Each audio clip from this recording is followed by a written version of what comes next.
Chapter 1374. Verdu subconsciously gulped a mouthful of saliva as he felt an indescribable sense of fear. He didn't know what he was afraid of. There was clearly no actual danger, but a drop of unknown liquid that fell from above made his spine turn cold and his pores tighten. Perhaps the environment here is too gloomy and silent, or perhaps the identity and source of the liquid is unknown.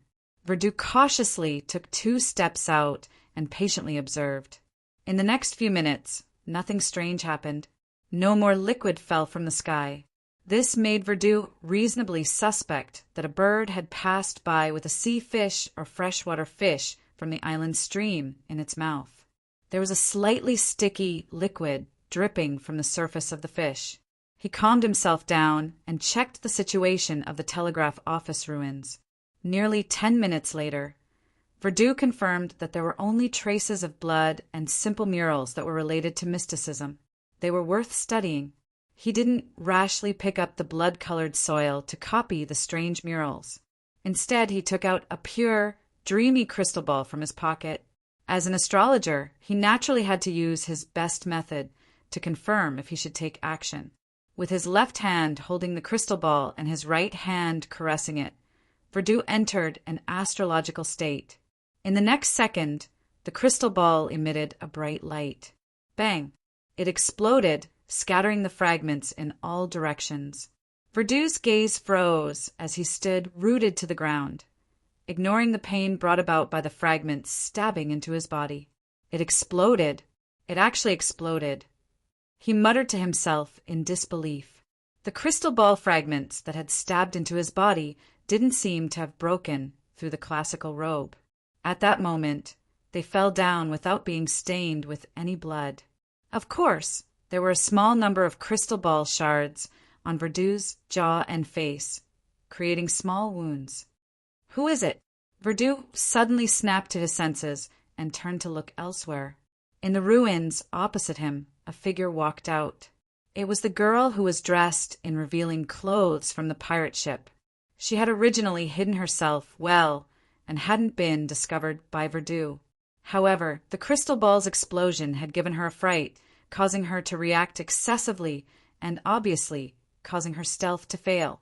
Verdu's injured face immediately contorted. "Why are you here?" The girl curled up the corners of her mouth and put on a nonchalant look. "This is Bancy Harbor, not your home." "Why can't I be here?" "I'm bored, so I'm going to take a walk." "I hope I can pick up some jewelry from the ruins. Is that okay?" She asked twice in a row without any intention of distancing herself from Verdu. Verdu didn't argue with her. He took out the ointment and medical alcohol that he had prepared beforehand and treated the injuries on his face and jaw. He then placed all the crystal ball fragments back into his pocket. He did not want his blood to stay in such a strange place. Then, Verdu tugged at an ornament on the classical robe. It was a door-shaped pattern composed of 3 rubies, 3 emeralds, and 3 diamonds. Almost instantly, the robe tightened, causing the flesh on Verdu's body to protrude. Just as Verdu's bones were about to break, his figure gradually faded and disappeared. Then he teleported to the seaside peak outside Bancy Harbor. The mountain peak had also collapsed and turned into a pile of rubble. According to what Verdu knew, this was once the place where the residents of Bancy sacrificed to the god of weather. It was also a key target of the Church of the Storm. After the crystal ball self-destructed to remind him of the unknown danger hidden in the Bancy telegraph office, Verdu didn't dare to continue exploring the area and gather mysticism materials. He could only forcefully move to the next location, and this also allowed him to escape from the girl's pursuit. As soon as Verdu's figure appeared, he bent down and panted heavily. He felt as though he had finally recovered from his suffocating state. At the same time, Verdu felt a stabbing pain in his right rib, as though a bone had been broken. After taking a few deep breaths, he endured the pain and took a few steps forward with his forehead covered in sweat. He arrived at the altar marked on the map. Without a doubt, the altar had been destroyed. All that was left was a glassy, slightly charred crater. There were rubble of different shapes scattered around it. The rubble had more or less traces of being struck by lightning. After Verdu Abraham surveyed the area, he raised his right hand and waved his sleeve. With a whistling sound, a portion of the small rubble was pushed away from the spot, revealing the ground that they had covered. This was a trickmaster's wind spell. Verdu used it to replace his manual labor to ensure his safety to the greatest extent. As the rubble flew away, Verdu saw the similarly charred ground. In some areas, there were a small number of extremely incomplete patterns, and symbols. Whoosh! The sound of the wind became more intense as it reverberated in Verdu's ears. It made him look up into the sky in surprise. At some point in time, the wind that could only blow away small rubble had turned into a hurricane, pushing him to the point that he was staggering. Verdu immediately saw thick, dark clouds gather in the sky, as though a storm was about to descend. Although he had heard that Bansi was a weather museum, he had never thought that the change would be so sudden. For a moment, Verdu suspected that his wind spell had attracted a storm, or that the cleaning up of the altar ruins had triggered some change. This guess made his forehead break out into a cold sweat. Amidst the raging storm, Verdu saw a pile of rubble fly up diagonally in front of him, revealing a boulder that had been buried beneath it. The surface of the boulder was crisscrossed with deep cracks, giving off the feeling that it would crack with just a touch. At that moment, the wind had calmed down significantly, but the heavy rain was still brewing. Thinking that he was already at Bansi Harbor and that he couldn't be scared away, he mustered his courage and approached the boulder that was covered in charred cracks. He then took out a magnifying glass with a strange pattern engraved on it and seriously checked the boulder's condition. 7 to 8 minutes later, Verdu put away the magnifying glass that was a mystical item and sighed regretfully and dejectedly. He had already confirmed that there was nothing wrong with the boulder and that it didn't involve mysticism. Just as Verdu was about to retract his gaze and leave, he suddenly saw a spot of red seep out from the bottom of the boulder where it connected to the soil. The bright red gradually expanded, like blood that was spreading out. However, it didn't infect too much. It was limited to a very small area. Verdu's mind instantly flashed with the 2 blood-red figures in the ruins of the telegraph office. He couldn't help but feel a tingling sensation on his scalp. His lips quickly turned dry, and his intuition told him that it wasn't anything good. Swallowing another mouthful of saliva, Verdu raised his right hand and created another gust of wind, causing many miniature rubble to roll over and completely fill the bottom of the boulder, concealing the bright red that seeped out. He didn't stay here any longer. He forced himself to activate teleport again and headed for his final destination. This time, another of his ribs was broken, and the pain was so excruciating that he nearly fainted. Coupled with the suffocation brought about by the spatial compression, Verdu felt like he was hovering on the edge of death. It took him dozens of seconds to recover, and he cast his gaze forward. This place was also in ruins.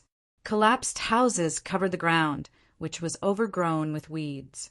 According to a pirate who had once explored the ruins of Bansi, there was an item worth studying here. It was a very ordinary wooden door, but it was the only thing that was still intact in all of Bansi. The pirate didn't discover anything special about the wooden door, so he got his men to lift it and attempt to move it back to the ship. However, they had only taken 2 steps when they suddenly collapsed. Their heads dragged their spines as they left their bodies and rolled to the side. This frightened the pirate. He didn't dare to stay any longer and led the rest of the crew to flee in a hurry. Verdu didn't completely believe the other party's story. Although he didn't have much experience at sea, he knew that sailors loved to brag. They would always exaggerate matters that were only 2 or 3 to 10. However, even if it was a boast, Verdu believed that the wooden door was worth studying. After some searching, he found his target. The ordinary-looking wooden door leaned against a collapsed wall. It had a brass keyhole and handle. There were no corpses around it, nor were there any traces of blood. It was the same as most of the ruins. Indeed, he was bragging. Perhaps the pirate heard about this wooden door from somewhere else. He and his men didn't dare to attempt to move it. Verdu looked around and suddenly said, "Who is it? Why are you monitoring me?" In fact, he didn't notice anyone around him. Based on his previous experience and lessons, he had used his words and reactions to deceive any possible monitors. In the next second, a middle-aged man with a protruding belly walked out from a shadow. He didn't say a word and silently left the place. As Verdu rejoiced, he secretly heaved a sigh of relief. He seized the moment and approached the wooden door. According to the information he had obtained, no matter which side the wooden door was pushed to, it wouldn't bring about any unusual changes, and there wouldn't be any danger if he didn't try to move it. After thinking for a few seconds, Verdu retracted his hand into his sleeve and used his classic robe as a glove to pull the wooden door. The wooden door was erected, and the surroundings were silent. Verdu then pushed the wooden door like he would normally open a door, but he still didn't see any changes. He tried many other methods, but he couldn't make the wooden door show any abnormalities. It seemed that it was really just lucky to have survived the destruction of the Church of the Storm. Taking a deep breath, Verdu tried his best to regain his calm. He thought for a moment and tried to open the door again. However, unlike before, he held the handle and gently twisted it. After hearing the slight sound of metal colliding, Verdu pushed forward, allowing the wooden door to open diagonally backward. He leaned against the collapsed wall again. This time, a grayish-white fog suddenly appeared in front of Verdu. In the fog, there was a faintly discernible street and row after row of houses. Outside one of the houses, there was a wooden sign. There seemed to be a few Rouen words written on it. Bancy Harbor Telegraph Office. As Verdu's pupils dilated, a calm voice sounded from the telegraph office that was shrouded in a faint fog. "Are you here to send a telegram? Please come in. P.S. There will be an update for February's monthly votes tonight." Chapter 1375. Although there was nothing special about the voice coming from the telegraph office, it was just a little intermittent and lacked obvious intonation. It normally wouldn't make one feel terrified. However, Verdu's heart suddenly surged with fear. It was as if a bullet with flames had shot into an arsenal and accurately hit a barrel of easily ignited gunpowder. It instantly detonated the fear that Verdu had accumulated and forcefully suppressed. The horror that swept through every corner of his body was like a palm that grabbed Verdu's heart and wiped away his brain. It made him turn around abruptly and frantically flee towards the ruined dock where the pirate ship was. During this process, Verdu completely forgot to think. He didn't remember that he was wearing a classical robe that could teleport. He only relied on his feet as he stumbled through the ruins. From time to time, he would trip over some junk and fall heavily. At other times, his face would turn purple from the tightness of his clothes. He had no choice but to stop and take deep breaths. However, every time he relaxed a little, Verdu would get up and continue running. It was as if he had lost his mind and was only left with pure instinct. Without the strength he provided, the wooden door couldn't maintain its balance. After sliding along the collapsed wall for a while, it fell to the ground covered in bricks. The grayish-white fog and the indistinct houses in the fog disappeared. 5 to 6 minutes later, Verdu ran back to the dock under the storm. His eyes stared straight ahead, filled with panic and loss. He didn't notice that there was a figure standing on the deck of the pirate ship, quietly looking down at him. It was the cold-looking young man wearing a half-top hat and a long black trench coat. Without even thinking, Verdu immediately used the gangway to return to the pirate ship. He rushed all the way to the cabin, rushed to the second floor, and rushed into his room. Bang! He slammed the door and shrank into the narrow bed. He wrapped himself tightly in the blanket and trembled. When another rib broke, the pain assaulted his mind. Only then did Verdu recover. He realized that his limbs were sore and his body was hot. Every breath he took sounded like thunder.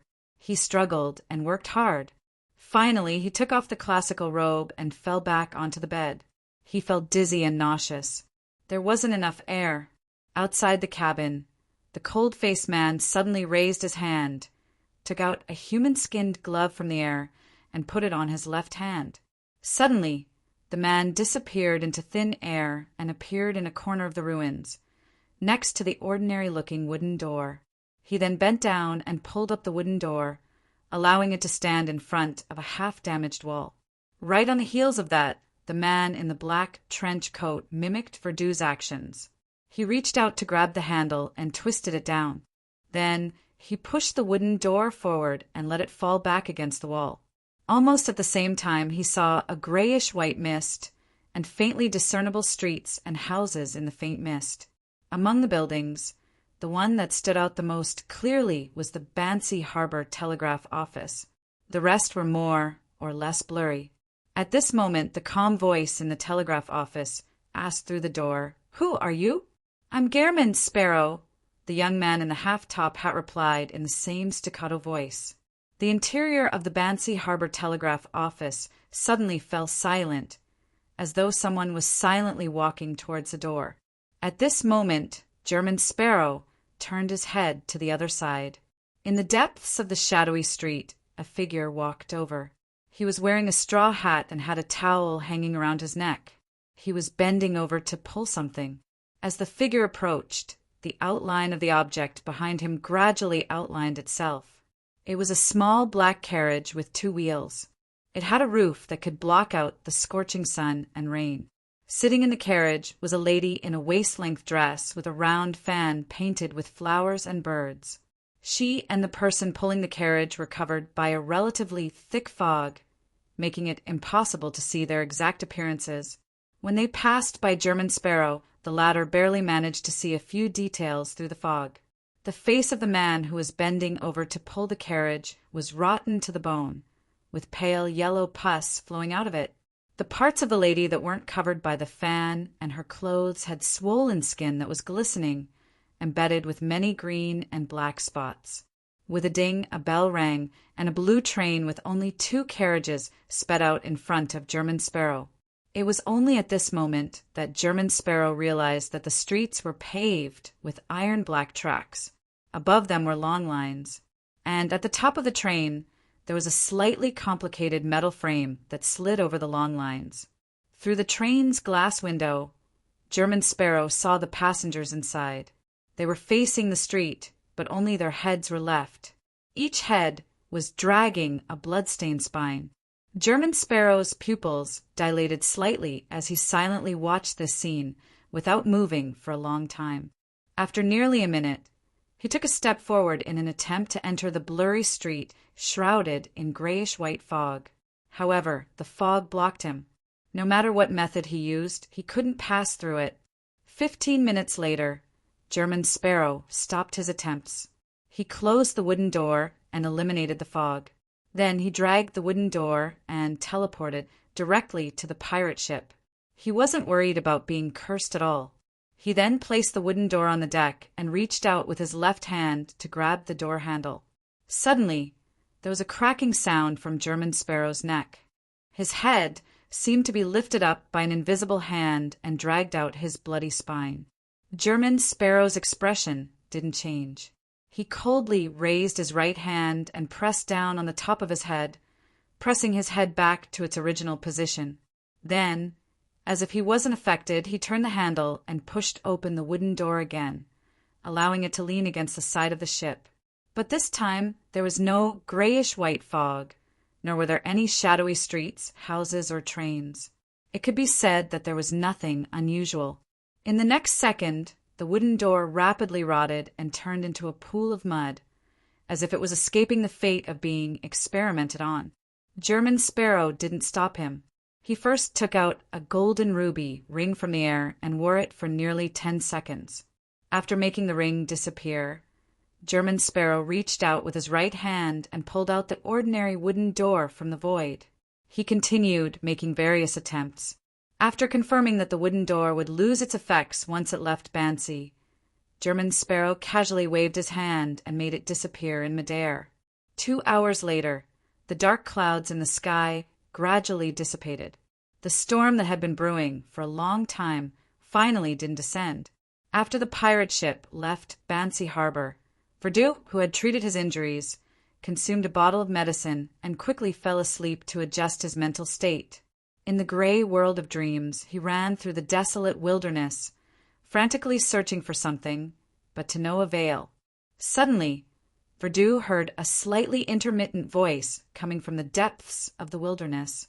Great God of War, Iron, the symbol of blood, the ruler of chaos and strife. This sentence was repeated over and over again, but it didn't disturb Verdu or wake him up from his dream. After an unknown period of time, Verdu naturally woke up and opened his eyes. At that moment, the morning sun shone into the cabin, bringing with it a slightly hazy light. Verdu slowly sat up and realized that he didn't need to use the powers of an astrologer to recall the 3-paragraph honorific name he had heard in his dream, and his rather rich knowledge of mysticism told him that it pointed to a hidden existence at the level of a deity. Was this caused by the incomplete symbols and symbols around the altar? Or was it caused by the street I saw in the grayish-white fog? Verdu frowned slightly and fell into deep thought. He didn't rashly attempt to recite the honorific name because he knew how quickly and tragically people who had done such things would die. God of War.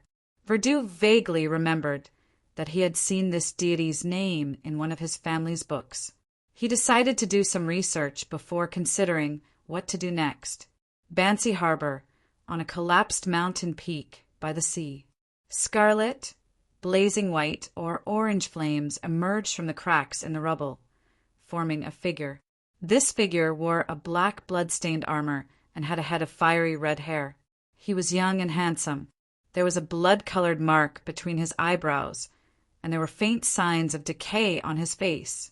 He was none other than the Red Angel Evil Spirit, Sauron Einhorn Medici.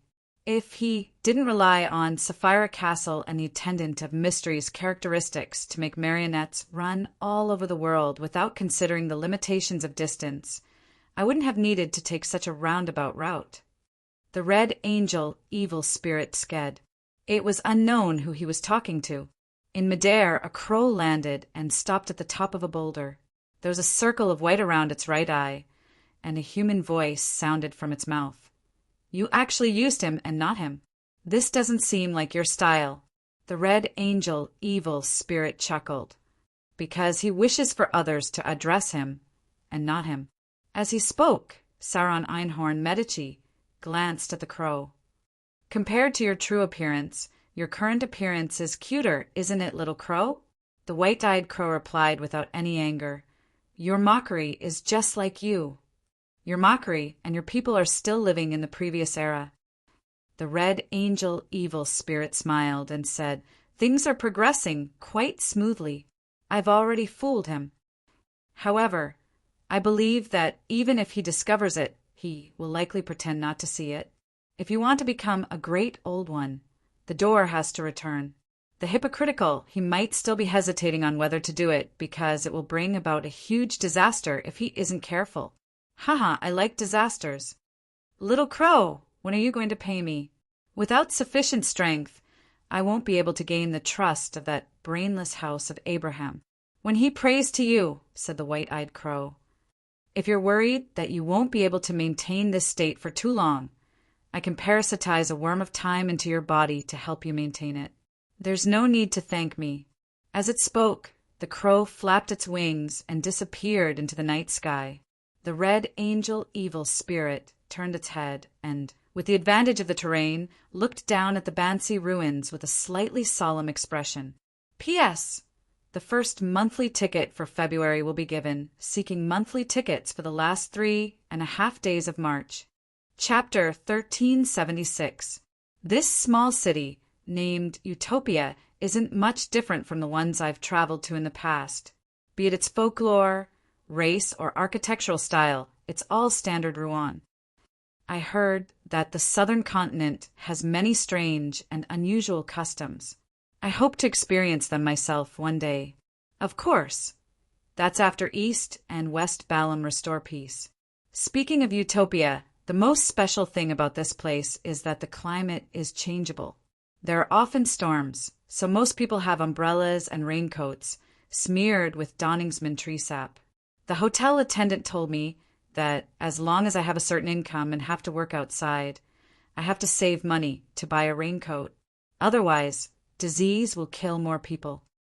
There's no meteorologist here, so I have no way of knowing the reason for the changeable climate. I can only guess that it's because it's close to the sea and is located in a hurricane zone.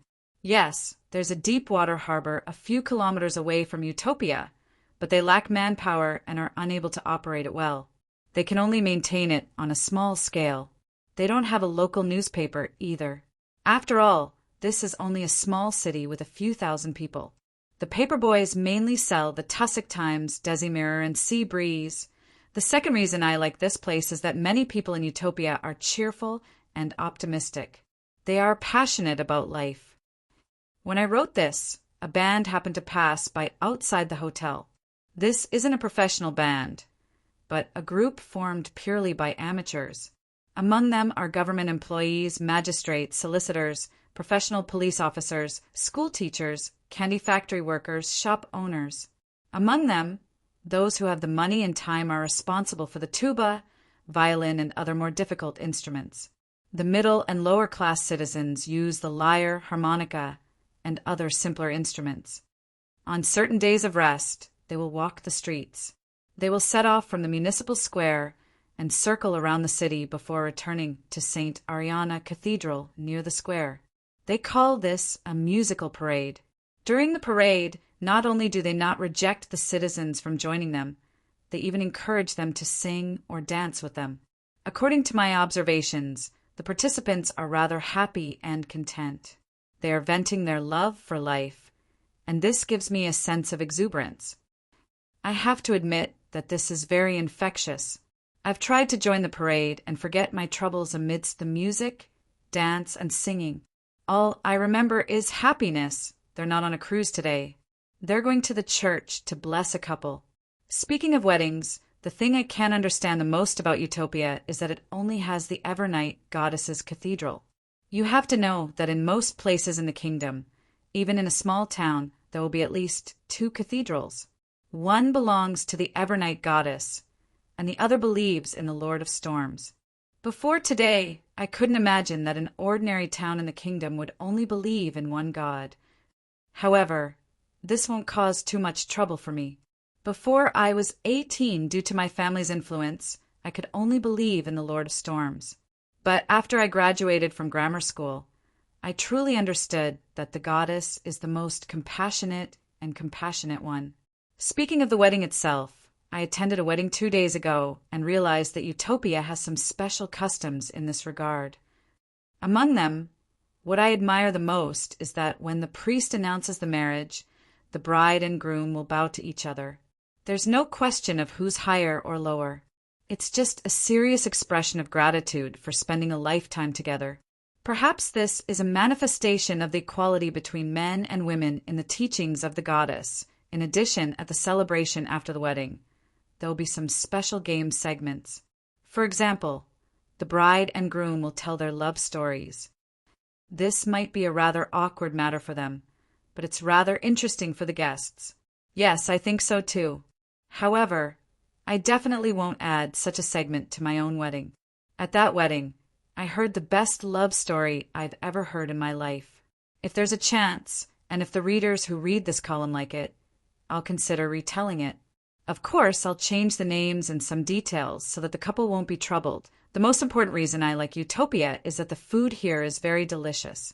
The limited restaurants are all of a very high standard, and the best is undoubtedly the restaurant attached to the Iris's hotel where I'm staying. Be it the most basic fried steak, fried pork chops, charcoal roasted meat, pan-fried fish, or the more complicated or difficult stewed lamb with peas, cream soup, butter, mashed potatoes, and roasted potato skins, they've definitely reached the level of a city chef. In addition, the chefs here are quite good at creating strange dishes and food. There's sweet and sour meat cubes, and there's grilled fish that's repeatedly smeared with all kinds of condiments, The chefs in Utopia haven't given up on the staple food that doesn't seem to have any tricks up their sleeves. I've eaten all kinds of toast in this city. Mashed taro, mashed potatoes, butter, light cream, fruit. As long as I'm willing, I won't be eating the same variety for a week. And among all the delicacies here, the most praiseworthy is their desserts. Cream pudding, fruit pudding, black forest cake, carrot cake, milk cake, muffins, egg tarts. At this point, I feel hungry again. This is the reason why I don't want to leave after staying here for a week. What I'm most worried about now isn't my wallet, but my weight. On one hand, I'm glad that the hotel doesn't have a mechanical scale, but on the other hand, I complain that they don't have one. Utopia's red wine is also quite outstanding. The only problem is that they lack age. It looks like the manners around this town don't have such awareness. Here, I have to seriously recommend a drink, Utopia Sparkling Iced Tea. It's very special. Apart from the sweetness and bubbles, it has an even more magical experience. Every evening, I'll take a walk in the municipal square. It's also the favorite leisure spot of the citizens of Utopia. They have an extraordinary love for those white pigeons. I met an artist in the municipal square. His name is Anderson. He's handsome and has excellent painting skills. Unfortunately, he's mute. I also met another writer. His name is Elisu. It's a rather strange name. He said that he was writing a long novel and asked me to review the beginning. I won't comment on him. I just find it strange that a few familiar names appeared at the beginning. This includes Anderson, Wendy. Yes, this is the owner of the bakery I love the most. I raised this question, and Elisu told me very seriously that when a writer can't think of a character's name, it's very reasonable to use people he knows as a reference. I agree very much. Due to space limitations, this sharing will end here. Love, Charlotte. Monica put down her pen and carefully read the manuscript twice, correcting the mistakes in words and grammar. She was a writer, and she wasn't very famous. She could only rely on writing third-rate love stories to make a living. After changing her faith to the Evernight goddess, her father almost cut off all contact with her. However, ever since Miss Fur's Wall, who wrote Stormwind Mountain Villa, started a travel column and became rather popular after the war, Monica also began writing travel stories for some newspapers in Bakeland. This perfectly matched her hobbies, and her hobbies gave her articles a unique vitality, helping her become a famous travel writer. Charlotte was her pseudonym. After the handwriting had completely dried, Monica specially made another copy, stuffed it into an envelope, and stamped it. After confirming that the address was correct, the lady with wavy black hair and Desi Bay style carried her handbag, left the hotel, and headed for Utopia's post office. The post office was next to the telegraph office. Every time Monica passed by the latter, she felt that it was a waste. From her point of view, there were very few things that required telegrams in Utopia. It was too extravagant to specially set up a telegraph office. After sending the letter, Monica looked at the sky and strolled to the municipal square. When she arrived at the entrance of St. Ariana Cathedral, she met Biles. This was a police officer who had once come to the Irises Hotel to question Monica about the witness in Tracy's murder case. Unfortunately, Monica didn't know the Mr. Wendell. After nodding at each other and greeting each other, Monica entered the cathedral and found a seat. She quietly listened to the priest named Townsend's sermon. This was the most clergyman she had encountered after converting to the Evernight goddess. His hair was half white and he spoke slowly. He had a serene temperament and his voice was deep. It always calmed people down without them realizing it. Monica then closed her eyes and focused on listening to the sermon. East Chester County, in a forest belonging to the Hall family. Alfred, Hibbert, and Audrey led their foxhounds and servants around the edge of the forest in pursuit of their prey. This was the first time the three siblings had hunted together since they came of age. In front of their sister, Alfred and Hibbert were having a good time, at least on the surface. And to Alfred, the biggest problem was how to control himself and not appear too different from ordinary people. Otherwise, if a disciplinary paladin were to participate in the hunt, no one else would have a chance. He knew that his sister was a Beyonder, but he also knew that a Sequence 7 of the Spectator pathway wouldn't have any substantial combat abilities. As they chased, they rushed out of the forest and saw a wheat field. "Where is this?" Audrey, who was dressed in hunting clothes, asked casually. It was her first time hunting in this forest, so she didn't know where it led to. Hibbert wasn't familiar with it either. He turned his head and said to his attendant, "Find someone to ask." While waiting, the three siblings laughed and discussed their harvest just now. Susie, the golden retriever, glanced at the foxhounds that wanted to get close to her, and they consciously distanced themselves. After a while, Hibbert's attendant returned and reported, "My lord, there's a village called Heartlark nearby." Heartlark? That village with the tradition of dragon worship? I came here from another direction? Audrey was stunned for a moment. P.S. It's the last 3 days. Please vote. Chapter 1377.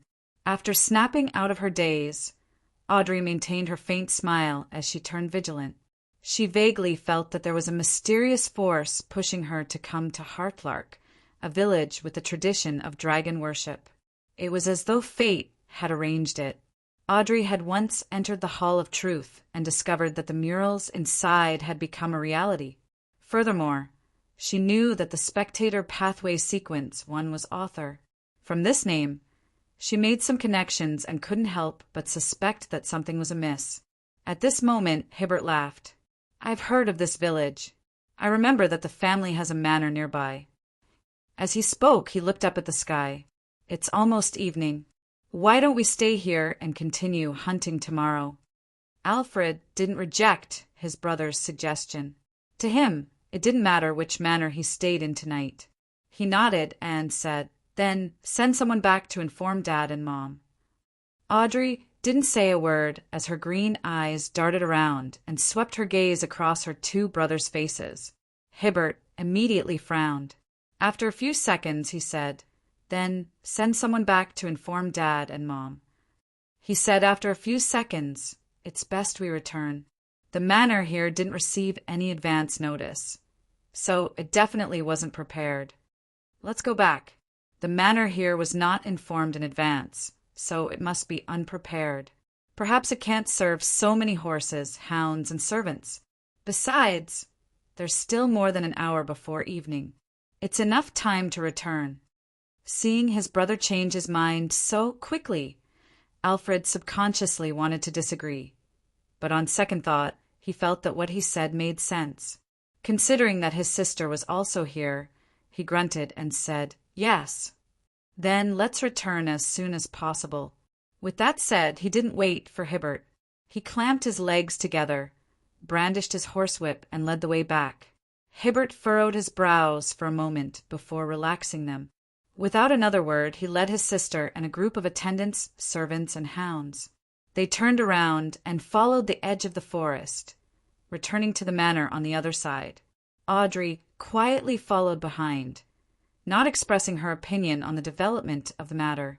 Late at night, in a manor in East Chester County, after using her manipulator powers to change her two brothers' minds and prevent them from approaching Heartlark Village, Audrey lifted the velvet blanket, lay down, and fell asleep. In a daze, she suddenly sat up. She then looked around and saw the familiar dresser and bathroom entrance. She found that she was still in the room, but there was no red moon or stars outside the window. It was dark. This isn't the real world. Audrey instantly came to a conclusion and examined herself. Soon, she came to a conclusion. This was a dream, a rather strange dream. It was a dream that kept her awake on her own accord. It really came. Audrey didn't panic. She was just a little annoyed. Her handling in the afternoon was not meticulous enough, causing the problem to spread to the manor where her parents lived. She now believed that she should have followed Hibbert's idea and gone straight to the family manor near Heartlark Village.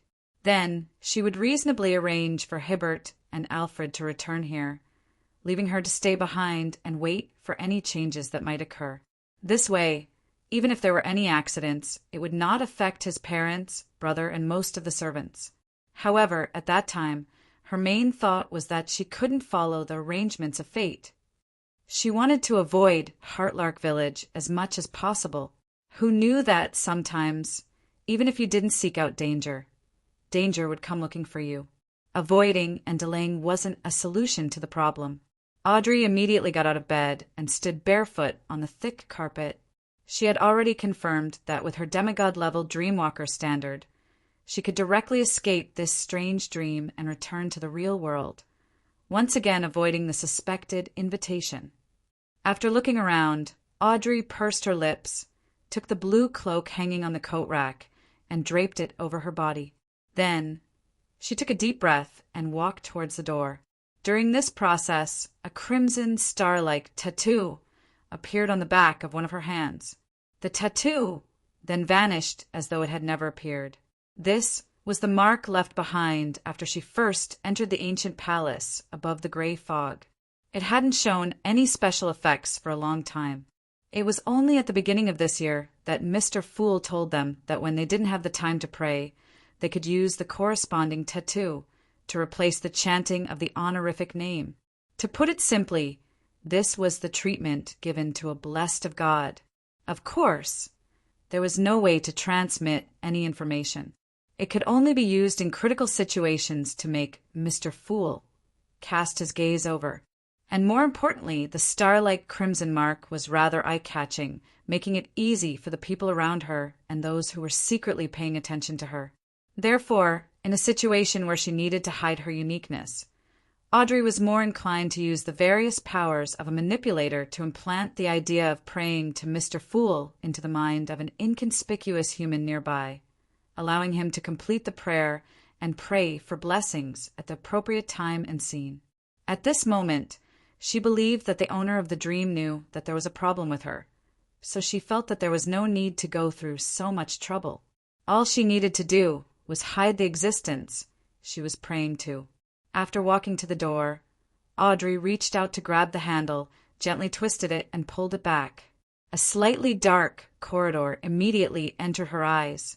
The main building of the manor had more than 100 years of history, and many places still retained their past characteristics, especially the corridor.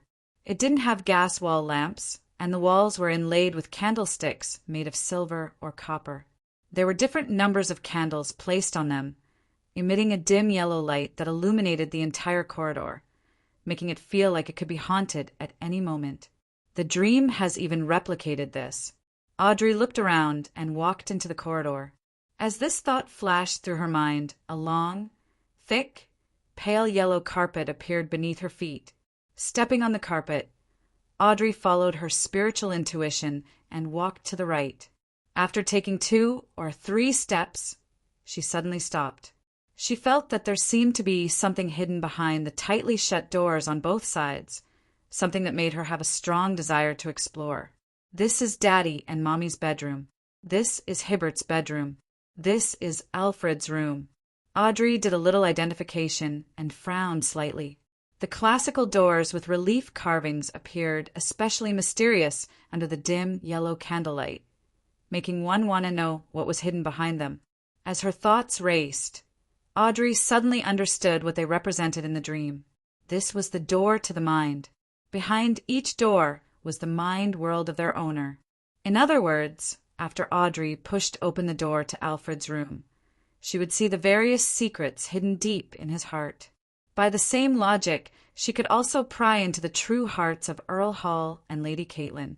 Slowly retracting her gaze, Audrey closed her eyes and continued walking forward, not allowing herself to be affected.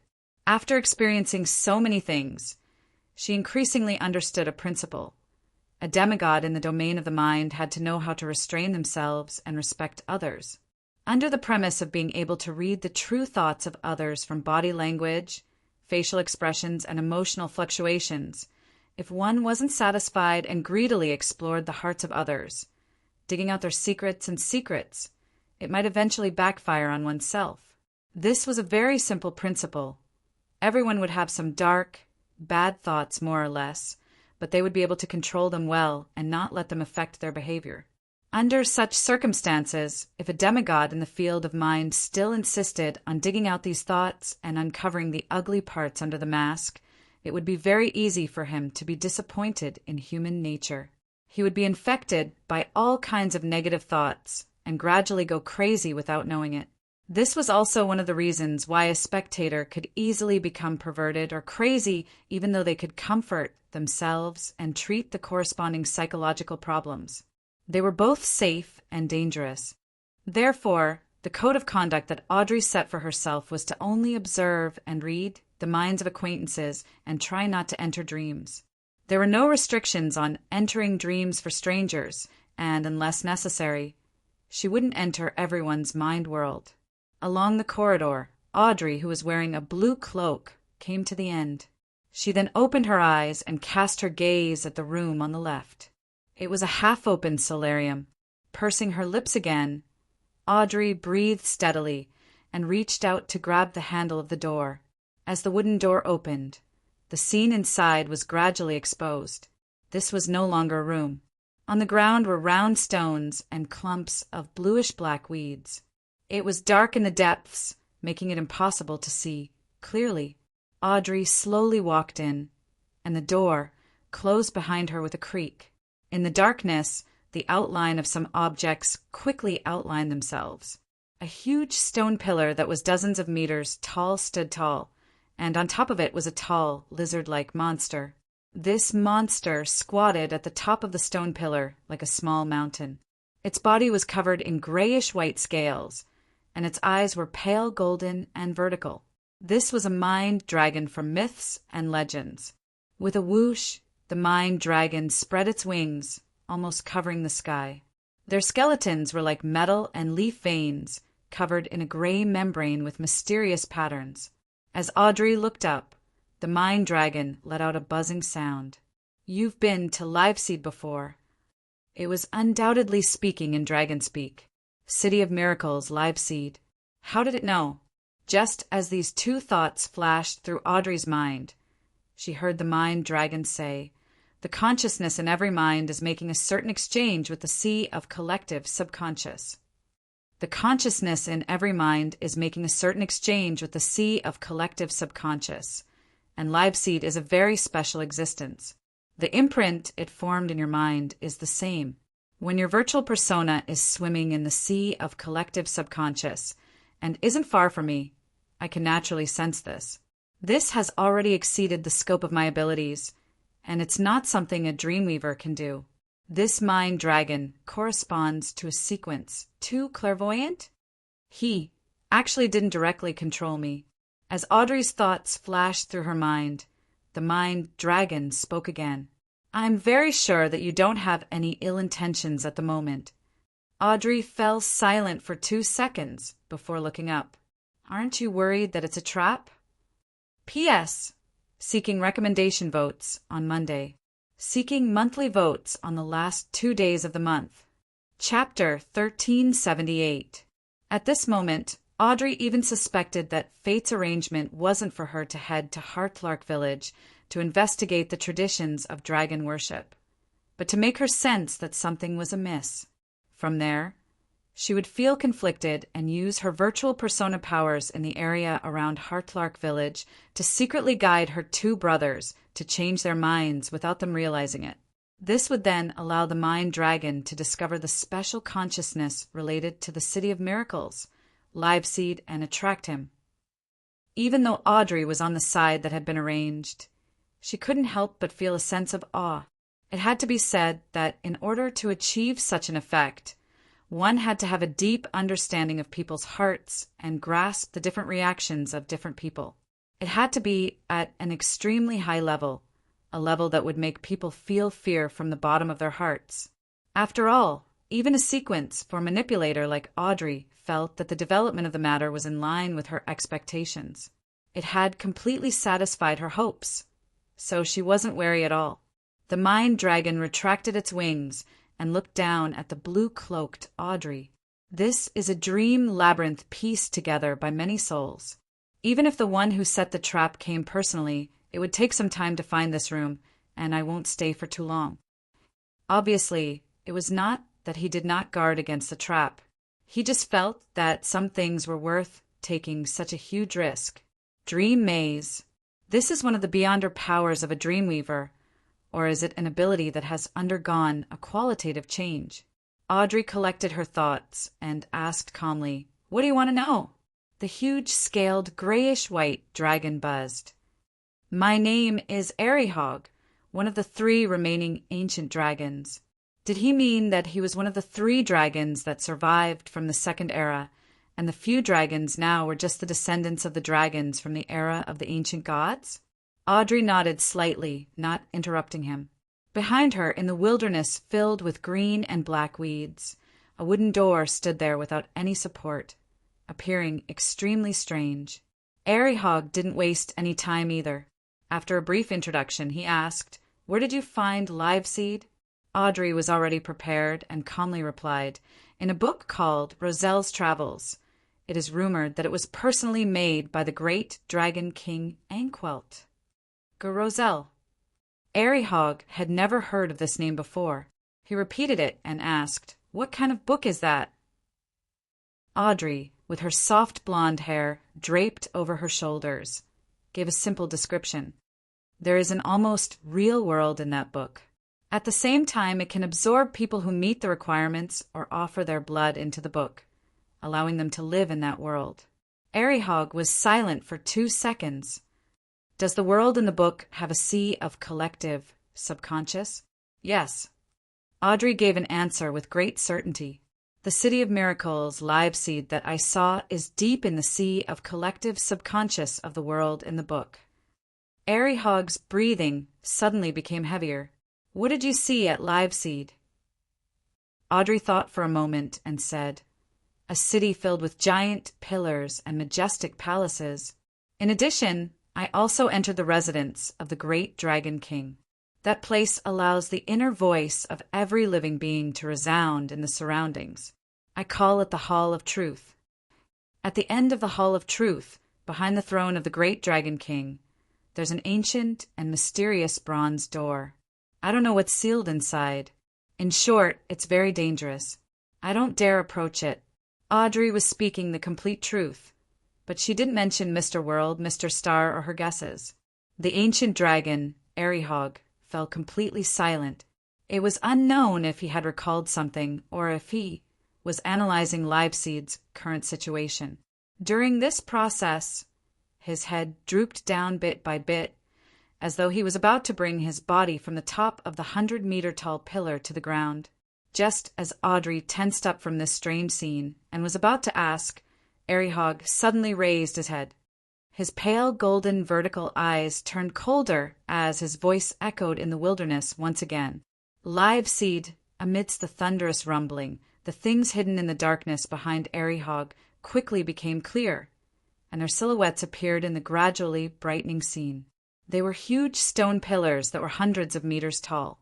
They either stood alone or together. They propped up majestic but ancient palaces. These stone pillars and palaces were mainly grayish-white in color. They landed on an island-like foundation, identical to the City of Miracles, Liveseed, that Audrey had just described. No, this seemed to be the City of Miracles, Liveseed. It was only at this moment that Audrey realized that the ancient mind dragon, Aerihog, was squatting at the top of the tallest and thickest stone pillar in Liveseed. At this moment, she vaguely felt that Aerihog had undergone some subtle changes. As her green eyes darted around slightly, she suddenly heard the sound of a metal handle being twisted behind her. Audrey resisted the urge to turn her head and turned her body warily, casting her gaze sideways. The lonely wooden door that had lost all external support opened bit by bit, revealing the visitor's appearance. It was a huge white rabbit with twitching ears, walking on its hind legs. Above the gray fog in the ancient palace, a figure shrouded in grayish-white fog was sitting at the fool's seat at the end of the long, mottled table. He was silently watching the crimson star that represented justice. Bakeland, West Borough, 9 Bellotto Street. Seeing that the 2-week deadline was approaching, Wendell gradually felt insomnia. He had to rely on medicine to help him sleep. After waking up, he was equally restless and extremely anxious. He had completely lost interest in food. It was only to maintain his stamina that he forced himself to eat the 3 meals sent by his colleagues. He didn't know what would happen after the deadline for the upper court arrived, nor did he know if there would be any irreversible changes to his body. This fear of the unknown often made him feel suffocated. It was especially torturous. Sometimes, Wendell would even think that resisting returning to Utopia might not be a wise choice. With his limited experience there, if he were to return to Utopia obediently and testify for Tracy in court, there was a high chance that he would be able to leave safely. At least up to now, Wendell hadn't heard of anyone dying or going crazy because of Utopia. Apart from being a little strange, the people there were rather friendly. I'm only going to help. They should be grateful to me and not deal with me. The more Wendell thought about it, the more he felt that compared to suffering here, facing danger might make him feel more comfortable. Of course, he had no doubts about the protection capabilities of MI9 headquarters. If this didn't work, he felt that he could only consider meeting the Lord of Storms as soon as possible. Phew! Wendell exhaled and sat on a chair. He casually picked up a book, hoping to pass the time. However, his vexed mood made him unable to enter the plot of the story. He flipped the pages more and more frequently before finally closing the book. He then closed his eyes and prepared to take a nap. In a daze, Wendell felt as though he had returned to Utopia and arrived in court. However, his role wasn't as a witness, but as a spectator. He saw that Tracy had been found not guilty of excessive self-defense by the judge due to the lack of sufficient evidence. She was transferred to the criminal court, and he saw the lady crying in a daze. Her smile was extremely beautiful. Wendell woke up and silently looked at the gas wall lamp in front of him. He didn't move for a long time. If the problem is with Utopia and not the residents of Utopia, then my escape might have caused the death of a poor lady. Wendell retracted his gaze and wavered slightly, but he couldn't defeat the fear in his heart. He propped his hand on the table and stood up. He walked to the door, planning to walk around MI9 headquarters to ease his emotions. After leaving the room and taking a few steps along the corridor, Wendell suddenly heard a colleague in the office beside him discussing a case related to Utopia. Did you hear?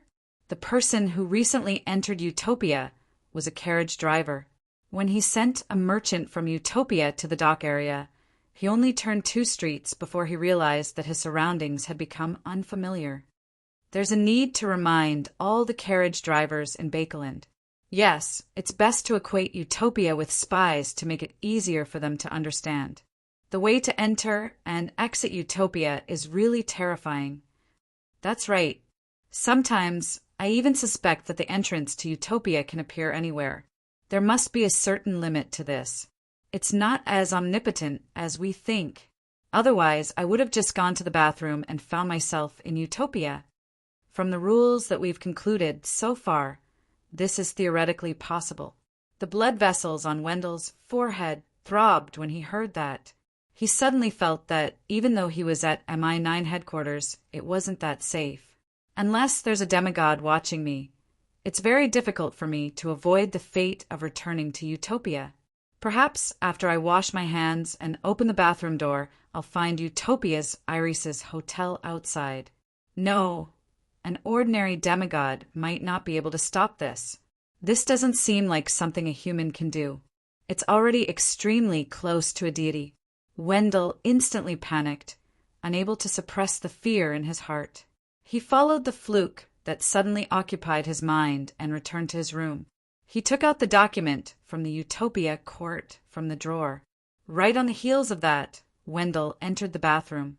As he held the document, he whispered in fear, "I'm willing to testify in court. I'm willing to testify in court." After repeating it a few times, he reached out and grabbed the handle of the bathroom door. At this moment, a pitch-black crow flew in through the window, like a ghost, and landed in a corner of the bathroom that no one was paying attention to.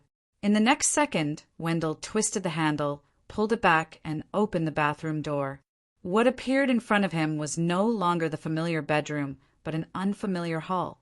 P.S. Requesting recommendation votes on Monday, requesting monthly votes on the last day and a half of the month.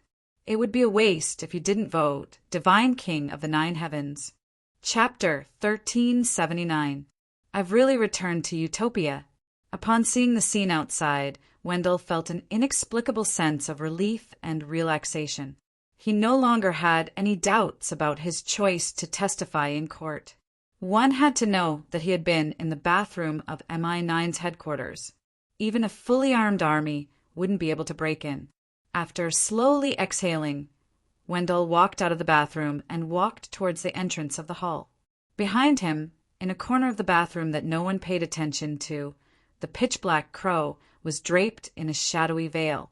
It had lost its physical presence, and it was difficult to discover it even if one looked at it directly. Following that, its body became more and more transparent, quickly dissipating until it disappeared.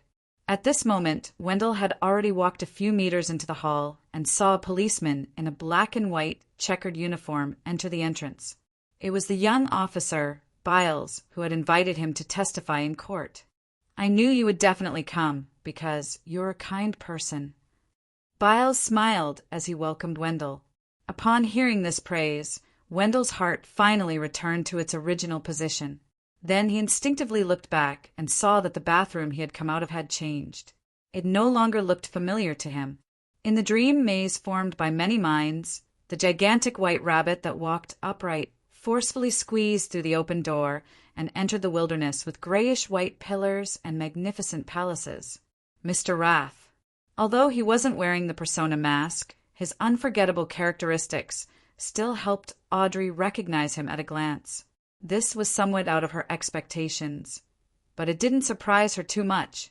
From her point of view, to deal with an ancient mind dragon like Arihog, just Mr. Wrath alone wouldn't be enough, even if Mr. Fool had warned her to be wary of him. After all, the leader behind psychological alchemy, the former King of Angels, had already become a sequence zero true god. According to the knowledge shared in the tarot, there shouldn't be another author in the real world. This way, no matter how powerful Mr. Wrath was, as long as he was still in the spectator pathway, he would at most be on the same level as Arihog. He would only be superior in terms of combat experience, psychological research, and self-cultivation. At this moment, as the giant white rabbit entered, Arihog, whose scales were huge and grayish-white, spread his wings that were covered with skin with a whoosh, instantly shrouding the surrounding area with a layer of shadow. The white rabbit stomped on the ground and suddenly became extremely huge, like a small hill. At the same time, right above him, the dark sky suddenly brightened, and under his feet, the ground cracked open one after another, spewing out crimson magma. Then, a blurry and distorted figure appeared behind it. This figure was wearing a simple white robe. His face was hard to see, and his age could not be determined. He could only vaguely tell that he was a male. Behind his head hung a halo that emitted a brilliant glow, like a miniature sundae. Beneath his feet was an illusory clock that was divided into 12 segments. Each segment had a symbol that symbolized a different time. Behind him hung a shadow that resembled a curtain.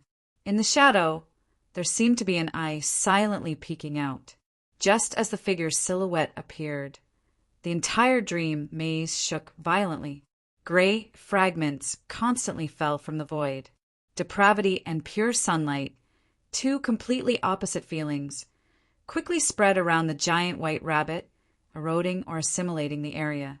However, the figure in the simple white robe was unable to truly take form.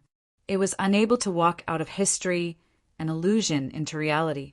Every time his silhouette was about to become clear, his figure would distort, like a machine that had its signal disrupted. At this moment, Audrey instinctively retracted her gaze, not daring to look straight at the giant white rabbit. Perhaps it was because she was in a dream and was closely connected to the island of the mind and the sea of collective subconscious. She directly knew what Mr. Wrath was doing without anyone's explanation. The other party had seen through the hidden mental problems of the ancient dragon Arihog, and knew what he was most afraid of. Then he weaved a nightmare that contained a specific image.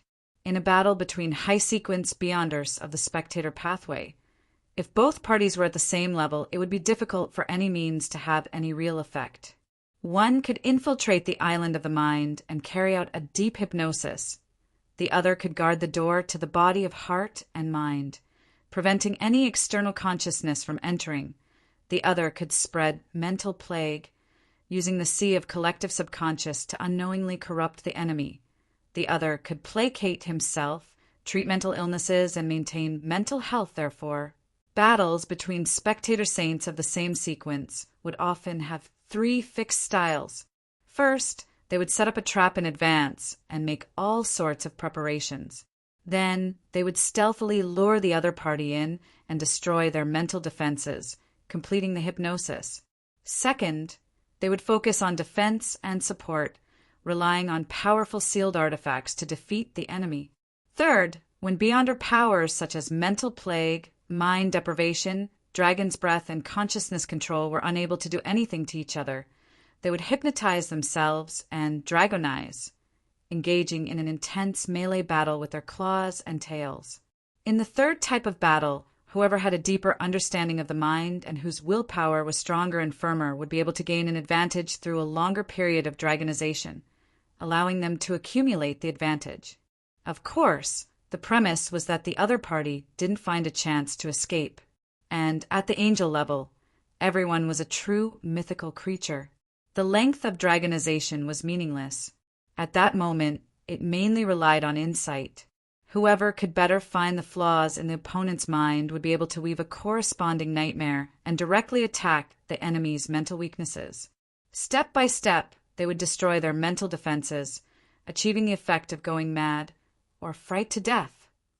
As Audrey was in the same dream, even if the nightmare wasn't targeted at her, she would still be affected. She would be affected by the corresponding emotions, traits, and status, and even be corrupted. Just like now, she clearly knew that the nightmare that Mr. Wrath weaved represented the ancient sun god. This was the existence that Arihog feared the most. At the same time, the influence of the ancient sun god would uncontrollably corrupt the surroundings until it reached the entire dream. When that happened, when Audrey woke up, she would either become a mental patient without any healing instincts, or she would transform into an incomplete mythical creature. She would completely lose her mind and attack the living beings around her crazily. Of course, there was another possibility. She had unknowingly fallen. She had unknowingly become cold, cruel, and bloodthirsty, as if she had been replaced by another person. At that moment, Arihog, who was squatting at the top of the grayish-white pillar, let out a painful roar. As the dragon's roar echoed, the top of his head turned dark. An indescribable ocean that contained all colors and secrets appeared. In the ocean, a grayish-white dragon that was hundreds of meters long, or even larger, soared up. His vertical eyes were pale gold and bright red. On the dragon's forehead, there was a third eye that seemed to hide a thick shadow. Similarly, without anyone's explanation, Audrey immediately knew what the nightmare that Arihog had weaved represented with the help of the special state she was in. This was something that had left a deep shadow in the giant white rabbit's heart. This was Anquelt that had been eroded by underground. This was a virtual persona that had been sealed behind the bronze door by the ancient god, a piece of mental corruption. At that moment, Audrey was in between 2 indescribably terrifying nightmares. Although she hadn't been eroded, her mental state had already fluctuated, as if she had been shocked.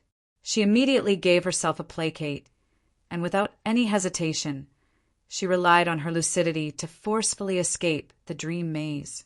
During this process, because she wasn't the target of Arihog and Mr. Wrath, she wasn't stopped.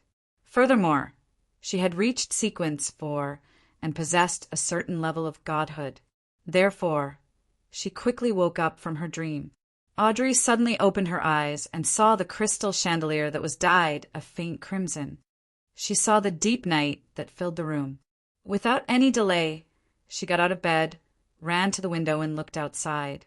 The entire manor was silent, as if it was in deep sleep. There was nothing unusual. Audrey frowned and immediately split out a virtual persona, allowing it to enter the mind island of a patroller. She remembered very clearly that the dream maze was pieced together by many minds. Once the corruption of the two nightmares spread, the outcome would be unimaginable. Therefore, she had to wake everyone in the manor before that happened. In the next second, the patrolling guard suddenly raised his hand, removed the grenade hanging from his belt, pulled out the fuse, and threw it into the uninhabited garden. Boom! The sound of the explosion spread out violently, alarming the sleeping people. Right on the heels of that, the guard shouted at the top of his lungs, "Enemy attack! Enemy attack! Enemy attack!" Earl Hull and his wife were already in their 50s, so they were light sleepers to begin with. At that moment, they were jolted awake. No matter how good Hibbert's sleep quality was, he woke up in a daze from the explosion. Alfred had automatically opened his eyes when the grenade was thrown. The other butlers, maids, servants, bodyguards, and guards woke up one after another. Their expressions were blank and alarmed, unsure of what had happened. And at the spot furthest from the manor's main building, a few servants heard the commotion and failed to wake up in time. In just a few seconds, they struggled in pain on the bed, like snakes shedding their skin. They shed all their outer skin, turning into hideous, bloody figures. And they didn't wake up until they died. At that moment, Audrey saw a grayish-white dragon spread its wings in the sea of collective subconscious and rapidly fly away. A giant white rabbit followed closely behind. In the blink of an eye, the dragon's voice echoed in the illusory sea. Adam might not be Adam, just like I might not be Airihog. The giant white rabbit's figure suddenly slowed down and gradually stopped. All the abnormalities were cut off, and the entire area returned to normal. Above the gray fog in the ancient palace, Adam didn't take action. The fool Klein frowned slightly and focused his attention back on Utopia, replacing the instinctive monitoring of the worms of spirit. He carefully examined his marionette town and didn't find anything abnormal. P.S. Requesting for monthly votes on the last day of March. Chapter 1380. Seeing that there was nothing unusual about the marionette town, Klein began to think about Miss Justice's encounter. The operation against the mind dragon, Airihog, wasn't arranged by Adam but by Hermes? Otherwise, it's impossible for Adam not to descend, and it's impossible for Airihog to escape so easily. He had to use the second city of miracles to have some hope. If it was led by Hermes, the development of the entire matter is rather logical. Hermes had no intention of capturing or killing Airihog. He only hoped to obtain some information from this ancient mind dragon.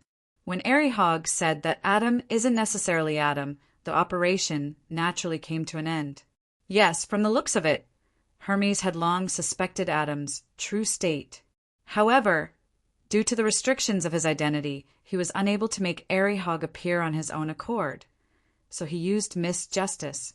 Adam isn't necessarily Adam, and Airihog isn't necessarily Airihog. This sentence is really interesting. The upper echelons of the spectator pathway are even more mysterious than seers. Back then, Dragon of Imagination, Enquelt, clearly occupied the position of Sequence 0, but he had a Sequence, one son of the same pathway, Dragon of Nightmare Alzahad. If Adam really isn't Adam, then who is he? Is he the Adam from the myths and legends before the first epoch? Or is he a part of the primordial one? Or is he related to the resurrection of the ancient sun god? From the looks of it, Medici calling him a paranoid really has a deep meaning. Klein quickly conjured a gold coin and flicked it into the air to make a divination. The results of the divination showed that there was no harm in today's matter. Klein immediately dispersed the gold coin and prepared to descend his consciousness and return to his body that was sleeping in St. Ariana Cathedral. At this moment, his movements became a little sluggish. Miss Justice's encounter with Airihog and Hermes and the MI9 personnel's return to Utopia to testify in court happened almost at the same time. Individually, there wasn't any problem with either side, but the word at the same time made Klein somewhat wary. He was very sensitive to coincidences at the same time, and almost. This was the mark left in his mind by his past experiences. Tapping the edge of the long, mottled table, Klein decided to make some preparations for his worries. He quickly condensed a ray of light that contained some words and will, and threw it into a prayer light. After doing this, Klein sank his consciousness and left Sapphira Castle, allowing his mind to return to his main body.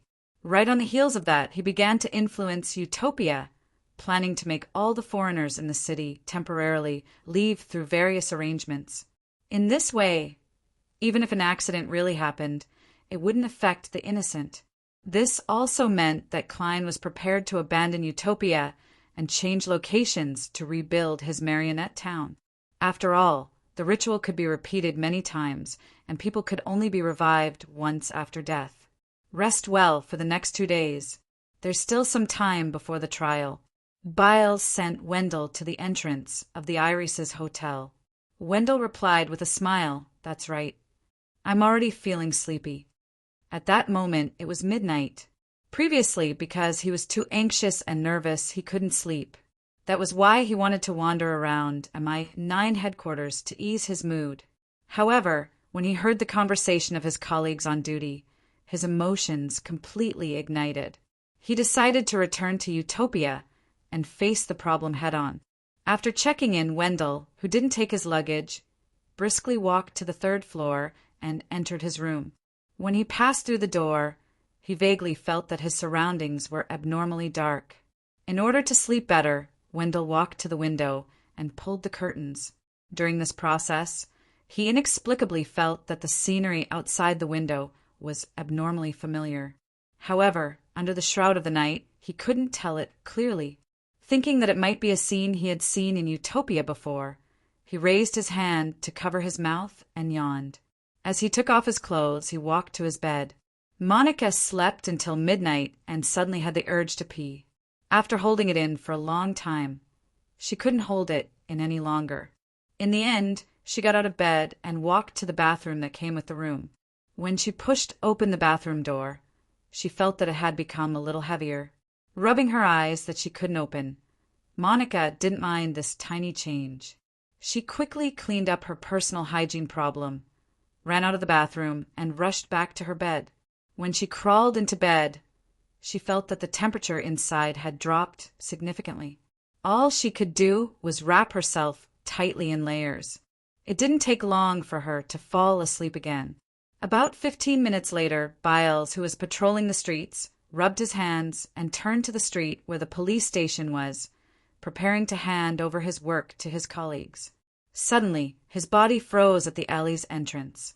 The black and dense spirit body threads on his body fell off at the same time and floated upwards. An exquisitely cut paper figurine landed and connected with the spirit body threads, quickly turning into another Biles. At the same time, a huge amount of knowledge turned into a torrent of information, surging over and reassembling into a man in luxurious clothes with long maroon hair. This man had blue eyes, a high nose bridge, and thin lips. He was none other than Roselle Gustav's sequence, one historical projection. Right on the heels of that, the projection grabbed and gathered all the surrounding information into his palm, condensing into an illusory ball of light. This information included the details of what had happened to Biles. In the next second, Roselle Gustav's historical projection forged a piece of information that was completely normal, allowing it to travel along the spirit body threads connected to the paper figurine to St. Ariana Cathedral in the municipal square and into the cathedral's basement. After this series of actions, another torrent of information surged over in midair. With Roselle's help, it reformed into 3 figures. One was an old man wearing a black robe and a hood, with a long and dense white beard on his face. The other was a middle-aged man with black hair and blue eyes, a rather square face, and a dignified aura. The third was a huge tree that seemed to have been doused with oil. Above the tree, there were arms that protruded with all sorts of strange things. Rolling on them were black and white eyeballs that were covered in blood vessels. They were leader of the secret order, Zeradol. Protector of Rouen, the first king, William Augustus I's historical void projection. The historical projection of abomination Sua. After making the corresponding preparations, Zeradol used the location provided by the historical projection to sneak into Utopia. Without any delay, he reached out his right hand and used the law of Beyonder characteristics convergence to suck the worm of spirit out of Biles's body. On the other side, on one of the palm-sized hands of Abomination Suya's historical projection, there was a rather ugly doll the size of a palm. This doll was wet and sticky. It didn't have eyes, ears, or a nose. It only had a hole-like mouth that spewed out grayish-white fog. As the worm of spirit and the doll approached, the black and white eyeballs rolling on Suya's tree trunk looked at them at the same time. Silently, the worm of spirit fused with the ugly doll. The doll twisted and squirmed as it grew eyes, nose, and ears, becoming like Klein Moretti. At this point, Zeradol no longer concealed himself, nor could he conceal himself. He took out a black shroud and suddenly wrapped Klein's doll. In the entire Utopia, all the marionette's spirit body threads were severed at the same time, unable to connect to their main bodies. This wasn't a problem with them, but that their main bodies had been isolated from them. In an instant, the people on duty in the police station, the guests in the hotel, Tracy and the thieves in the cell, and the citizens in the different rooms, including Anderson and Alsou, stopped breathing and turned stiff. Regardless of whether they were sleeping or doing something else, it was as though the pause button had been pressed at that moment. At the bottom of St. Ariana Cathedral, Klein woke up and knew that an accident had indeed happened. Without any hesitation, with a thought, he returned to Sapphira Castle and used the level and strength of a king of angels to resist the enemies that had surfaced and those that had yet to surface. This was the best choice in the current situation. Even if he couldn't protect his main body, Klein still had a chance to revive. At this moment, his floating consciousness encountered an invisible and dark barrier. It was difficult for him to penetrate it and enter Sapphira Castle. Klein tensed up, believing that the enemy might be more troublesome than he imagined. Not many high-level existences knew that he could return to Sapphira Castle without using a ritual. In the next second, the huge tree that seemed to be covered in sticky oil had arrived above St. Ariana Cathedral. At the same time, a deep and dignified voice echoed in the air. "Wandering is prohibited here. Teleportation is prohibited here." Klein wasn't controlled by his emotions. Seeing that he couldn't return to Sapphira Castle for the time being, he immediately changed his strategy and leaped into the fog of history. As soon as the grayish-white fog entered his eyes, it turned into a vortex formed by countless transparent maggots. The vortex extended out slippery tentacles covered in strange patterns. Unlike the previous time, the vortex emitted a powerful suction force, causing Klein's figure to accelerate as he was entangled by countless tentacles. Law of Beyonder characteristic convergence. The law of Beyonder characteristic convergence between angels. A subtle light flashed as Klein, who had been firmly controlled by Zeradol's mythical creature form, turned into a paper figurine. This was both an angel-level application of paper figurine substitutes, and it also had the help of grafting. Although Klein was unable to return to Sapphira Castle, he could influence the worms of spirit above the gray fog, allowing them to summon the curtain and provide his help. After dodging Zeradol's fatal strike, Klein ran into the fog of history, fleeing towards the city of old before the first epoch. At this moment, many marionettes in Utopia that had been dead for a long time had lost the support of their spirit body threads. Their flesh and blood rapidly rotted, or their limbs fell off, or they were affected by their Beyonder characteristics. All sorts of mutations occurred, transforming into different forms and terrifying monsters that exceeded imagination. They swallowed their own heads. Some were left with wriggling flesh and blood, while others grew densely packed eyes soon. Klein ran into the city of old in the fog of history. To him, this was a safe house that he could trust. This was because only a scholar of yore and a prehistoric human had the right to enter. Klein didn't hesitate. After habitually looking around, he began praying to the ever-night goddess on the layers of city ruins. Puff! With a soft sound, an ancient wooden cross with traces of blood pierced through Klein's heart from behind. A figure appeared behind him. It was a cold-looking man wearing a half-top hat and a black trench coat. German Sparrow. Klein's pupils dilated as the crazy adventurer said in a deep voice, "That's right. Adam gave me humanity. P.S. First update, then change the last half of the day for monthly votes. PS2. There will be an early update at midnight, but it should be an update first. Yes, after all, it is the curly-haired baboon's birthday. There has to be a sense of ceremony." Chapter 1381. Klein turned around and looked at the figure that was both familiar and unfamiliar at the same time. He had imagined all sorts of situations where Utopia would be attacked, but he never expected such a scene.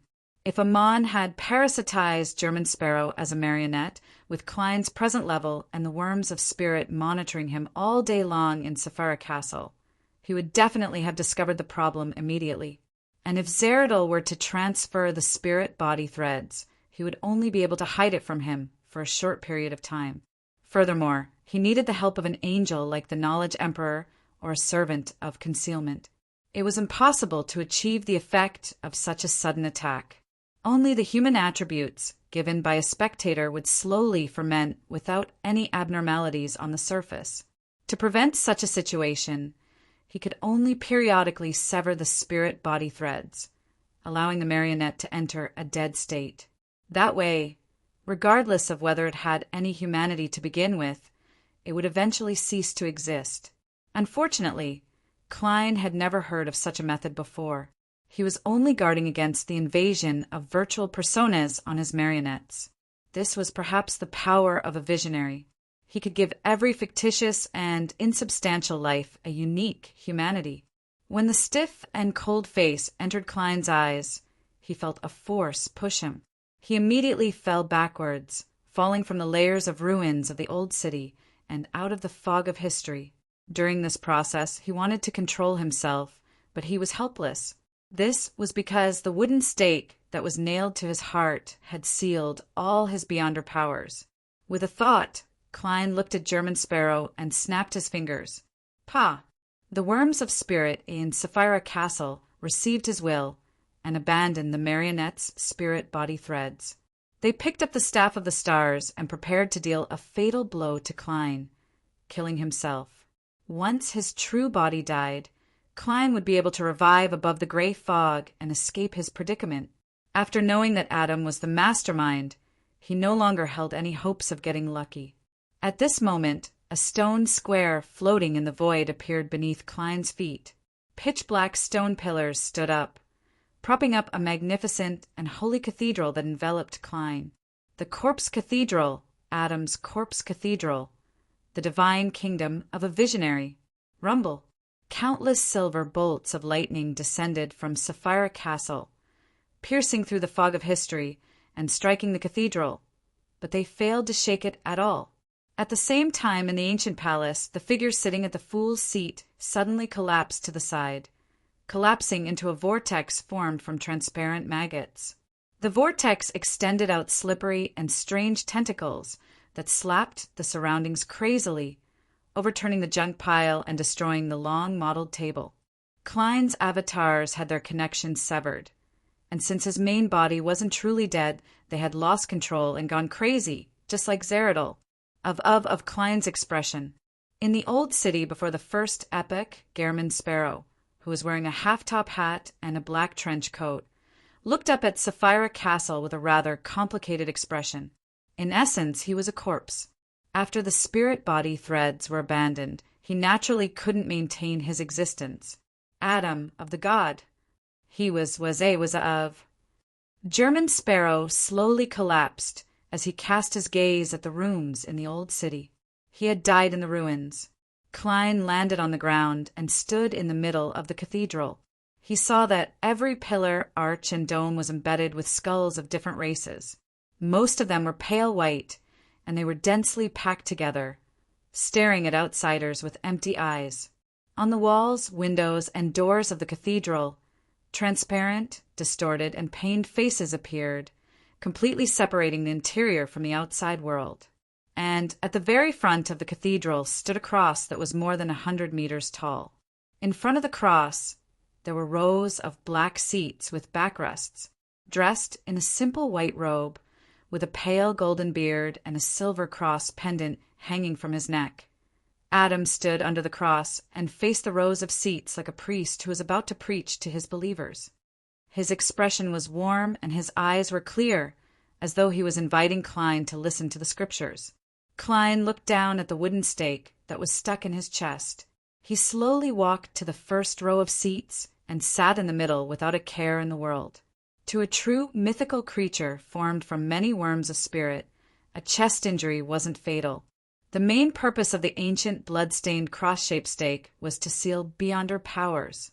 If not for a true god standing in front of him, Klein could have used his physical strength to pull out the cross-shaped stake and remove the seal.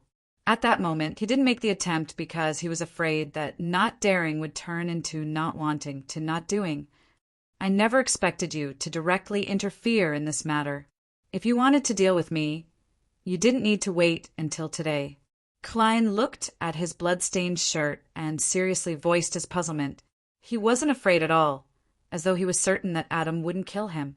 Adam held the silver cross pendant with one hand and calmly said, "Before this, you were able to play a significant role in many areas. You took 2 steps forward and continued with a clear gaze. He took 2 steps forward and continued with clear eyes. When Amon came to steal the corpse cathedral, I made a deal with him. He helped me obtain the first blasphemy slate, and I helped him capture you." "Is that so?" Klein suddenly understood. On the one hand, Adam didn't wish to be obstructed by the true creator and other existences when he became a god, and on the other hand, he wanted to obtain the first blasphemy slate. Therefore, he used the unshadowed crucifix and other methods to push Klein to head to the Giant King's court and open the door to Sassur's slumber, attracting the attention of the true creator and other existences. At the same time, he stole the first blasphemy slate at the critical moment through his brother, Amon. And to capture Klein, who was about to gain initial control of Sapphira Castle, it was definitely best for the visionary to arrange it. Although Amon and Adam are usually estranged, it's easier for brothers to work together than others. Klein nodded slightly and turned his head to look at the stained glass that protruded a distorted face. "I also didn't expect Zeradol to cooperate with you. Isn't he afraid of becoming food for Amon?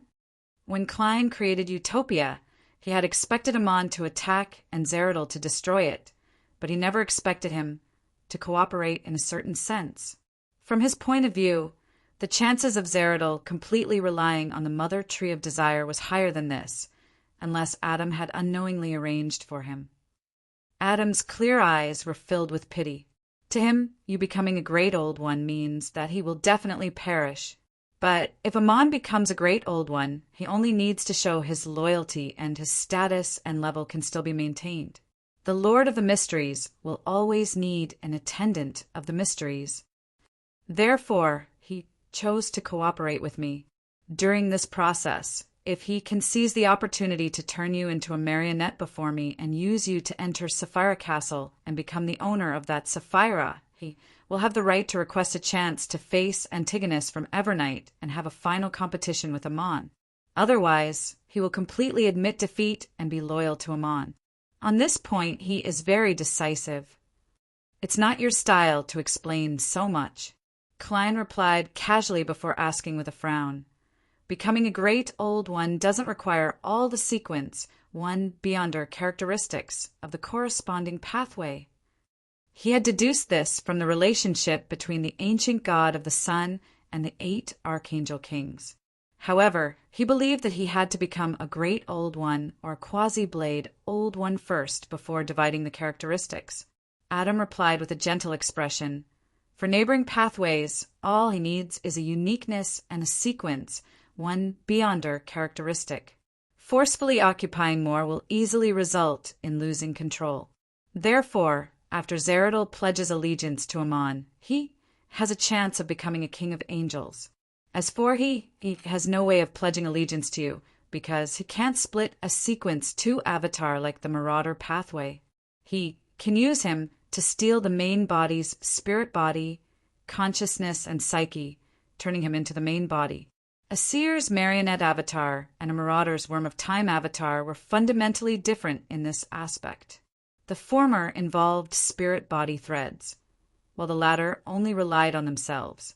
Furthermore, the reason why a marauder angel could do this was because their sequence 2 was the Trojan horse of destiny. Just as Klein nodded, he suddenly saw Adam turn his body, revealing something beneath the cross. It was a gray stone slab with mottled marks on its surface, making it look rather ancient. It was very similar to the first blasphemy slate, but it didn't have the abnormally ancient feeling. On it were words that seemed to be the source of all languages. Written on it were sequence names and potion formulas. The second blasphemy slate? Klein asked in surprise. His gaze quickly swept across the stone slab, and he didn't decipher the words in front. Instead, he looked at the last few lines. His intuition told him that there was very important information there. There's no rush. Amon will wait until he completes the ritual and becomes sequence 0 before stealing your fate. Otherwise, he won't be able to withstand the identity of the owner of Sapphira Castle. And before that, letting you continue staying in my divine kingdom is the best choice. Adam seemed to be consoling a repentant believer. Kill me, Klein mumbled inwardly. At this moment, he had already deciphered the last few lines. God, creator, omniscient and omnipotent, Lord of the astral world. Chaos C plus visionary, uniqueness plus sun, uniqueness plus tyrant, uniqueness plus white tower, uniqueness plus the hanging man, uniqueness plus 1 author beyonder characteristic, plus 1 white angel beyonder characteristic, plus 1 thunder god beyonder characteristic, plus 1 omniscient I beyonder characteristic, plus 1 dark angel beyonder characteristic, Lord of the Mysteries, King of Space-Time, Beacon of Destiny, Sapphira Castle embodiment, ruler of the spirit world. Sapphira Castle plus the Fool, uniqueness plus error, uniqueness plus door, uniqueness plus 1 attendant of mysteries beyonder characteristic, plus 1 worm of time beyonder characteristic, plus 1 key of stars beyonder characteristic. Upon seeing this, Klein turned to look at visionary Adam and asked in puzzlement, "Why are you showing me this?" Wouldn't it be safer to directly hypnotize me and let me sleep until Amon becomes a god? Adam's eyes were clear as he said with a gentle expression, "Why are you showing me this?" Adam's eyes were clear as he said with a gentle expression, "To be honest, if the other side isn't Amon, I'd be more willing to help you become the ruler of the spirit world. We have too many similarities. In a sense, we're old friends who have met once." At this point, he smiled and said, "We meet again, Mysteries. PS1, update first. By the way, I have something to do tomorrow morning, so the second update is still at 7 in the evening. PS2, happy birthday to all curly-haired baboons. PS3, first day of April, seeking a guaranteed monthly ticket. Chapter 1382. Today's first update has been sent, wishing the curly-haired baboons a happy birthday. I have to say, I was really surprised when you guys dragged the curly-haired baboons out of their birthday celebration. Then, I set the 1st of April, which was also the day Mysteries opened. 2 years had passed unknowingly, and the curly-haired baboons were getting better and better. Of course, I would call you guys that when I teased you. In serious situations, I still preferred to call you guys book buddies and readers. This way, we were all on the same level. Initially, I had planned to write mysteries for 1.5 to 2 years. But when I started writing, I knew that 1.5 years was definitely not enough. There were too many details and stories that could be told. If I was too hasty, I would lose the charm and feeling that I wanted. This was the book that I had the longest writing cycle. But because I always kept at least 1 draft, and I had one day off every week. It was not as tiring and impatient as writing martial arts and the later stages of my first life. Yes, when I wrote Arcana and Luck Destruction, I was still young and energetic, so I did not feel much. But when I wrote Arcana and Luck Destruction, I felt very tired. After all, I had already finished the book and wanted to rest. I did not want to write at all. Here, I solemnly thank everyone for their support and companionship. Your reading gave me money. Your laughter, your comments, your communication, and your various attempts gave me spiritual happiness and satisfaction. So, I really want to congratulate the curly-haired baboons on their second birthday. Back to the writing in March, because I slowed down the pace and wrote some details and some side stories. It felt better. As expected, writing needed to be relaxed. Constantly rushing for progress and keeping the pace tight might not be a good thing. Of course, writing details and side stories was also a very painful thing. After all, it was already more than 4 million words. Many things that should be written had already been written. If I repeated it again, it would lose its interest and readability. This forced me to constantly use my brain to find new entry points or new writing techniques, striving to give you guys a different reading experience. To me, this was also a stage of experimentation and harvest because I really experienced a new view of the world. Some new structures and new stories could directly lead to new segments and extend new narrative techniques. This was a very good thing. Routines were unavoidable, but we had to work hard to create new routines and use better narrative techniques to better express what we wanted to express. Regarding this, I will elaborate more on it after I finish writing mysteries, so I will not go into it here. From the feedback of the subscription chasers, the effect was not bad. Just 1 or 2 of the chasers increasing the number of subscriptions was not enough to explain the problem, as there might be a gimmick to watch. However, the fact that the subscription chasers maintained a high standard proved that the content in March was still very popular. Most of the time, the subscription chasers fluctuated between 59,000 and 2,000, and many times they even stabilized above 60,000. On average, it was much higher than the 6th novel. Of course, it wasn't like there weren't any problems. Because of racking one's brain to think about the plot and the angle of the narrative, many times the writing was done in a hurry. There wasn't enough elaboration, and some of the excessive writing didn't manage to hold up the tension of the plot. Yes, it was April. A new month, a new beginning for the 2nd anniversary. Curly-haired baboon's birthday. Please guarantee the monthly tickets. Oh, right. I have something on tomorrow morning. The second update will still be at 7 p.m. Thank you for your support. Chapter 1383. Mysterious. The last time Klein heard this term was from the consciousness of the true creator that descended. The last time he heard it was from the ancient god of the sun, the City of Silver's creator. In a sense, the two of them could be equated. The true creator was equivalent to the ancient evil spirit of the sun god after Sasser's personality was taken back. However, unlike before, when Klein heard this form of address, he did not lose his head in shock. His heart trembled, and the roots of his teeth tingled. At this moment, he felt as if he had seen a stone that had been hanging for a long time finally fall to the ground. Of course, he was not that calm. A certain degree of surprise, bewilderment, and disbelief was inevitable. It was only because the ancient dragon of mind, Arihog, had said that Adam might not be Adam, that he had guessed many possibilities and prepared himself accordingly. We meet again, mysteries. Adam is equal to the ancient god of the sun? Or was it the resurrection of the ancient sun god? He knew this, but he still wanted to resurrect his father, so he was called paranoid by Medici? Thoughts flashed through Klein's mind, and he gained a new understanding of a certain matter. No wonder Adam never preached his own doctrine and only spread the legacy of the ancient sun god. Klein originally believed that it was because visionaries were special enough that they could use their uniqueness to create a bunch of seemingly real believers as anchors. There was no need for them to gather additional faith, but from the looks of it, This might only be one of the reasons. After 2 seconds of silence, he looked into Adam's eyes that didn't seem to have any impurities. "You are the ancient god of the sun."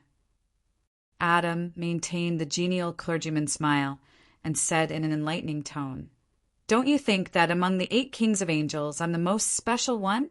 After reading the contents of the second blasphemy slate regarding the great old ones, you should be able to clearly understand this point. Indeed, Klein nodded, indicating that he could see it. Among the 5 kings of angels related to omniscience and omnipotence, you are the only one with the uniqueness.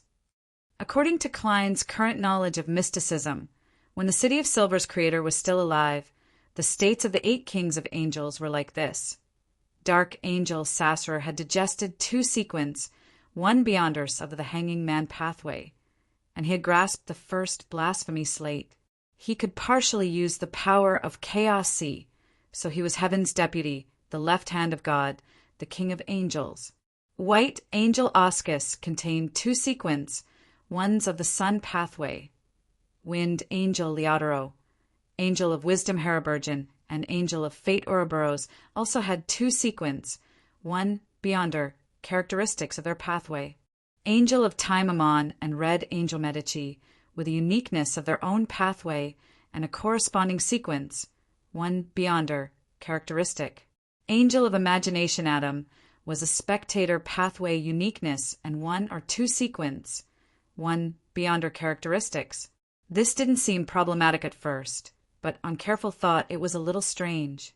Angel of time Ammon and red angel Medici didn't belong to the 5 pathways of omniscience and omnipotence. It wasn't a problem for the ancient sun god to give them the uniqueness through different means, but Adam was different. Visionary belonged to one of the 5 pathways of omniscience and omnipotence. The corresponding uniqueness was one of the cornerstones for the ancient sun god to become a great old one. In other words, this was equivalent to one of the 3 sequins, one beyonder characteristics that formed a sequence 0. How could it be easily separated? After all, as the deputy of heaven, the left hand of God, Sasser hadn't obtained the uniqueness of the hanging man pathway, much less wind angel Leodoro, angel of wisdom Heraburgen, and white angel Oscus. In the beginning, he believed that the ancient sun god had sensed the awakening of the primordial one, so he had deliberately used the method of giving birth to separate one of the 5 uniquenesses. He had taken the initiative to lower his level to resist the corruption and corruption. This was likely the thoughts of the other deities and kings of angels back then. When he heard Arihog say that Adam isn't necessarily Adam, Klein felt that there might be a deeper secret hidden in this matter. He had some guesses. After seeing the last few lines of the second blasphemy slate, he found it even stranger. This was because the uniqueness was one of the cornerstones that formed the great old ones. If the Sapphira was the foundation, then the corresponding uniquenesses were different load-bearing pillars. Losing any one of them would result in a huge problem. If the ancient sun god wanted to lower his level, the better choice was to separate out the sequence, one beyonder characteristic. This was relatively safer. Adam, who was dressed in a simple white robe and had a thick golden beard, walked to Klein's side. He turned around and looked at the blasphemy slate. A normal sequence 0 is made up of a uniqueness and 3 sequence, one beyonder characteristics. Without any one of them, one can't be called a true god. They can only be considered a king of angels. And after a visionary becomes a sequence 0, he can separate 2 sequence, one beyonder characteristics, and replace them with the corresponding characteristics he envisioned. The things that are envisioned are sufficiently real.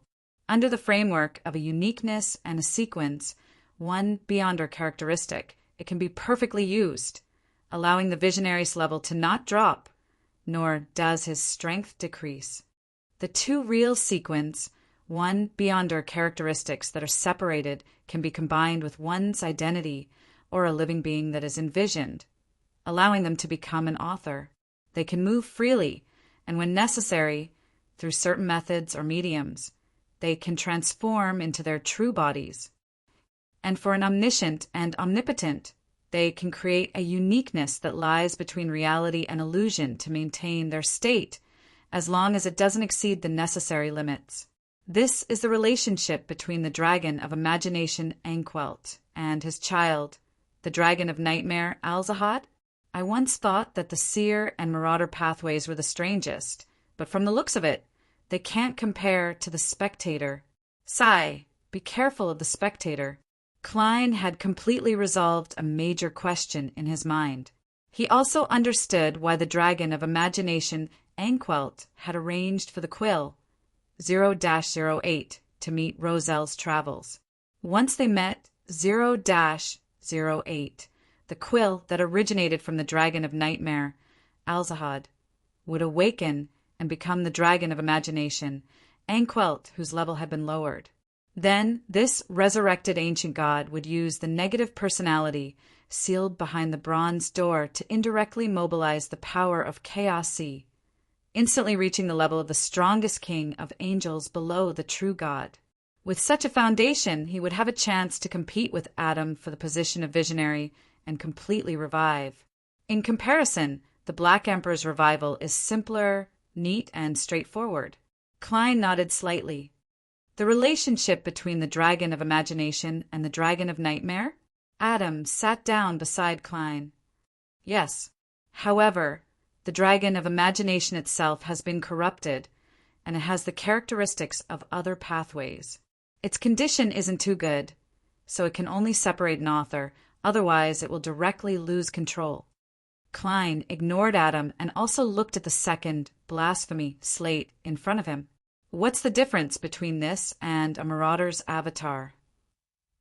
If Amon can become an error, he can also create at least 2 sequins, 1 avatars.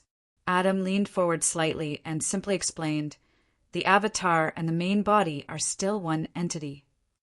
The doppelganger and the main body are still one entity, just located in different places. Does this mean that the sequence one that envisioned is completely separated from the main body and can be treated as another person? Only through certain methods, or with the help of certain mediums, can it be awakened. Klein asked thoughtfully, Did you awaken when you became a visionary? Did you awaken when you became a visionary? No. Adam looked ahead and replied with a gentle expression, When I perished and truth was born. Klein asked in surprise, Why? Is there no one who suspects it? If the gods knew that the ancient god of the sun had been resurrected in Adam's body, the history of the fourth epoch would probably be the siege of the Solomon Empire, the Twilight Hermit Order, and the Amon family. Apart from Veritas knowing for sure, only Nightfall would suspect it to a certain extent. I disguised myself as a paranoid maniac, a maniac who wished for my father to awaken in my body. This isn't difficult for a king of angels of the visionary pathway. Then Medici. Klein suddenly felt a little sympathetic. Red Angel. Thinking of this, he looked down at the blood-stained wooden stake in his chest and felt that he deserved more sympathy. Adam said calmly, This is a necessary sacrifice. Why do you think he survived for so many years after becoming an evil spirit without being discovered? Klein fell silent for 2 seconds before asking, What's the matter? He then asked, Do you plan on making me wait just like that?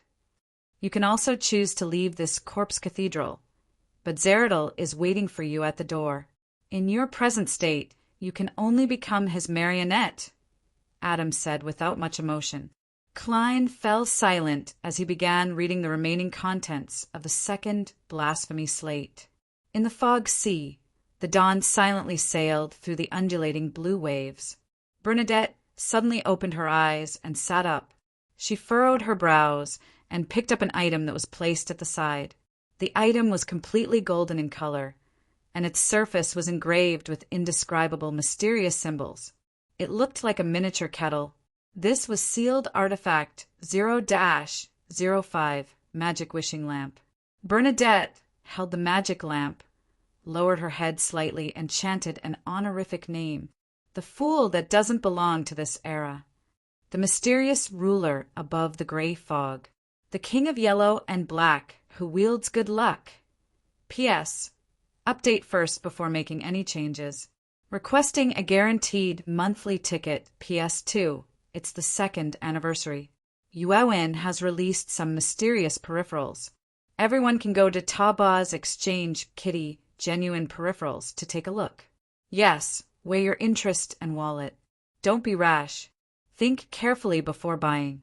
After all, you are all believers of the God of Poverty. Chapter 1384. Above the gray fog in the ancient palace beside the Fool's Seat, a prayer point of light expanded, sending out halos one after another.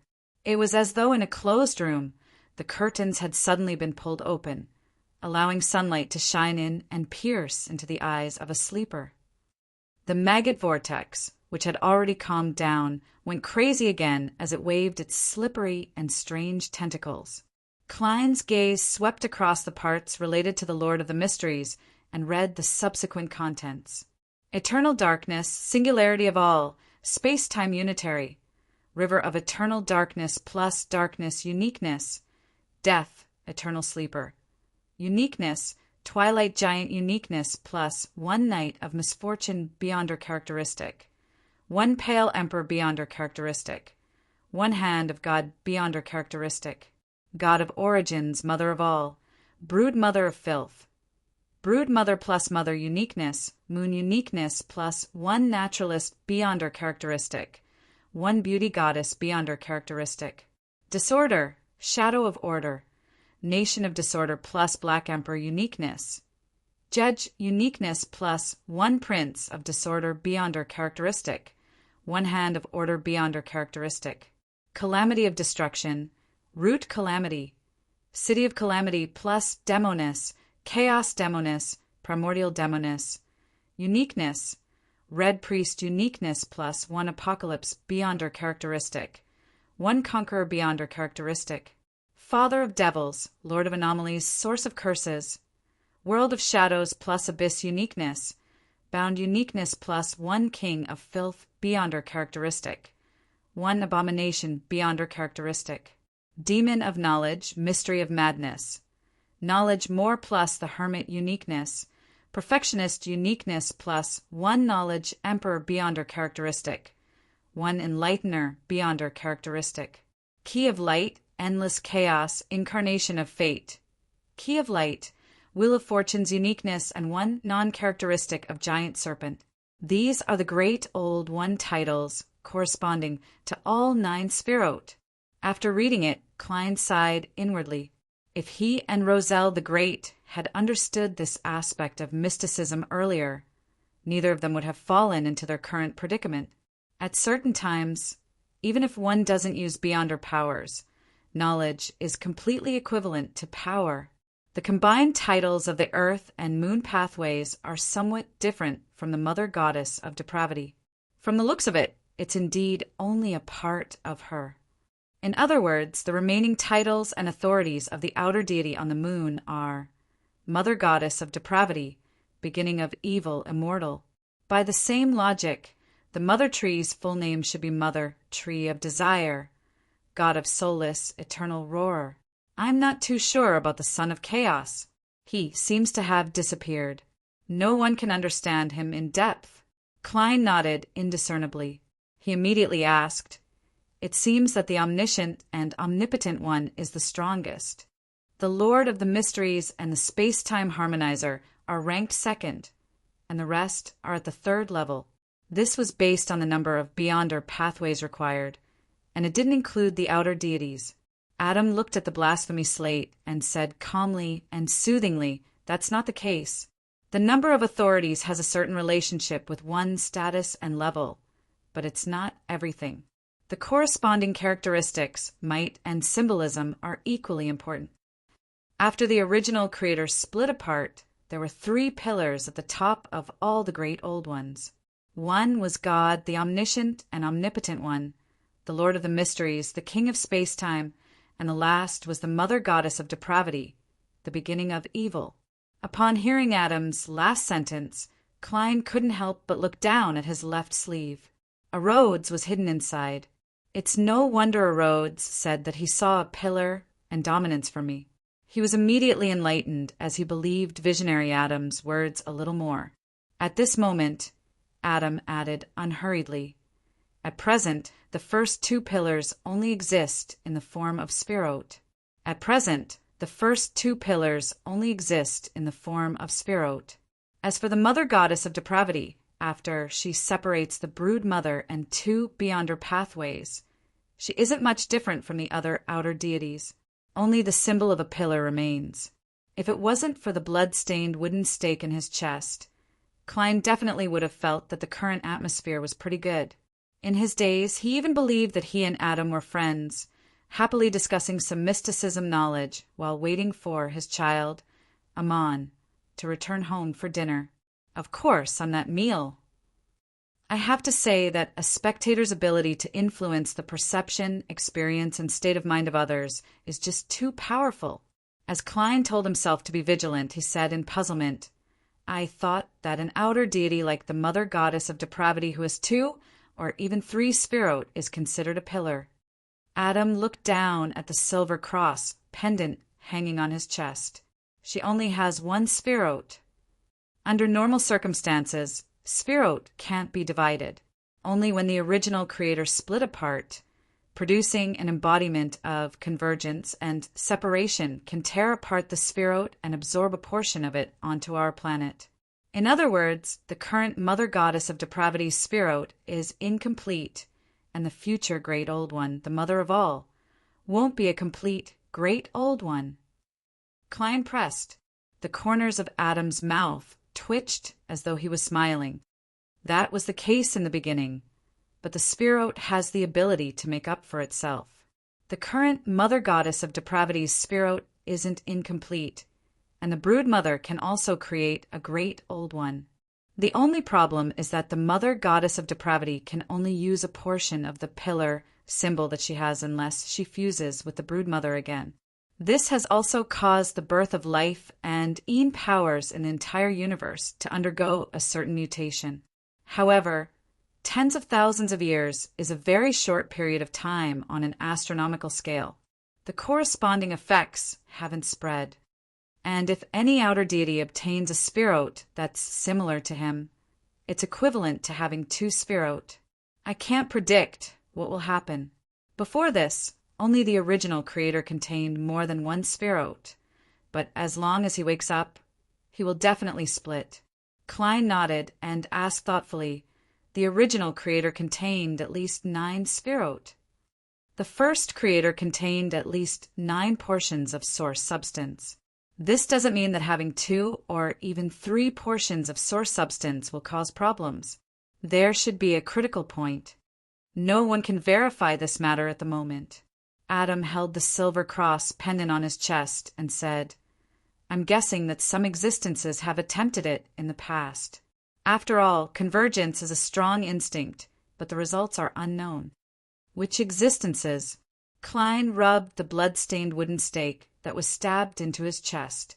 Adam cast his gaze back at the 100-meter-tall cross in front of him and calmly said, "The God from the early first epoch can also be called the primordial one. The God in the early first epoch can also be called primordial.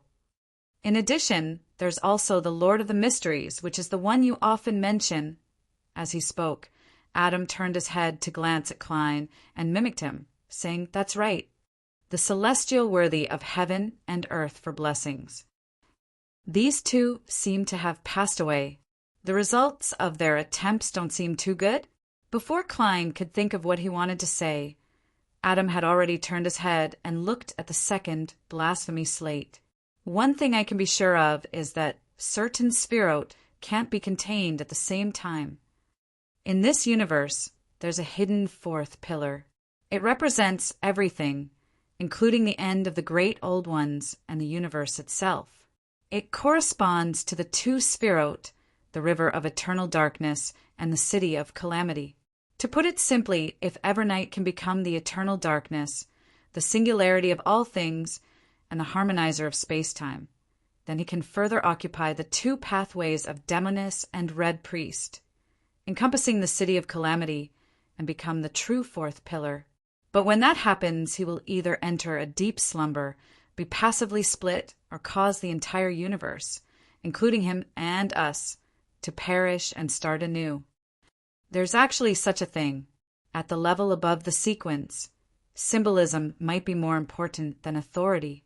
Adam, no, the ancient sun god's mysticism knowledge is terrifyingly rich, as expected of a quasi-great old one.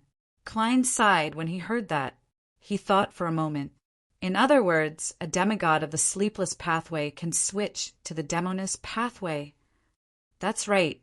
Adam looked ahead and said, but that way there's no way to become a great old one unless I think of a way to separate the beyonder characteristics from before. As he moved his gaze upwards, he began deciphering the demigod-level potion formulas of the spectator, sleepless, and arbiter pathways as he changed the topic. Where did the potion formulas related to the great old ones come from? The first, blasphemy, slate, doesn't seem to have any. They contain different sequence, 0 potions. Adam's expression changed slightly as his face seemed to glow. After I gained the authority of omnipotence and omniscience, I began deducing the methods and pathways to become a great old one. Finally, I found a suitable formula and figured out the different symbolism. Unfortunately, the primordial one had also awakened in my body at that time. Therefore, when you perished as the ancient sun god, you used a portion of your remnant body and will to create a second blasphemy slate? Klein sighed. From then on, there was light in the apocalypse. It also ended the chaotic battle between deities due to their emotions, and other reasons. It ushered in an era of games for the great old ones. Adam maintained his expression and didn't say a word. Klein fell silent. After a few seconds, he suddenly asked, what kind of human nature did you fabricate for my marionette? Adam turned his head again and said with clear eyes he was too tired. He wanted to rest and be free, even if it was only for a few seconds. Klein opened his mouth, unsure of how to respond. Why didn't you call him German Sparrow, and instead used that marionette instead? Adam asked warmly, as though he was enlightening a believer. Klein turned his head to look at him, and suddenly smiled. I'm German Sparrow, and German Sparrow is a part of me. If I separate the two, even if I can escape your divine kingdom, I will lose control irreversibly. Having said that, Klein paused for a moment and looked ahead. He asked in a deep voice, You're only left with godhood. Rohrstedt Archipelago, City of Generosity, Biome. After returning here, Verdu Abraham had done some research and learned that the god of war was a rather active existence in the fourth epoch. It was possible for him to respond to believers. Then he invited a pauper who was willing to sacrifice his life to pray to the god of war to confirm that there was no danger. And the price of all of this was 300 gold pounds. Now he had received a reward. Not only did the pauper not die, but he had also fulfilled some of his wishes. P.S. Update first before making any changes. Please guarantee a monthly ticket. Chapter 1385, Blue Mountain Island in a Primeval Forest. Verdu Abraham, who was prepared, was worried that he would be discovered by the official Beyonders if he held a ritual outside the city. Hence, he used a sealed artifact to teleport out of Biome and arrived at this uninhabited place. Touching his aching ribs, Verduc took off his classical robe and placed it to the side. Following that, he set up an altar, lit the candles, and burned the correct essential oils, extract, herbal powder, and other items. After completing the preparations, Verdu took 2 steps back and lowered his voice. He chanted in ancient Hermes, the great god of war, the symbol of iron and blood, the ruler of chaos and strife. The howling of the wind echoed endlessly in the dark forest. Amidst the rustling of the leaves, 2 of the candles on the altar suddenly emitted crackling sounds. Their corresponding candlelight increased in intensity, turning from a sapling to a giant tree. At the same time, the color of the candlelight turned from orange to blazing white. The wind that passed through the forest became more intense. The two blazing white pillars of fire intertwined, twisting into a blurry and gigantic figure. At that instant, Verdu Abraham felt an indescribable gaze land on him from above. He hurriedly lowered his head and said, "Great God of War, a lowly believer wishes to pray for your help." As he spoke, Verdu kept adjusting his state of mind and tried his best to remain calm. He knew from a certain ancient book in his family that the most important thing to do when praying to the God of War was to tell himself not to be angry. The gigantic figure formed by blazing white flames constantly spewed out flames to the side. It spoke in a language that Verdu could understand but didn't know what it was. "Lowly mortal, deities aren't used to fulfill your wishes. Speak, tell me your prayer. In the end, it's up to me to decide whether to help you." Verdu had already thought of a script. After some thought, he said, "Great God of War, how can I let my ancestor, Mr. Dor, return to the real world? A ritual to sacrifice a bizarro sorcerer, a secret sorcerer, and a parasite. You should already be aware of it," the flame giant said in a deep and authoritative voice. "It's the same answer given by Dorian's student." Verdu sighed. "Great God of War, if I want you to help me complete this ritual, what do I have to pay?" The flame giant looked down at the astrologer. "The corresponding price isn't something you can pay. Your pale and insignificant soul isn't even qualified to be embers." Just as Verdu was feeling disappointed and depressed, the flame giant continued, "But Mr. Dor can. Besides, I'm in a good mood today. Sacrifice a portion of your blood to me as a mark of the contract. I will demand the corresponding price from Mr. Dor." "You can do that." Verdu subconsciously felt a little suspicious, but after some thought, he felt that there wasn't a problem. Indeed, only his ancestor, Bethel Abraham, had the right to make a deal with the hidden existence of the God of War. As for whether Mr. Dor was willing to make this deal, Verdu had never considered it. From his point of view, anyone who was in an exiled and sealed state would undoubtedly want to escape, even if they had to pay a sizable price. Yes, great God of War. After some thought, Verdu agreed on a moment of impulse. He then changed the ritual and added the sacrifice and bestowment portion. He then used an iron dagger to pierce his arm and let out some dark red blood. When his blood turned into red pearls and passed through the door of sacrifice and bestowment, it became extremely dark, as though there were countless monsters lurking inside. In the next second, a blob of something was spat out from behind the illusory door. It was a translucent meat blob with slippery tentacles. On the meat blob, twisted maggots crawled in and out. Just seeing this item made Verdu's head spin, as though someone had injected a large amount of paste into him. At this moment, a speck of fire descended and enveloped his body, dyeing his vision with a layer of bright red. With the help of this layer of red, Verdu no longer had any abnormalities from looking directly at the blob of meat. Right on the heels of that, another blob of something was spat out by the door of sacrifice and bestowment. This was a bird with a deformed head. Every feather shimmered with a faint starlight, and there were insect-like beams of light that drilled in and emanated from its body. Worm of Star. This is a monster with the secrets Sorcerer Beyonder characteristic.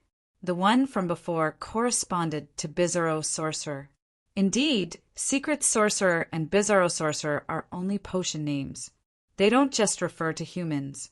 It's the same for demigods, unless the term demigod is specially added. Verdu had a deeper understanding of his pathway, so he understood the current situation.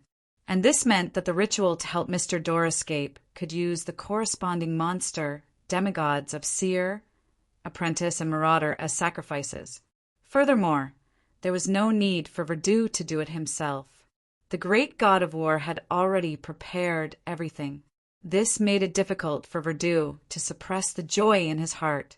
He looked at the door of sacrifice and bestowment with great anticipation, waiting for the third sacrifice to be spat out. In just a second, a blob of something flew out from the darkness behind the door and landed on the altar. It was an unconscious crow, Of course, it only looked like a crow. There was a black circle around its right eye, and every feather on its body was nearly transparent. There were rings on it, a monster corresponding to a parasite. Verdu was delighted as he sincerely praised the great god of war. Inside the corpse cathedral, you only have godhood left. Klein looked at the huge cross in front of him and asked in a deep voice. He felt that there was definitely a problem with relying on a certain identity or personality to revive. Even if that identity or personality had a real body, a real beyonder characteristic, and a certain level of self-awareness, it wouldn't be close to perfection. And Adam's various actions had deepened his suspicions in this regard. Sitting beside him, Adam, who was dressed in a simple white robe, didn't have a change in expression. He still maintained his preaching state. Yes, only by fusing with the true will I be complete. Indeed, Klein sighed. Although the true creator is the embodiment of negative personalities and extreme emotions, he has also inherited human nature? That's why he went mad. Adam sounded as though he was talking about a stranger. Klein thought for a moment and read the remaining contents of the second blasphemy slate. If the two of you really fuse into one, which one of you will be in charge? This is what we've been competing over ever since we woke up. Adam released his grip on the silver cross pendant. That's why you obtained the first blasphemy slate through Amon, hoping to use it to control Chaos C and gain the initiative? Klein was enlightened as he frowned and nodded. On this matter, the two of you seem to have a tacit understanding. The true creator has never used your identity to make a fuss and use external forces to deal with you. This is between us, Adam replied calmly. After a few seconds of silence, Klein turned to stare at the blasphemy slate. I have a nagging feeling that the death of the Red Angel and many things in the fourth epoch aren't that simple. Klein kept asking and probing. Apart from wanting to understand more secrets and obtain more knowledge, he was also stalling for time and maintaining the current state of interaction. Compared to being hypnotized by Adam and becoming muddle-headed or falling asleep, he preferred to remain awake. With this in mind, Klein looked down at the blood-stained wooden stake that was stabbed into his chest. He felt that the stabbing pain it brought was very real. Why do you say that? Adam asked in return, looking like he was about to begin praying at any moment. Klein deliberated over his words. Before the return of the Black Emperor, the Solomon Empire only had one true god, the true creator, as well as the Red Priest uniqueness. The nobles and factions that supported Alistitutor's independence occupied the four uniquenesses: Visionary, Door, Error, and the Fool. Adding both sides together, even if we include the King of Angels like Ouroboros, we still wouldn't be able to fight against Evernight and the other 5 true gods. Furthermore, they still have the Adjudicator and other uniquenesses. Under such circumstances, even if you don't plan to target the Red Angel, no one will suspect you. Of course, a crazy Blood Emperor might be more useful to you. Adam's gaze remained fixed on the huge cross. You don't understand because you don't know enough. In the fourth epoch, apart from the 3 empires and the true deities and kings of angels backing them, there are also the Demonist sect and the Moses ascetic order. There's also the Abyss's infiltration and hidden development of the artisans, as well as the southern continent's Balaam. Besides, that's not all. In addition, there are quite a number of factors that can be considered crucial. Klein nodded thoughtfully. For example, the conflict between the 6 deities. Adam smiled warmly. That's not all. Without waiting for Klein to ask again, Adam calmly added, You should have been to Bansi. You should have been to Bansi. Klein's heart stirred as he opened his mouth, but he didn't say a word. Adam continued. In addition, after my death, the outer deity's corruption of reality has clearly deepened. Above the gray fog in the ancient palace, the prayer point of light representing Bernadette kept expanding and contracting due to the lack of response, spreading out a halo. This agitated the vortex formed by transparent maggots. It frantically waved its slippery tentacles and lashed at the spot. After repeated misses, one of its tentacles touched the correct prayer point of light. P.S. Update first before making any changes. Seeking monthly votes. Chapter 1386. After Bernadette's prayer didn't receive a response, she took the magic wishing lamp and walked to the window of the captain's cabin. She looked out at the deep blue sea. She wasn't impatient, nor did she attempt to use her prophecy powers. She patiently waited for the situation to develop. After a few minutes, a grayish-white fog suddenly appeared in front of her eyes. Right on the heels of that, the fog was dyed gold, as though it had been smeared with a layer of sticky syrup. Bernadette immediately lowered her head and looked at the magic wishing lamp in her hand. She saw the wick at the mouth of the lamp automatically ignite. Above the gray fog in the ancient palace beside the fool's seat, the prayer light that had expanded to the size of a human head was instantly occupied by a distorted and blurry, pale golden figure. The figure's gaze pierced through the prayer light and the grayish-white fog, looking at the maggot vortex that was attempting to destroy everything around it. His voice echoed in Sapphira Castle, dignified and magnificent. "You actually lost control?" Jeannie's tone was filled with obvious mockery, not caring if the crazy worms of spirit could understand him. At this moment, above the fool's seat that had already collapsed, a strange door of light formed from countless spheres of light appeared. It was faintly discernible as it emitted a glow, outlining a complicated symbol in midair. This symbol originally existed behind the fool's seat. It was formed from half a pupil-less eye and half a contorted line. As the symbol took form, the strange light became fainter and fainter before it completely fused into the space. In the next second, Klein's voice sounded from the symbol representing the fool. "Jeannie, I want to make a deal with you." The blurry and distorted pale golden figure immediately laughed. "Ha ha! I told you that you would eventually agree." After laughing for a few seconds, Jeannie calmed down and said, "I was just thinking, how can someone who can become the new owner of Sapphira Castle so easily lose control? This is my preparation for the worst-case scenario." The voice in the fool's symbol didn't show any signs of impatience. Jeannie chuckled and said, "That's right. Aren't you afraid that I'll raise the price at the last minute?" Klein replied unhurriedly, "This is just one of my preparations. To me, this is just one of my preparations. But to you, this might be your only chance in many years." The genie's pale gold figure swayed as if blown by the wind, and his magnificent voice sounded. "My conditions are the same as last time. As long as you can remove the seal and let me out, I will return to the starry sky with what belongs to me and leave the rest to you. I will also fulfill your 3 wishes. Of course, judging from the current situation, you seem to need me to pay you in advance."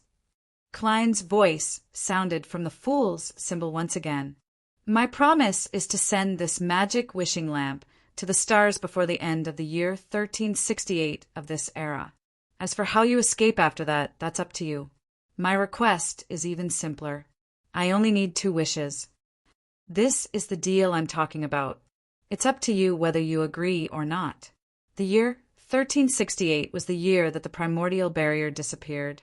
It was the doomsday that the prophets of this world acknowledged. The blurry and distorted pale golden figure was silent for a few seconds before saying, "If I don't remove the seal, the wishes I can fulfill will be very limited. Once it exceeds a certain level, it will be fulfilled in a very distorted manner." Inside the glowing symbol of the fool, Klein's voice sounded calmly. "The 2 wishes I need can be fulfilled by you now." The genie fell silent again and didn't speak for a long time. Byam in the primitive forest. Verdu, whose mind was burning up due to both internal and external reasons, didn't waste any time. According to the god of war's instructions, he modified the altar and engraved the correct symbols, magic labels, and strange patterns. He was originally worried that the 3 demigod-level monsters would suddenly wake up. But when the ritual was ready, the sacrifices were still unconscious and unable to resist. After placing the squirming meat blob, the deformed starbird, and the black-eyed white raven in the correct positions. Verdu looked at the only candle on the altar and lit it. Then he took a few steps back and solemnly chanted in Jotun, the great door of all doors, the guide of the endless cosmos, the key to all the mysterious world. I pray for your response. I pray for you to descend upon this world. Before he could finish his sentence, 3 bangs sounded from the altar. The 3 demigod-level monsters that corresponded to the Bizarro sorcerer, secret sorcerer, and parasite seemed to be pinched by an invisible hand. After a slight struggle, they exploded, turning into blobs of flesh and blood that shimmered with different colors. The flesh and blood seemed to have their own life force. Under the guidance of some indescribable power, they gathered in midair and outlined evil and filthy symbols. Countless runes gathered together, slowly forming a huge door that was more than 5 meters tall, that was still wriggling with flesh and blood. The door stood on the altar, and it was dark inside. It was unknown where it led to. The candle that represented Mr. Door suddenly burst into flames, illuminating the entire door of flesh and blood and illuminating the darkness. In the darkness, there were balls of light condensed from faint starlight. Upon closer inspection, they looked like strange insects with bent bodies. The balls of light quickly rose up and formed a huge arm. It was an arm that was rather difficult to pass through the door of flesh and blood. This arm, which clearly didn't belong to a human, pressed against the altar and forcefully squeezed outwards. It caused the entire door of flesh and blood, and even the entire forest and island to tremble like an earthquake. Verdu watched this scene in delight before his vision suddenly blurred. Pa! Something fell from his face into the grass. Verdu subconsciously lowered his head and saw an eyeball with protruding blood vessels rolling there. Pa! Pa! Pa! His nose, ears, and his remaining eye, along with his muscles, fell down piece by piece as starlight seeped out. Plop! His body collapsed, and his flesh and blood completely collapsed. At this moment, the arm finally squeezed through the door of flesh and blood and began attempting to pull out the remaining parts. Rumble! In the illuminated darkness behind the door, thick bolts of lightning formed a storm and descended, but they were suddenly engulfed by the blood-colored tide. Finally, a huge figure formed from pure balls of light passed through the door of flesh and blood. In the next second, the balls of light began to collapse and stack up, as if they were about to undergo a qualitative transformation. Dark rifts that came from the void appeared in the surrounding forest. These rifts directly devoured different parts of the trees, turning them into strange shapes. At the same time, a hurricane of unknown origin blew out from the rift and swept in all directions. The entire Blue Mountain Island where Byam was located shook as if it was about to sink. In the Cathedral of Waves, Alger Wilson, who was vexed over Verdu's teleportation away and unable to monitor it, suddenly heard the sound of doors opening one after another. Every door in different parts of the city opened automatically at this moment.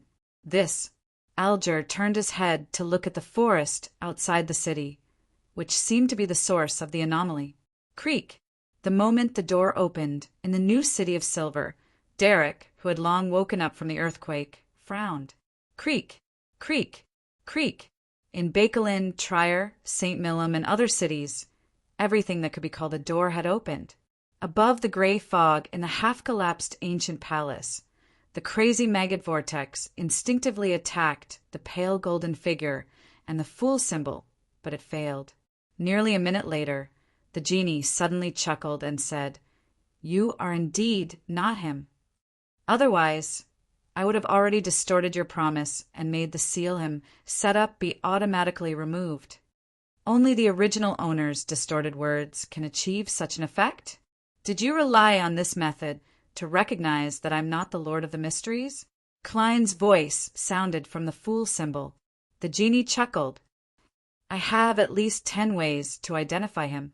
Without waiting for Klein's response, the pale golden figure smiled and said, "You don't seem to be able to maintain this state for long." You don't seem to be able to maintain your current state for too long. All right, we have a deal.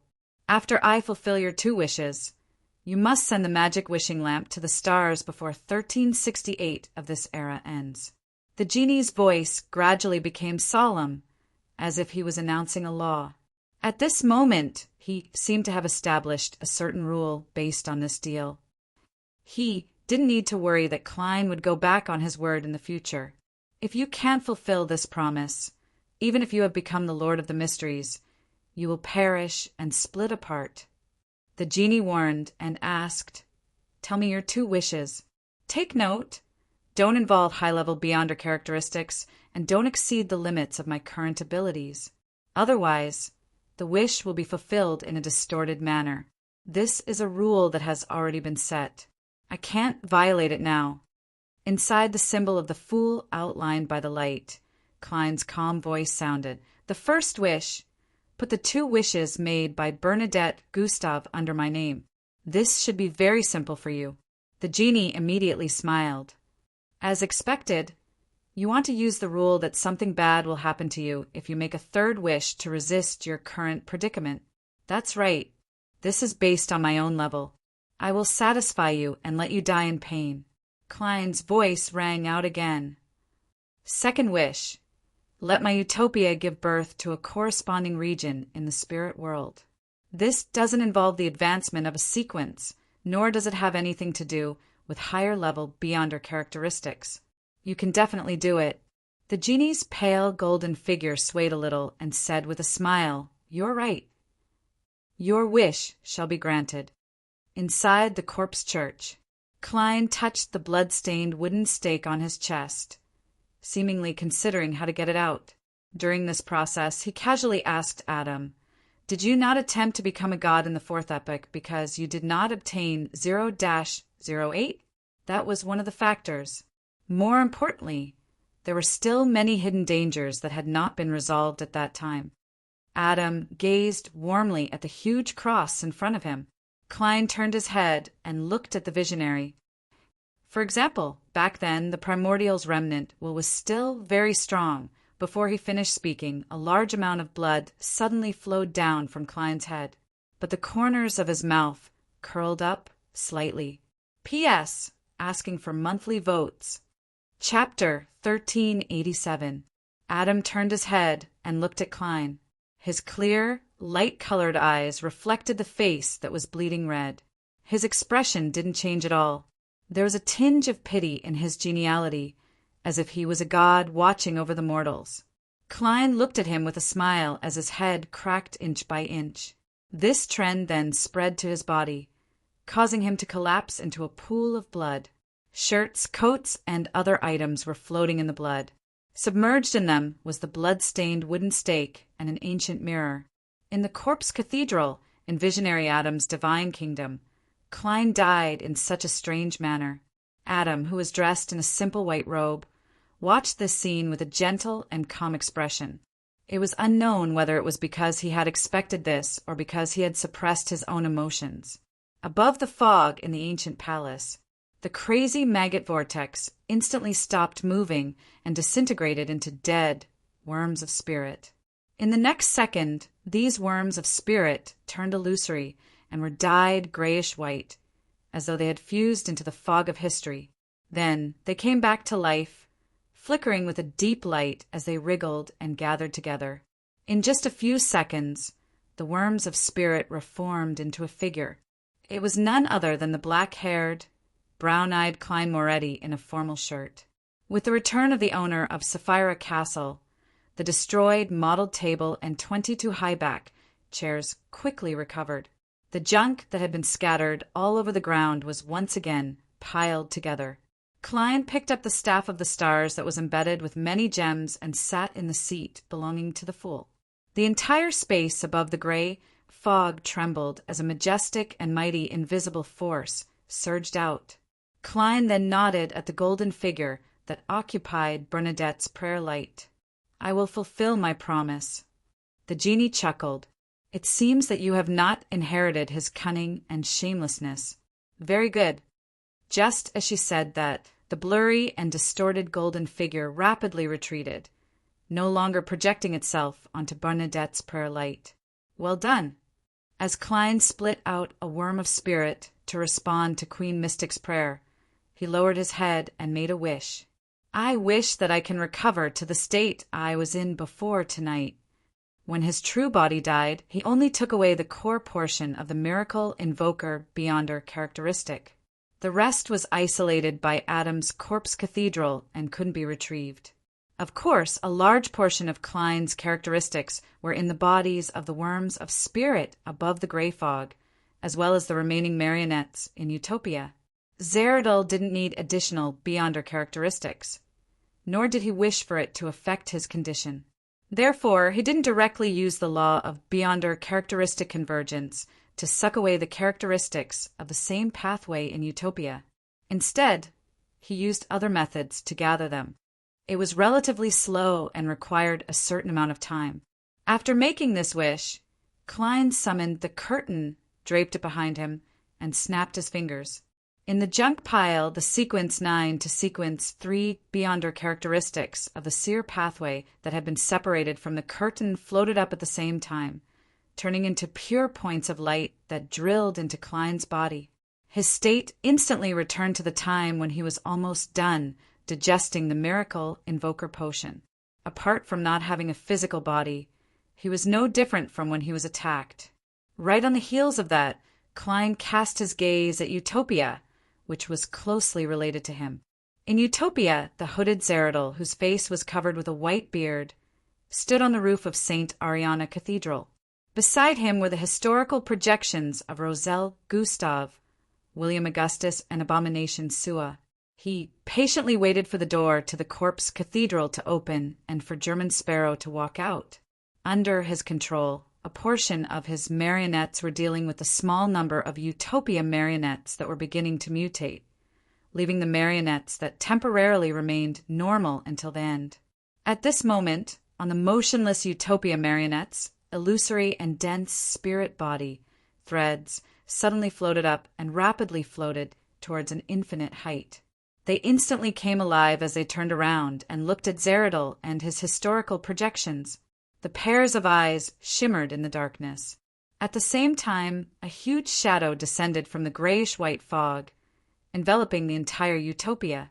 Zeradol and his historical projections instinctively raised their heads and looked at the sky that was filled with a faint gray fog.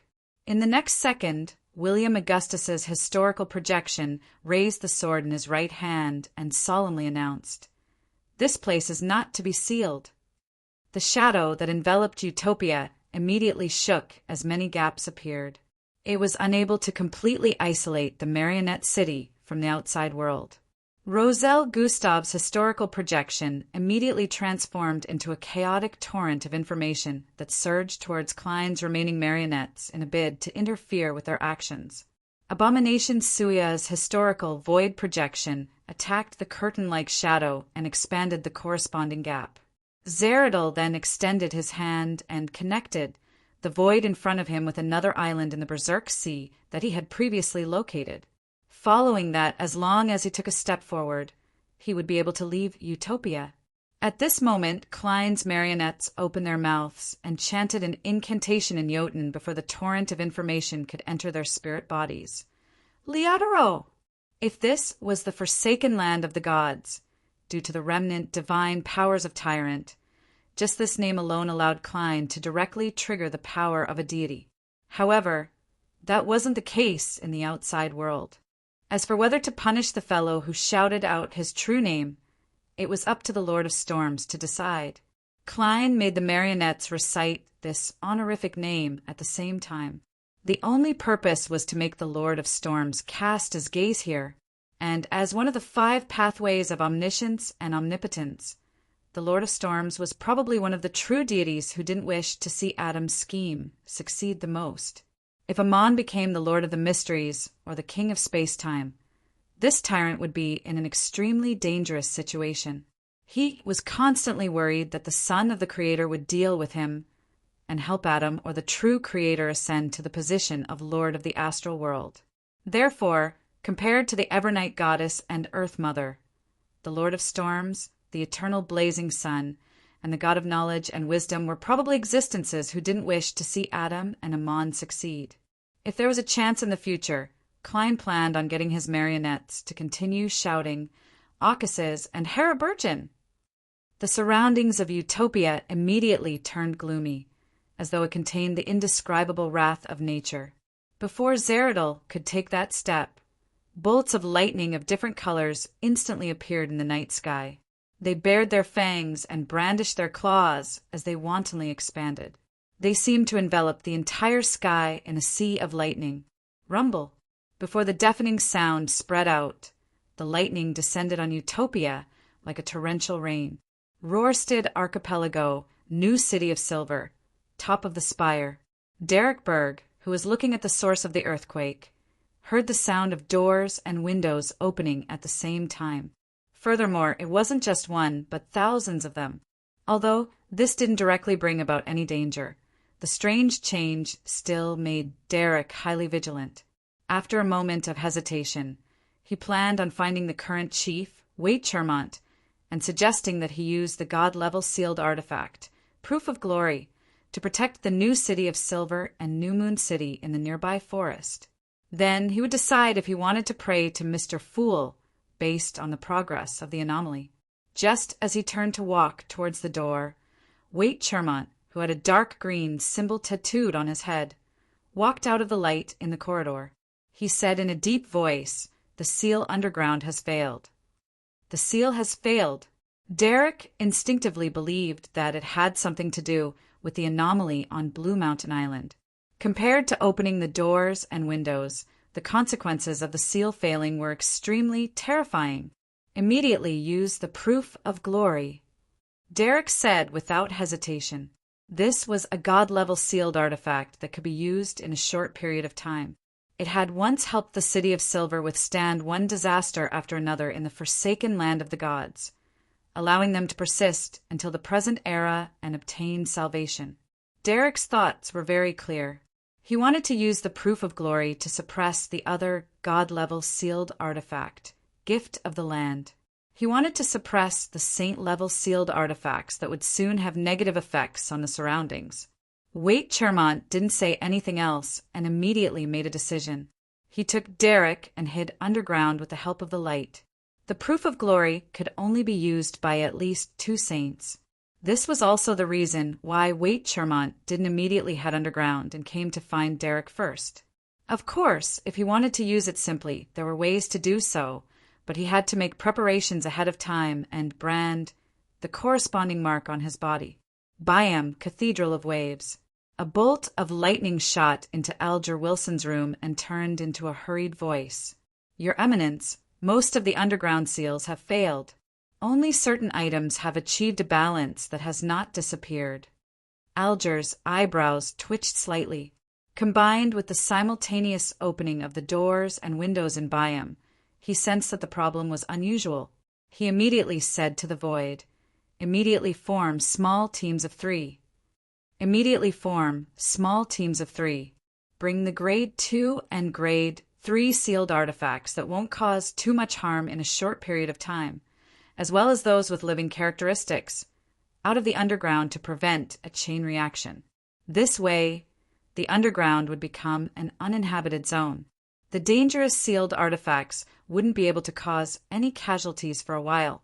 And with the passage of time, when the abnormality of the seal's failure passed, the mandated punishers would be able to free up their hands to deal with these items. However, the premise was that the 3 Grade 1 sealed artifacts didn't lose control. Once something went wrong with them, the negative effects would soon affect the entire biome. However, with the seals already failing, it would be difficult for these 3 items to not have any problems. The first thought that flashed through Alger's mind was to bring along the one with the most widespread negative effects and use his own abilities to temporarily control it. Then he would fly over the sea and stay away from Byam. This wouldn't be too dangerous for him in the short term. After all, he was a demigod. The biggest problem was that the remaining 2 Grade 1 sealed artifacts would undoubtedly cause considerable damage to Byam. At least I've tried my best. Alger felt that this method was safe and could deal with the Church of the Storm's subsequent investigations. It was pretty good. His gaze subconsciously looked out the window. There were a few schools and workhouses near the cathedral. Alger retracted his gaze and fell silent for 2 seconds. He sighed and continued. He sighed and continued, "Leave the rest to me." His words turned into electric waves one after another, combining into silver-white lightning that flew underground. P.S. Depending on the situation tomorrow, I'll decide if I want to be the first to add updates to the monthly votes for March. Divine King of the Nine Heavens. Chapter 1388. As he sent the message to the mandated punishers, Alger had already quickly formulated a plan in his mind. He would make the best use of his time to pray to the Lord of Storms, hoping to receive the Lord's blessings or help. Then he would immediately rush underground and use his Beyonder powers to forcefully suppress the 3 Grade 1 sealed artifacts, including the Blue Door. During this process, if the Lord of Storms responded to his prayers or the abnormality of the seal's failure ended in time, there was naturally no need to consider other countermeasures. However, if neither of these things happened, and he began to find it difficult, he would seek help from Mr. Fool. To Alger, once he had to do so, no matter what method he used or how he tried to hide it, it would be difficult for him to escape the fate of being suspected. After all, suppressing 3 Grade 1 sealed artifacts with his own strength was indeed inconceivable. When the time came, his only choice was to immediately abandon his position and flee after the abnormality ended and the seal took effect again. He would waste all his years of hard work, and he would lose the position of cardinal that he had painstakingly obtained. However, compared to his own life, this was a price and sacrifice that he could pay. As for the consequences of his chances of obtaining the Book of Calamity plummeting, Alger didn't care about it at the moment. He was still far from the level where he needed to consider such problems. Of course, as a demigod and cardinal of the Church of the Storm, he believed that he was definitely under the watch of the Lord of Storms. After abandoning his position and fleeing, he had to obtain the blessings of other existences to survive. Otherwise, the outcome would be unimaginable. And on this matter, he could only rely on Mr. Fool. Taking a deep breath, Alger quickly chanted, "The King who rules the sky, the Emperor who rules the sea, the great God of storms, I pray for your attention and your blessings." After chanting, Alger grabbed his hand and flew underground with a gust of wind. About 10 seconds later, outside the Church of Waves, the tide that was crashing against the embankment rose and surged into the air. The blue seawater poured down, enveloping the church like a thick barrier. Inside the barrier, silver lightning flashed and drilled into the ground. Rumble. Lightning struck down like a storm, illuminating the entire Utopia and half of the Berserk Sea. At this moment, a pitch-black cathedral with many skulls embedded in it suddenly appeared in the air. It was located in the sky above Zeradol's area, attracting all the lightning around it, causing countless pale skulls to leap with twisted electric snakes, causing the stained glass to reflect bright light. Rumble. In the places that Adam's corpse cathedral couldn't hide, Zeradol's marionette, Abomination Sua's historical projection, and Klein's marionette were instantly shattered by the violent lightning. Then they either vanished or shrunk into traces. Even the historical projection of Roselle Gustav, which had turned into a torrent of information, was not spared at this moment. A strong electromagnetic storm wreaked havoc in the city, destroying all information structures. While the visionary was blocking the tyrant, Zeradol took a step forward and walked into the void in front of him. And this void was connected by him, using the beyonder powers of an attendant of mysteries, to another island in the Berserk Sea that he had located ahead of time. The distance between the two was reduced to 0. Zeradol's black-robed, hooded figure quickly disappeared into the void illuminated by lightning. But in the next second, he didn't appear on the distant island, but above Utopia's Iris's hotel. Just a moment ago, when Zeradol was stunned by the might of the storm, Klein, who was in Sapphira Castle, seized the opportunity to use the curtain draped over his body and mobilize the power of the Sapphira. He forcefully grafted the void in front of the target to Iris's hotel, silently changing Zeradol's key setup. This was the suppression of a king of angels of the same pathway against a sequence, one angel. Rumble. The never-ending lightning struck down, enveloping Zeradol, who had a long and dense white beard. Zeradol's pitch-black eyes didn't show any change in expression. His body rapidly faded and disappeared amidst the bolts of lightning. He had only come as a historical void projection. His true body was hiding in a certain fragment in the fog of history. Sitting in the fool seat, Klein immediately cast his gaze at the grayish-white fog below, at the countless spots of light in the fog. He was temporarily unable to find Zeradol because he definitely had a secret history that only him, or a few existences, knew. However, being unable to find him didn't mean that Klein could only watch and patiently wait for him to reach his limits, making it difficult for him to remain in the fog of history. As the owner of Sapphira Castle, an existence that had reached the level of a king of angels, even if Klein could only make initial use of this Sapphira, he could still accomplish many things. In the next second, Klein opened the box, summoned the Fool card, and contained it in his body. In an instant, he turned into the Fool, who was dressed in colorful clothes and a gorgeous headdress. Amidst his deep and terrifying aura, he exuded a comical and absurd feeling. The entire Sapphira Castle shook gently. Thud! The Fool Klein used the end of the Staff of the Stars in his right hand to prop it against the edge of the long, mottled table. In the real world, the grayish-white fog appeared. An ancient palace stood above it, faintly discernible. In the ancient and majestic palace, a strange light formed from countless balls of light rapidly outlined itself, emitting an invisible and terrifying suction force. The fog of history immediately boiled. In a spot that Klein didn't light up, Zeradol's figure quickly appeared, uncontrollably cast towards an infinite height. The law of Beyonder characteristics convergence. With the help of Sapphira Castle, Klein projected the convergence power of Beyonder characteristics into the fog of history. At this moment, Zeradol's black-robed and hooded figure collapsed, thinning into a pale paper figurine. His true body then appeared on another island in the Berserk Sea. He quickly used the Beyonder powers of an attendant of mysteries to connect the convergence tendency to the paper figurines. Seizing the opportunity created by the paper figurines, Zeradol quickly made a wish. I wish for my Beyonder characteristic to temporarily calm down. Just as he said that, he clasped his palms together. He had already made his wish. This allowed him to escape the suction force from Sapphira Castle, the Fool card, and the attendant of mysteries Beyonder characteristic. At the same time, he took a step back and accurately stepped on a milky white stone. And this stone had long been connected to a certain spot by him, and had been solidified to a certain extent. With Zeradol's stomp, his figure instantly vanished. It was unknown where he had gone, but the stone seemed to be weathered as it disintegrated.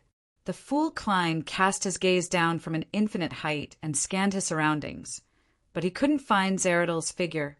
This meant that he had left his line of sight. Without any hesitation, Klein immediately focused on another matter. He had already made the various gems on the Staff of the Stars light up, simulating the Marauder Pathway's ability to deceive the rules. He changed the location of his body's resurrection to a marionette that wasn't in Utopia. Previously, a few residents of Utopia had gone to other cities and other places for various reasons, so as to further deepen their interaction with the real world. Klein had now chosen a travel enthusiast, and he was now in a certain mountain range. As the second half of his resurrection progressed, Klein took out the Fool card and summoned the 9 spirit world specialties that he had previously prepared. He then stored them and the curtain into his body. Right on the heels of that, he used the Staff of the Stars to mobilize the power of Sapphira Castle and once again simulated the Marauder Pathway's ability to deceive the rules. He made the 9 spirit world specialties and the curtain become a part of his body. In the next second, Countless fragments of light appeared around the marionette that was halfway up the mountain. And inside the marionette's body, a worm of spirit flew out and constantly disintegrated, fusing with the fragments of light. Soon, the fragments of light condensed into a ball of light. The ball of light stretched and solidified into Klein's figure. Just as Klein's figure finished outlining, he transformed into transparent and twisted maggots that spread out in all directions, causing the curtain and the 9 spirit world specialties to fall to the ground. Then, the worms of spirit completed their reorganization. A portion of them transformed into a half-top hat, a shirt, a vest, a formal suit, and trousers. Klein didn't waste any time. He immediately picked up the curtain and the spirit world specialties and seriously concocted the potion. To him, this was the best opportunity to advance to Attendant of Mysteries. On the one hand, the ritual's effects had already been completed with the help of the genie, and it wouldn't be maintained forever. It would gradually disappear. On the other hand, Adam, who was most likely to destroy his ritual, was being suppressed by the Lord of Storms, preventing him from interfering. If he were to consume the potion and advance to sequence 1 normally, Klein was really worried that visionary Adam would use the sea of collective subconscious to secretly give him negative emotions at the critical moment. If that happened, losing control was inevitable. The main goal of him shouting Leodoro wasn't to deal with Zeradol, but to hold back a true god like Adam. When holding the Attendant of Mysteries ritual, there was no way to use the power of Sapphira Castle to distort a nascent divine kingdom in advance to isolate it from the outside world, allowing Klein to advance inside. This was because it would cause the ritual to be unable to establish a connection with the corresponding region of the spirit world, causing it to fail. In less than 10 seconds, a potion that was as dark as the night sea appeared in Klein's palm. At the same time, the figure he left behind in Sapphira Castle snapped his fingers, satisfying the prayer light and the small number of wishes accumulated in the Crimson Star, allowing the last bit of the Miracle Invoker potion to be completely digested. The figure in Sapphira Castle then faded away, allowing Klein's body to become complete, allowing him to consume the potion in his best state. When the lightning illuminated the sea once again, Klein raised his right hand and brought the bottle from his marionette to his mouth. He gulped down the potion that was as light as air. P.S. Deep condolences PS2. Update first before modification. Chapter 1389. As the Attendant of Mysteries potion entered his body, Klein immediately felt like he was swelling up. In the blink of an eye, he lost his sense of his body and the worms of spirit. He watched helplessly as they dissipated, fusing into the spirit world that couldn't be described with normal words or understood with normal logic. It was as though they were about to disintegrate into abstract, messy information. At that moment, Klein only barely retained his consciousness and self-awareness. He floated in the spirit world that was filled with countless strange figures. After losing his sense of his body and beyonder characteristics, he endured all kinds of thoughts, information, knowledge, symbols, and labels. He was on the verge of completely losing himself and fusing with the spirit world. If this continued, Klein would definitely be completely lost. But at this moment, a certain region in the spirit world formed a connection with his consciousness. It corresponded to a town, and the people inside lived ordinary lives. They had their own names, their own stories, and their own fates. They intertwined with each other, bringing with them the complete information of the spirit world, which was also a concept in an abstract sense. This town was eventually destroyed in a terrifying natural disaster and buried in the dust of history. Klein dispersed like fog. His body that had nearly fused with the spirit world, under the guidance of fate, fused with the spirit world projections of different utopian marionettes and regained corporeal form. Byam, in the basement of the Cathedral of Waves, in a room that was no longer sealed. Alger stretched out his hands and pressed down on the door in front of him. The surface of the door was blue in color, and there were mysterious and strange engravings protruding from it. It was already half open, and inside was a deep darkness without any light. It was unknown which world it was connected to. The darkness seemed to have a life of its own. At that moment, it was silently surging out like a stream of water, eroding the surrounding area. Bang! Alger exerted strength with his feet, causing the ground to crack and spew out scarlet magma that was close to white. This was a disaster he had created. His goal was to stop the advancement of the darkness.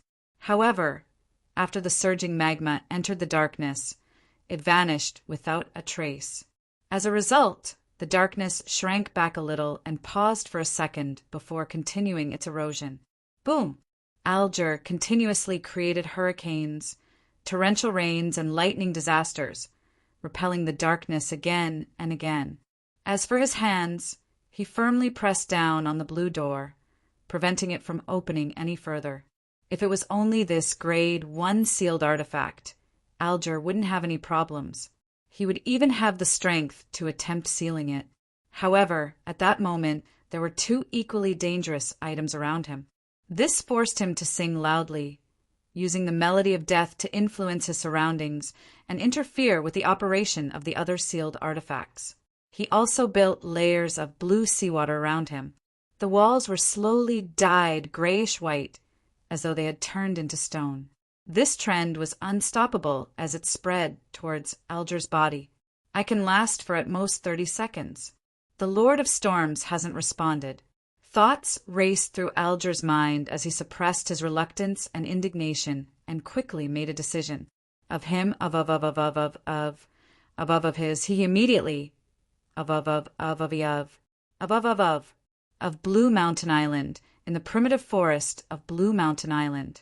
At the door of flesh and blood, layers of collapsing and condensing. The spheres of light that were seeking a qualitative change seemed to form a figure constructed from layers of doors. This figure wore a blood-colored tide as its robe. Its body kept distorting and changing, reflecting the different regions of different planets. At this moment, a blinding ray of sunlight tore through the night sky. It descended from the astral world, melting everything it touched along the way. Beyond this ray of sunlight, the darkness that couldn't be seen surged over, attempting to devour Mr. Dor Bethel Abraham, who was seeking to advance to Sequence 0. The ground where the altar was located shook violently as a huge hole tore open, allowing the door of flesh and blood and Bethel Abraham to fall into the depths of the earth's core, facing the chaos sea that contained all colors and possibilities.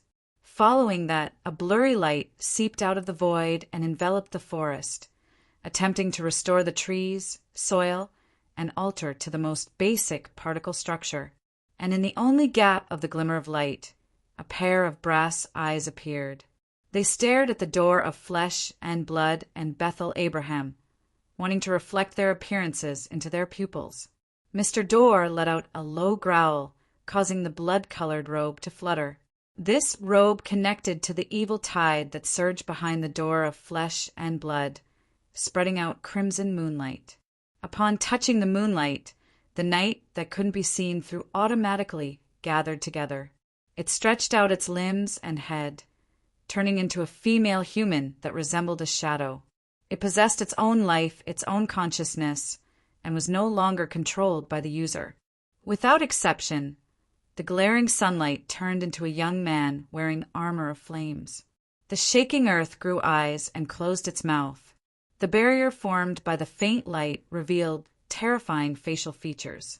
Around the brass-colored eyes, eyelashes drilled out and turned into wings. These obstructions and disturbances fell into chaos at the same time, giving Mr. Dor a chance to catch his breath. Seizing this opportunity, he entered the final step of becoming a god. At this moment, the door of flesh and blood suddenly collapsed and covered the surface of Mr. Dor's body, making him seem to turn into another person. Klein's body seemed to split into countless people. They had their own preferences, their own personalities, their own perseverance, and their own fate. They lived in a town called Utopia. These people quickly lived through their short lives. Amidst the torrential lightning, they woke up and realized what their most intrinsic identity was. They were Zhou Mingrue, Klein Moretti, Sherlock Moriarty, German Sparrow, Don Dantes, and Merlin Hermes. A thing could have many names, but its essence wouldn't change. These people raised their heads and looked up at the illusory city in the spirit world. They saw illusory and dense spirit body threads, a symbol formed from a portion of the pupilless eye and a portion of the contorted lines. With this symbol as the core, Klein's figure was outlined with his eyes tightly closed. Worms of spirit, bits of beyonder characteristics, and pieces of self-awareness flew up from the corresponding spirit world region of Utopia. They were cast towards Klein's slightly illusory body, allowing it to gradually become corporeal. At this stage, there was no clear boundary between Klein's spirit body and his body of flesh and blood. It was both one and separate in a rather subtle state. In other words, a spirit body could be equivalent to a body of flesh and blood, and a body of flesh and blood could also fuse with a spirit body. As long as Klein was willing, he could switch between these two states at any time. Of course, he could also separate his body of flesh and blood from his spirit body.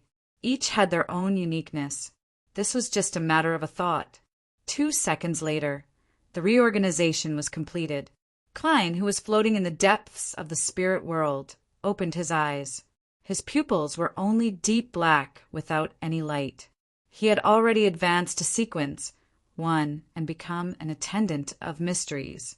Silently, a grayish-white fog appeared behind him. Above the fog was an ancient palace. Inside the palace stood a door that was stained with bluish-black colors. It was formed from countless spheres of light. This door of light appeared rather clearly in the spirit world. It separated out a rather blurry phantom and cast itself towards Klein's body. As the phantom transformed into a complicated symbol and imprinted itself on Klein's glabella, the entire spirit world and the real world outside began to tremble gently, as though they had encountered an earthquake that came from an extremely distant place. At that moment, Klein's surroundings turned dark. Illusory stars appeared one after another. They surrounded the strange door of light as though they wanted to gather over. Among these illusory stars, the 2 largest stars overlapped, corresponding to a certain region in the real world. As for the 3rd, 4th, 5th, and 6th stars, they were located elsewhere in different places. Through these illusory stars, Klein saw Mr. Dor and Amon on a particular island. He saw the concealed world, Antigonus in the dilapidated palace, Zerdal who was hiding in an unknown land, Pallas Zorost who was on Leonard, and dark, demonic wolf Kotor. With the help of the anomaly that occurred when he gained further control of Sapphira Castle, Klein found the angels and kings of angels that corresponded to the 3 pathways of mysteries. Of course, this vision could only last for a few short seconds. Once Amon and Zerdal reacted and used the right method to hide themselves, Klein would no longer be able to lock onto their true bodies. Without any hesitation, Klein raised his right hand and snapped his fingers. The staff of the stars that was originally placed in Sapphira Castle appeared in his palm. He also split out a portion of the worms of spirit and allowed them to enter Sapphira Castle to prevent any anomalies and respond to his believers. After becoming an attendant of mysteries, Klein's control over Sapphira Castle deepened. He could take out the items inside at any time and anywhere. In the next second, the many gems on the staff of the stars lit up. Klein's figure disappeared from the spirit world and instantly wandered into a swamp, appearing in front of Zerdal. The hooded, black-robed, white-bearded Zerdal didn't panic. As he used the beyonder powers of an attendant of mysteries to make all kinds of connections, he extended his left hand and grabbed at the void in front of him. Gradually, Alger's body turned grayish-white as he was about to petrify. Could it be that Mr. Fool no longer cares for me because of the failure of monitoring Verdú? He frowned slightly and wanted to give up, but he stayed underground. At that moment, a grayish-white fog appeared in front of him. All the sealed artifacts fell silent. After Mr. Dor Bethel Abraham was covered by the door of flesh and blood, a familiar voice echoed in his ears. "You want to bring the disaster back to reality?" Bethel Abraham's movements suddenly became a little sluggish. "Give up. I have a way to deal with it. I'll let you sleep in peace and give you the peace you want." The familiar voice sounded again. "P.S. The first monthly ticket for March has been updated. Updates will be made later." Chapter 1390. Mr. Dorr's figure, which was condensed from a ball of light, paused there, as though he had fallen into an intense internal struggle.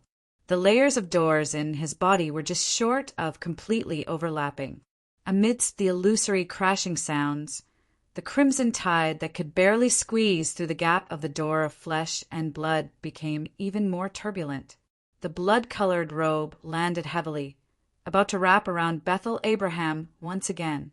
But as it descended, the surrounding brass eyes that had grown wings, the young man in flaming armor, the blurry barrier of light that accentuated his terrifying facial features, the land that had opened its eyes and closed its mouth, and the shadow-like woman disappeared at the same time. They silently vanished from this world. In an instant, a blinding sun appeared above the forest. The day replaced the night, causing all the shadows to rapidly dissipate.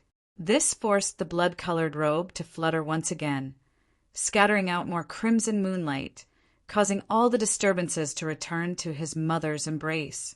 Seizing this opportunity, Mr. Dorr's figure closed his slightly illusory eyes and lowered his head. "All right." With great difficulty and pain, he let out the first sound he made after returning to reality. His figure completely froze. Then he raised his right hand and brought it close to his face. In the next second, Mr. Dorr raised his head and wore a crystal monocle on his right eye. On the monocle, a beam of light instantly erupted, illuminating the entire world.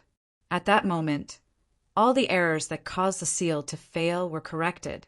All the seemingly normal actions had errors, and all the clocks had skipped a few seconds. The ritual of a marauder sequence zero error was to replace his position during someone else's apotheosis ritual, and Mr. Dorr's return seemed to have directly triggered his apotheosis ritual. The light immediately converged, and Mr. Dorr had already turned into a mon wearing a pointed hat and a classic black robe.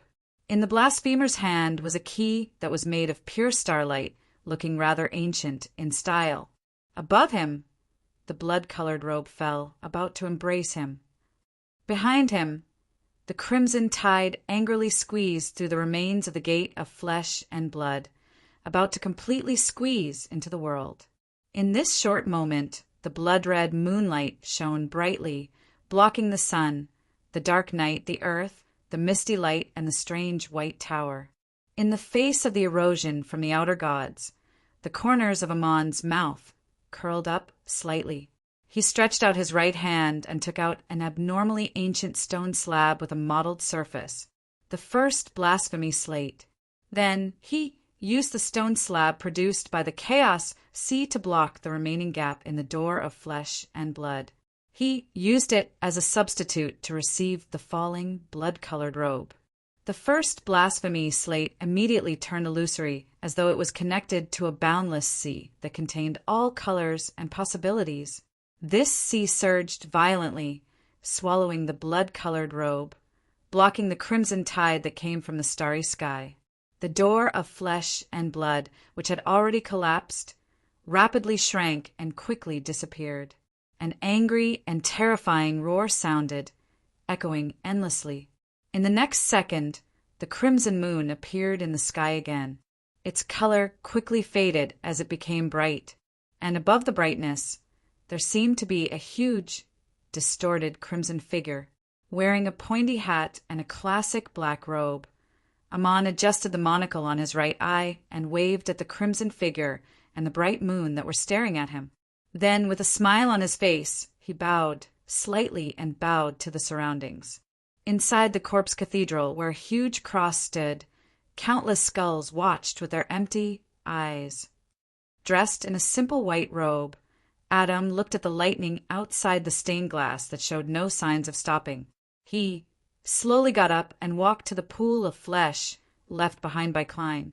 He bent down to pick up the ancient and mysterious mirror. Then he turned around and walked towards the second blasphemy slate. The first figure summoned by Zeradal from the fog of history was still Roselle Gustav, who wore a dark red coat embroidered with golden threads and had slightly curled, chestnut-colored hair. To this attendant of mysteries, he knew quite a number of angels that could be summoned in his long life. There were only a few that were stronger than a sequence, one knowledge emperor. For example, the ancestor of the Antigonus family before he became the half-fool, the angel of fate Ouroboros, and the upper echelons of the Red War army that could indirectly obtain the power of the Red Angel.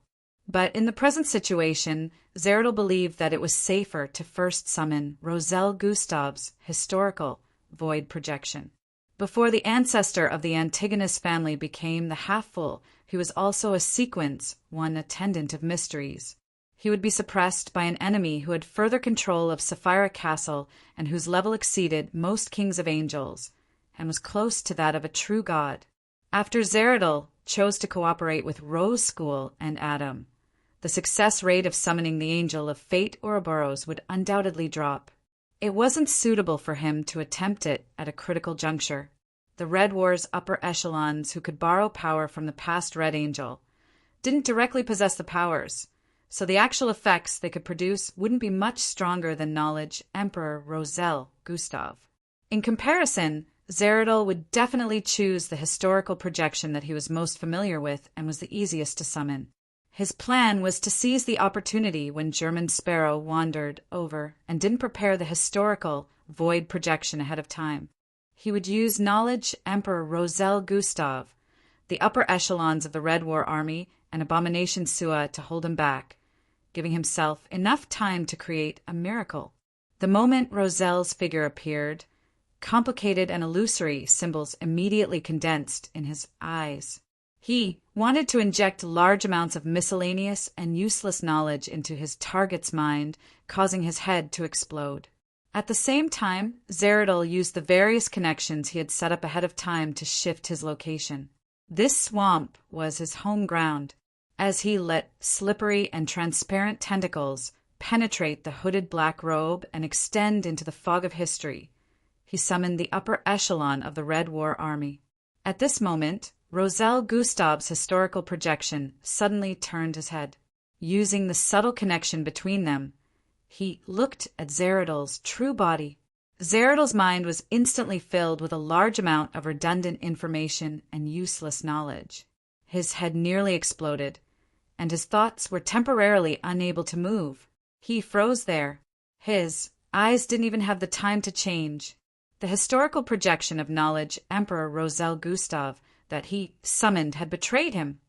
Klein was both surprised and unsurprised by such an outcome. What wasn't surprising was that this was something he was in charge of. His worms of spirit in Sapphira Castle had already grafted Roselle's current state with the concealed state that Klein had experienced. What was surprising was that Adam hadn't warned Zeradal to be careful of Roselle Gustav. After Klein had previously sensed that there were some coincidences, his preparations were to use the connection between the Fool's symbol and Roselle Gustav's seal. Through the corresponding prayer point of light, he had transformed a worm of spirit that carried certain words and will into light and threw it to his fellow countryman who was sleeping, awakening him. And with the help of a miracle, him was given some power to temporarily suppress the corruption of the mother goddess of depravity. At that time, the worst situation that Klein could prevent was that something had happened to him and he was unable to contact Sapphira Castle. As for the worms of spirit in Sapphira Castle and the other worms of spirit that were scattered in different places, they would lose control and be unable to save themselves. Once he gave Roselle's worm of spirit a mutation, Roselle would know that something had gone wrong. He would use the Black Emperor's ability to distort order to make the worm of spirit remain lucid for a certain period of time. As for the method that the worm of spirit and Roselle would discuss to save himself, Klein didn't know either. This was the true reason why he could hide it from Adam. With his experience in the Hall of Truth, he knew that he wouldn't have any secrets when facing a visionary. Any method he thought of to save himself, regardless of whether it was something he had accumulated in the past or something that had just occurred to him, would be clearly seen and heard by Adam. At his level, the only way to avoid it was that even he didn't know how he would save himself. Of course, visionary Adam knew without a doubt that Klein had a worm of spirit in Roselle Gustav's Black Emperor mausoleum. He knew that his backup plan definitely came from there, but he couldn't pry into it because it was a place corrupted by the mother goddess of depravity. It was a deity that had been corrupted by the cosmos. Prying into Roselle Gustav's thoughts was akin to prying into an outer deity. This was the difference in level. It was precisely because of this that Klein could calmly ask about all kinds of secrets and decipher the second blasphemy slate. On the one hand, the knowledge was indeed tempting. On the other hand, he was stalling for time and waiting for the other side to save himself. At the same time, he didn't let his mind be completely idle, as he couldn't help but think about how he would save himself. As a result, Klein had a preliminary suspicion that the reason why Adam had shared so many secrets with him, apart from the reason he couldn't guess at the moment, was to induce him to think about how to save himself. From there, he could find clues and stop him ahead of time.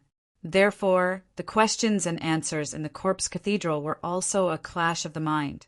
Klein had to constantly control himself and not let his thoughts run astray. And under this premise, Adam clearly knew that something might happen to Roselle Gustav, but he didn't warn Zeradol. Regardless of the reason, Klein didn't have any thoughts of letting go of the opportunity in front of him. He immediately raised the staff of the stars in his hand and skillfully simulated the powers of a worm of time. Clang!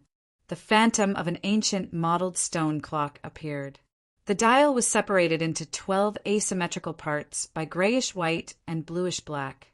Each part had different symbols that represented different times. Clang! One of the 3 needles at the core of the stone clock jumped as Zeradol's body completely froze in place. Klein immediately transformed into a maggot vortex that extended countless slippery tentacles. In the middle of the vortex was the phantom of a strange door of light.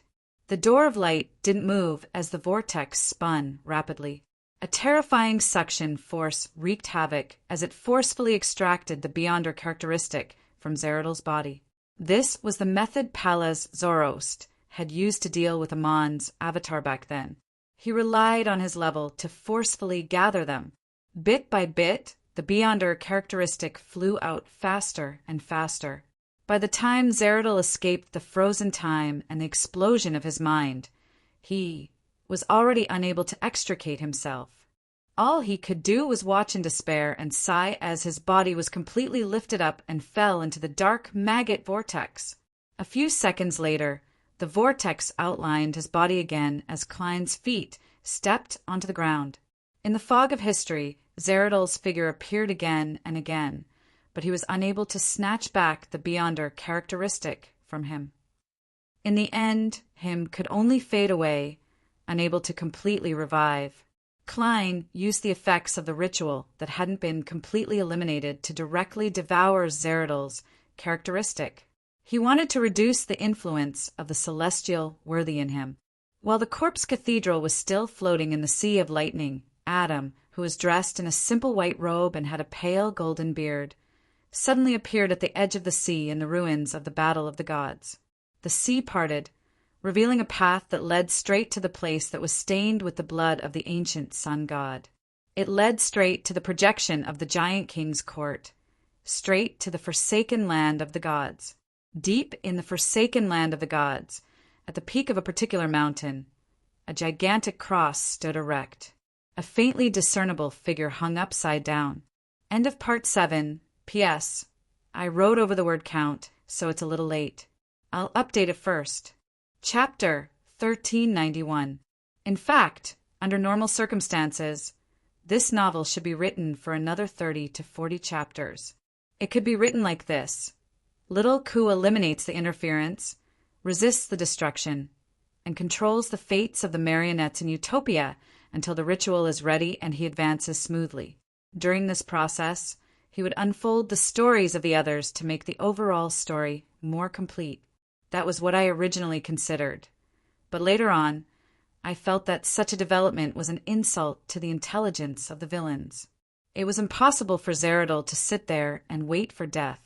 It was also impossible for Adam and Amon to wait for Klein to advance, or to interfere with him with low-intensity probes. It was as though they were playing a game.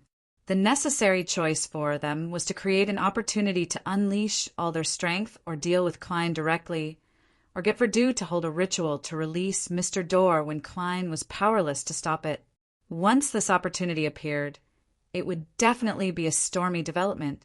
There wouldn't be any relief, and the conflict would completely erupt. Everyone would use all their strength to achieve their goals, pushing the tide to a new height. This was also the reason why the pace of the final parts of the 7th installment had suddenly sped up. This was a development that was inevitable after Adam joined the matter. This was a choice that the other party would make as long as they had any intelligence. It was impossible for them to allow Klein to prepare in an orderly and leisurely manner. This was very reasonable. Back to the name of this novel, The Hanging Man, its main meaning came from the interpretation of tarot cards. I gave it the two most obvious meanings. First, take the initiative to sacrifice yourself or pay the price. Second, when in a predicament, don't struggle in vain. Instead, look at the problem from a different angle. Calmly examine yourself. Think about the future and patiently wait for something to happen. As for the first point, ever since the 7th installment, the ones who made sacrifices were Roselle, Mr. Door, and the ancient sun god in the story's background. The ones who decided to give up important things and pay the price were Alger, as well as Little Ku, the true creator, and Adam. Little Ku had finally inherited the celestial worthy's legacy in a certain sense. Not only did he use the separation characteristic of the curtain to make up for himself, but he also made a deal with the genie. If the true creator and Adam wanted to fuse, one or even both of them would have to give up some of themselves, especially if Amon hadn't handed over the first blasphemy slate. Therefore, the crucifix and the hanging man in the last scene were hinting at this. No matter how disdainful, cold, or heartless Adam was in other aspects, he wouldn't run away from this matter. Since he couldn't obtain an absolute advantage, he would rather make some sacrifices. This point also corresponded to the words at the beginning of the scroll. All living things have divinity. Divinity not only overlooks all living things, but also surpasses human nature. There are good and bad in both. As for the second meaning of the hanging man, it was hidden in the various matters in the 7th installment. The most obvious one was Little Ku's reaction when he was ambushed and in a desperate situation. Of course, this wasn't the most important thing. The most important thing was the content of me. From a different perspective, living as me and looking at problems and thinking about the future, Little Ku's godhood would rise, but his human nature would remain the same. Apart from these 2 points, there was also Alger's predicament and decision, as well as the game between Audrey and psychological alchemy, etc. Yes, previously I had actually considered sacrificing Alger in this volume and adding in furs. It would revolve around Mr. Door, but later I realized that I had added a Western continent line to Alger. What's going on? Therefore, I could only settle for the next best thing, getting him to completely give up on the past and his status. As for Furs, she's just too salty, so salty that I don't even know how to push her to take the risk. As for the other summaries of the 7th installment, I wrote them a few days ago in the March summary, so I won't go into detail. All I can say is that I'm very satisfied with the slow pace at the beginning, the different perspectives, and the different narrative techniques. As for the intense ending at the end, it's a result of the conflict between the characters. They have their own thoughts, their own choices, and their own fates. As an author, I can't say that this is the best, but I have to respect it. When a story develops to this stage, when the fates of the characters are intertwined and converge into a torrent, it means that the end has arrived. As for the other 2 points, the first is Mr. Door. Mr. Door's sacrifice had been set up for a long time. So in the end, it was only presented with a few simple actions and a sentence. There wasn't any additional sensational or unnecessary description. I think that's pretty good. 1,000 words are in that choice. The second is Zeradol. To be honest, I originally hoped for a huge battle. Curly Tail has to have a huge battle, but after little used genie to complete his advancement, his strength and status have been reversed. Furthermore, there's also Roselle's backstab. I really can't think of how Zeradol can turn the tables. If it's said that in Utopia, Zeradol could still create a miracle when faced with such a situation, then after escaping in a hurry for the first time and losing his marionette and the initiative, I don't think there's a need to worry about writing new words. Of course, I don't like to add memories to the villains before they die. This results in Zeradol, who has always been secretive and mysterious, not having enough stories. His character's image isn't fully developed, and this can be said to be a pity. And this is also a problem I've always wanted to resolve. Bosses are habitually set to be too strong, resulting in him not having many chances to appear. As a result, when he appears at the end, there's a lack of consistency and a lack of accumulation of emotions. It's difficult to create the impact and explosive feeling that I want. I hope that Aman can bring me an opportunity to resolve this. All right, that's all for the 7th book. It can be said that this book has the highest number of subscriptions. The last few copies are at around 65,000. Usually it's maintained at around 59,000, with the lowest being less than 57,000. Ever since Mysteries began, it's not surprising that the average number of subscriptions has been increasing. It's very rare for the subscriptions of every book to increase. To me, this is the first time it's happening. Yes, the name of the 8th book is easy to guess. The Fool. It starts with the clown and ends with the fool. Going by the usual schedule, I will rest for 3.5 days. Today is half a day, plus Monday, Tuesday, and Wednesday. I will update on Thursday, which is the 9th of April at 12:30 p.m.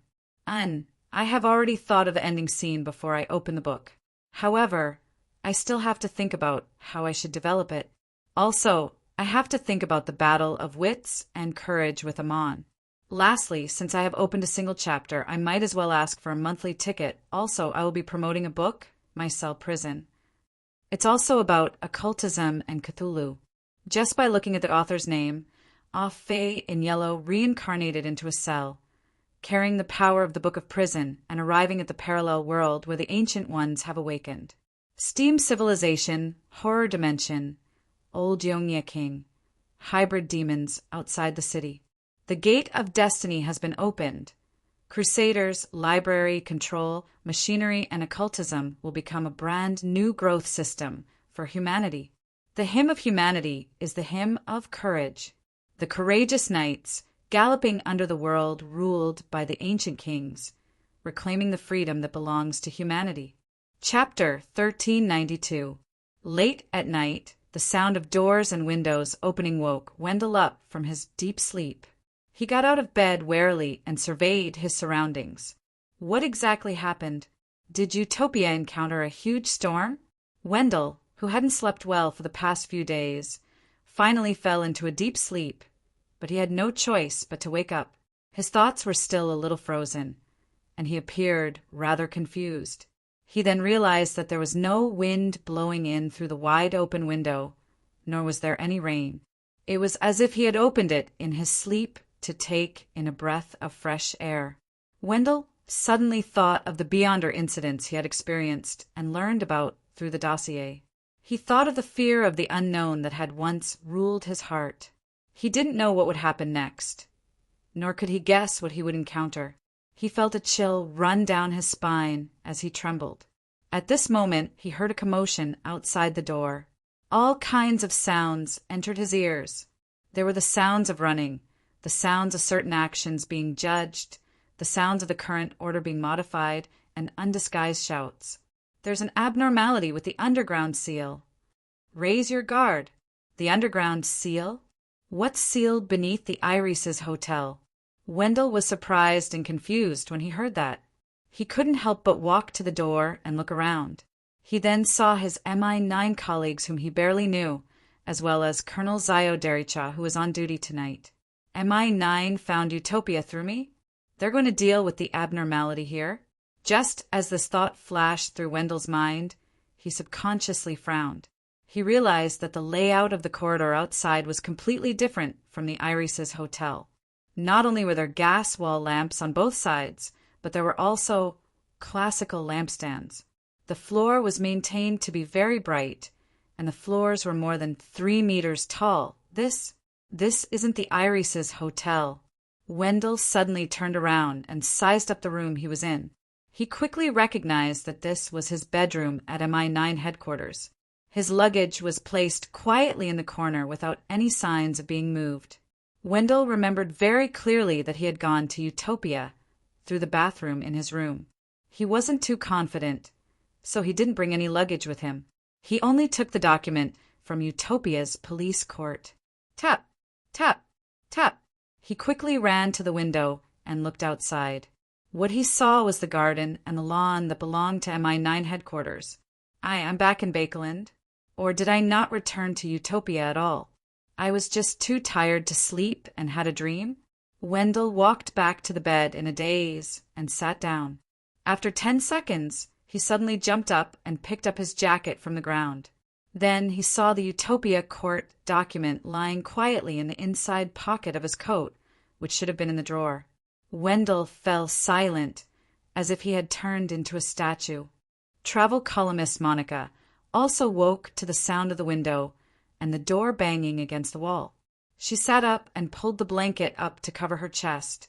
Her sleepy first thought was that a robber had broken into the hotel, so she prepared to scream and call the police.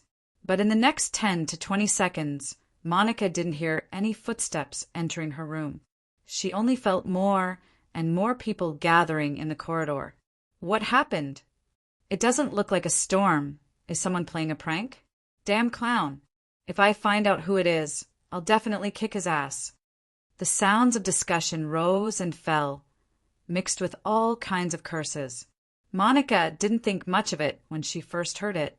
Instead, she followed the words of the crowd outside and seriously thought about the reason for this strange incident.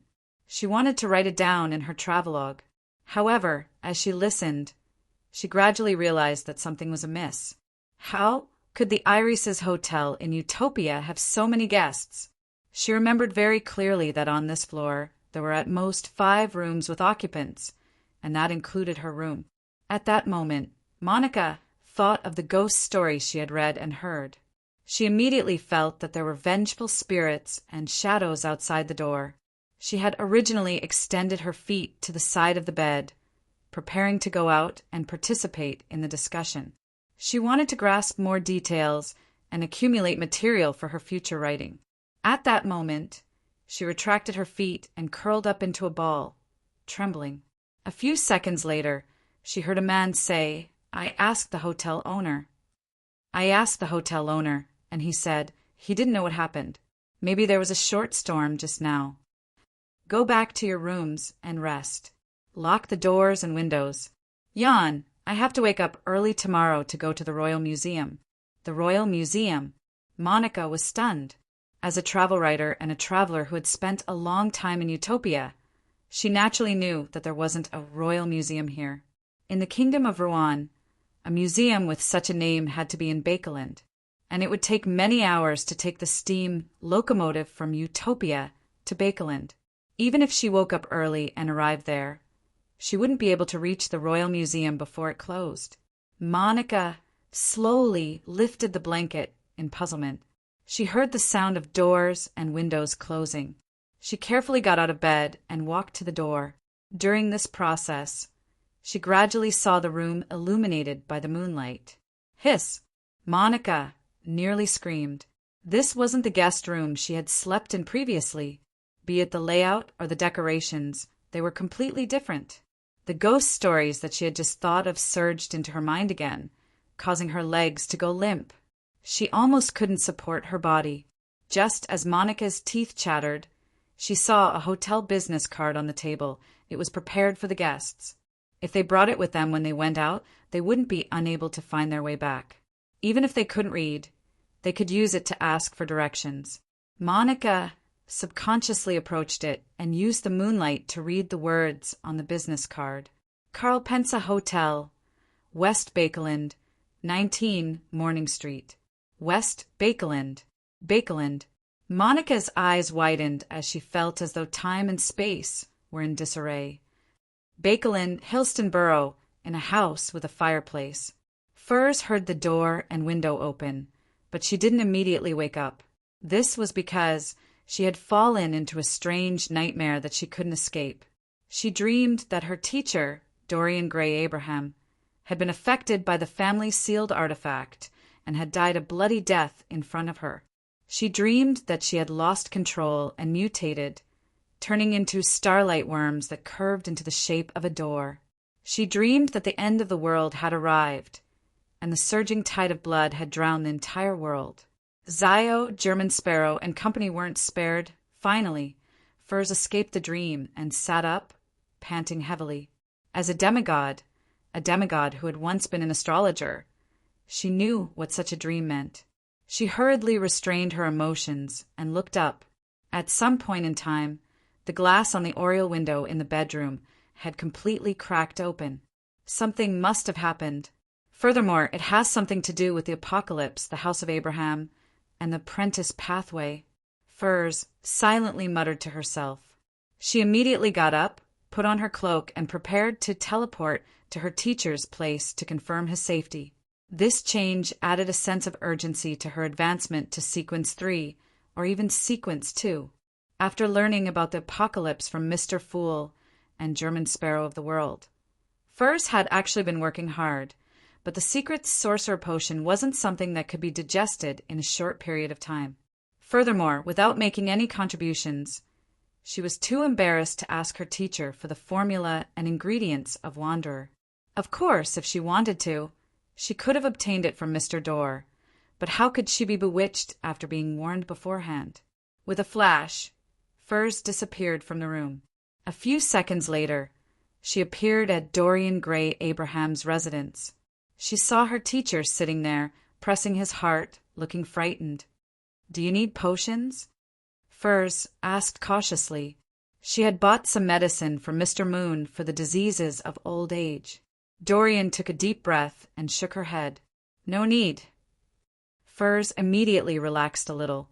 "Teacher, I dreamed that you encountered the negative effects of the sealed artifact. The doors and windows around me also underwent unnecessary changes, so I came to take a look."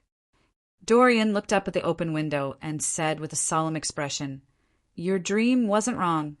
I almost died just now, but at the most crucial moment the seal took effect again." At this point, he suddenly stood up and said to Furs, "Quick! Take me somewhere else. I'm worried that something might happen to the other family members." Furs did not hesitate. She immediately grabbed her teacher's arm and asked for the exact location. Their figures quickly faded and became transparent, disappearing without a trace. After traveling through the misty, colorful spirit world for a few seconds, Furs and Dorian suddenly left their current environment and landed in what looked like a study. There were few people standing here. They were all members of the House of Abraham who wielded different sealed artifacts and could travel. "Viros, why are you here?" Dorian blurted out. Viros and company shook their heads in unison, feeling confused and alarmed. In the next second, countless resplendent starlight appeared in the void. The starlight quickly gathered together, turning into items that landed on the ground. There was a miniature starlight gate, a crystal ball made of insects, a translucent key with a strange design, and a resplendent fire seed that was quietly burning inside for some reason. Terms appeared in the minds of Dorian, Viros, and company. Sequence 3, Wanderer Beyonder characteristic. Sequence 4, Secrets, Sorcerer Beyonder characteristic. Sequence 1, Key of Stars Beyonder characteristic. Sequence 2, Planeswalker Beyonder characteristic. Furthermore, this wasn't a single one. There were even 2 Sequence 1, Key of Stars Beyonder characteristics. In addition, there were 3 Planeswalker Beyonder characteristics, and there were even more. The key members of the House of Abraham and Furs opened their mouths, bit by bit, unable to close them for a long time. After the Beyonder characteristics dropped, nothing abnormal happened around them. It was silent. Chapter 1393. After nearly 10 seconds of almost frozen silence, Viros and the other members of the House of Abraham turned their eyes to Furs. After feeling the mixed emotions of vigilance, wariness, and fear, Furs took the initiative to take a few steps to the side and reminded, "Be careful of the negative effects." Even if the Beyonder characteristic hadn't fused with the surrounding objects to form a sealed artifact, it still had certain negative effects. However, most of the time, it had to be directly touched to produce any effects. Of course, the Beyonder characteristics here were all high-sequence Beyonders. No one could be sure if they would take the initiative to expand the range of interference. Seeing that Furs didn't show any obvious greed, Dorian nodded. "After you digest the secret sorcerer potion, you can consider advancing to sequence 3 Wanderer. I'll give you the potion formula and prepare the corresponding ingredients for you." Of course, at this level, the higher one's sequence was, the greater the danger they faced. This was an objective situation that didn't depend on a person's will or arrangements. When the time comes, it's up to you whether or not you want to advance. On the one hand, he said those words to protect his student, and on the other hand, it was to calm her down. He told her that what the House of Abraham had was equivalent to hers. No one would treat her as an outsider and deliberately make things difficult for her during the advancement of her sequence. This could effectively eliminate some of the hot-headedness brought about by greed. And after obtaining so many high-sequence Beyonder characteristics, Viros and the other members of the House of Abraham weren't too reluctant to part with a Wanderer Beyonder characteristic. They even believed that using it to exchange for peace was definitely worth it. After all, there was only one demigod here, Furs. In a situation where the members of the House of Abraham didn't have the time to use their grade 0 sealed artifacts, and because the seal was on the verge of losing its effectiveness, they didn't dare take out most of their grade 1 sealed artifacts. Furs was completely capable of finishing all of them. In the face of her teacher's promise, Furs hummed in acknowledgement. Has the door to the hidden space been opened? She believed that the high-sequence Beyonder characteristics in front of her came from the House of Abraham's treasury, but they had been thrown back into the real world due to the anomaly from before. However, she also felt that there were clearly too many. No. Dorian shook her head slowly, looking confused. The rest of the members of the House of Abraham remained silent, equally at a loss. No one would believe that a treasure would fall from the sky if it didn't happen right in front of their eyes. "Do you want to pray to Mr. Fool?" Furs gave her suggestion. Dorian, who had a vague guess, immediately looked at Viros and the other family members. She saw that those who had converted to Mr. Fool were nodding in agreement, while those who hadn't were clearly hesitant and wanted to object. After some consideration, Dorian calmed herself down and said, "Collect the AoE negative effects in the right way and prevent them from combining with the surrounding objects. I'll pray to Mr. Fool." Okay. Several members of the House of Abraham hesitated for 2 seconds before agreeing. Then, they seized the time to distinguish the characteristics and tried to collect them. After this group of members had a certain harvest, Dorian retreated to her student Furz's side and lowered his head to pray to Mr. Fool. Soon, a grayish-white fog and an ancient palace in the depths of the fog appeared in front of his eyes. A lofty and solemn voice echoed in his ears. A lofty and solemn voice echoed in his ears. "These are Mr. Dor's relics. The curse on your bloodline has been completely removed." Mr. Dor's relic. Dorian ruminated over the word, opened his eyes, and cast his gaze at the high-sequence Beyonder characteristics again. He watched in silence as his vision gradually turned blurry. East Chester County, in the Hall family's manor. Alfred and company, who had just figured out the source of the explosion and the cry of enemy attack, saw the door and window open at the same time, slamming into the wall. During this process, several pieces of glass shattered. "There's indeed something abnormal." Alfred raised his hand with a solemn expression and said to his adjutant, squire, and his father's guards and personal bodyguards, "Retreat to the main house first." Let's return to the main house first to prevent any possible accidents from happening. At the same time, send a telegram to the Archbishop of the East Chester Diocese to request for assistance. He believed that the most important thing wasn't to investigate the cause of the abnormality, but to protect his father, mother, and sister. There was plenty of time to do the former after daybreak, but if something went wrong with the latter, there was no way to make up for it. After returning to the manor's main house and arranging for strict patrols, Alfred walked into the living room and said to Earl of Hull, there was indeed an abnormality, but the guard was unable to describe what he saw. There was indeed something unusual, but the guard couldn't describe what he saw. He only said that he felt great fear at that moment. Earl of Hull nodded calmly. We'll do further investigations after daybreak. Sit down and rest first. Beside him, Audrey held her mother's arm and quietly listened to her father and two brothers' conversation. Of course, this was only on the surface. She had already split out her virtual persona in an attempt to find the reason for the strange opening of the door and window from the memories of the witness. After a few minutes, she ended the investigation in disappointment. She temporarily attributed this abnormality to the influence left behind by the Mind Dragon, Airihog, and Mr. Wrath. At this moment, she realized that the golden retriever, Susie, had a strange look in her eyes. She hurriedly split out a virtual persona and entered her mind island to engage in a hidden conversation. What did you discover? Audrey asked directly. On Susie's mind island, a voice echoed. I smelled a strong scent of blood at the edge of the manor, some time before the door and window opened. Yes, about 10 seconds after the explosion. After hearing that, Audrey pursed her lips and fell silent for a few seconds. Let's go take a look. Susie immediately stopped squatting and tiptoed out of the living room.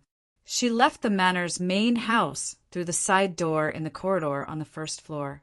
During this process, people would look at her from time to time, but they didn't mind or try to stop her. After all, she was just a dog that had mastered psychological invisibility. After walking down the path to the row of buildings furthest from the manor's main house, Susie twitched her nose, chose an open window, and jumped in. Then she saw on the bed a ghastly body, bloody and stripped of its skin, and what she saw was equivalent to the virtual persona that Audrey resided in her mind island. In the manor's main house, in the living room, Audrey, who was holding her mother's arm, lowered her head. Then she raised her head and let her gaze slowly and deeply sweep across the faces of her father, Earl Hull, her mother, Lady Caitlin, and her brother, Hibbert and Alfred.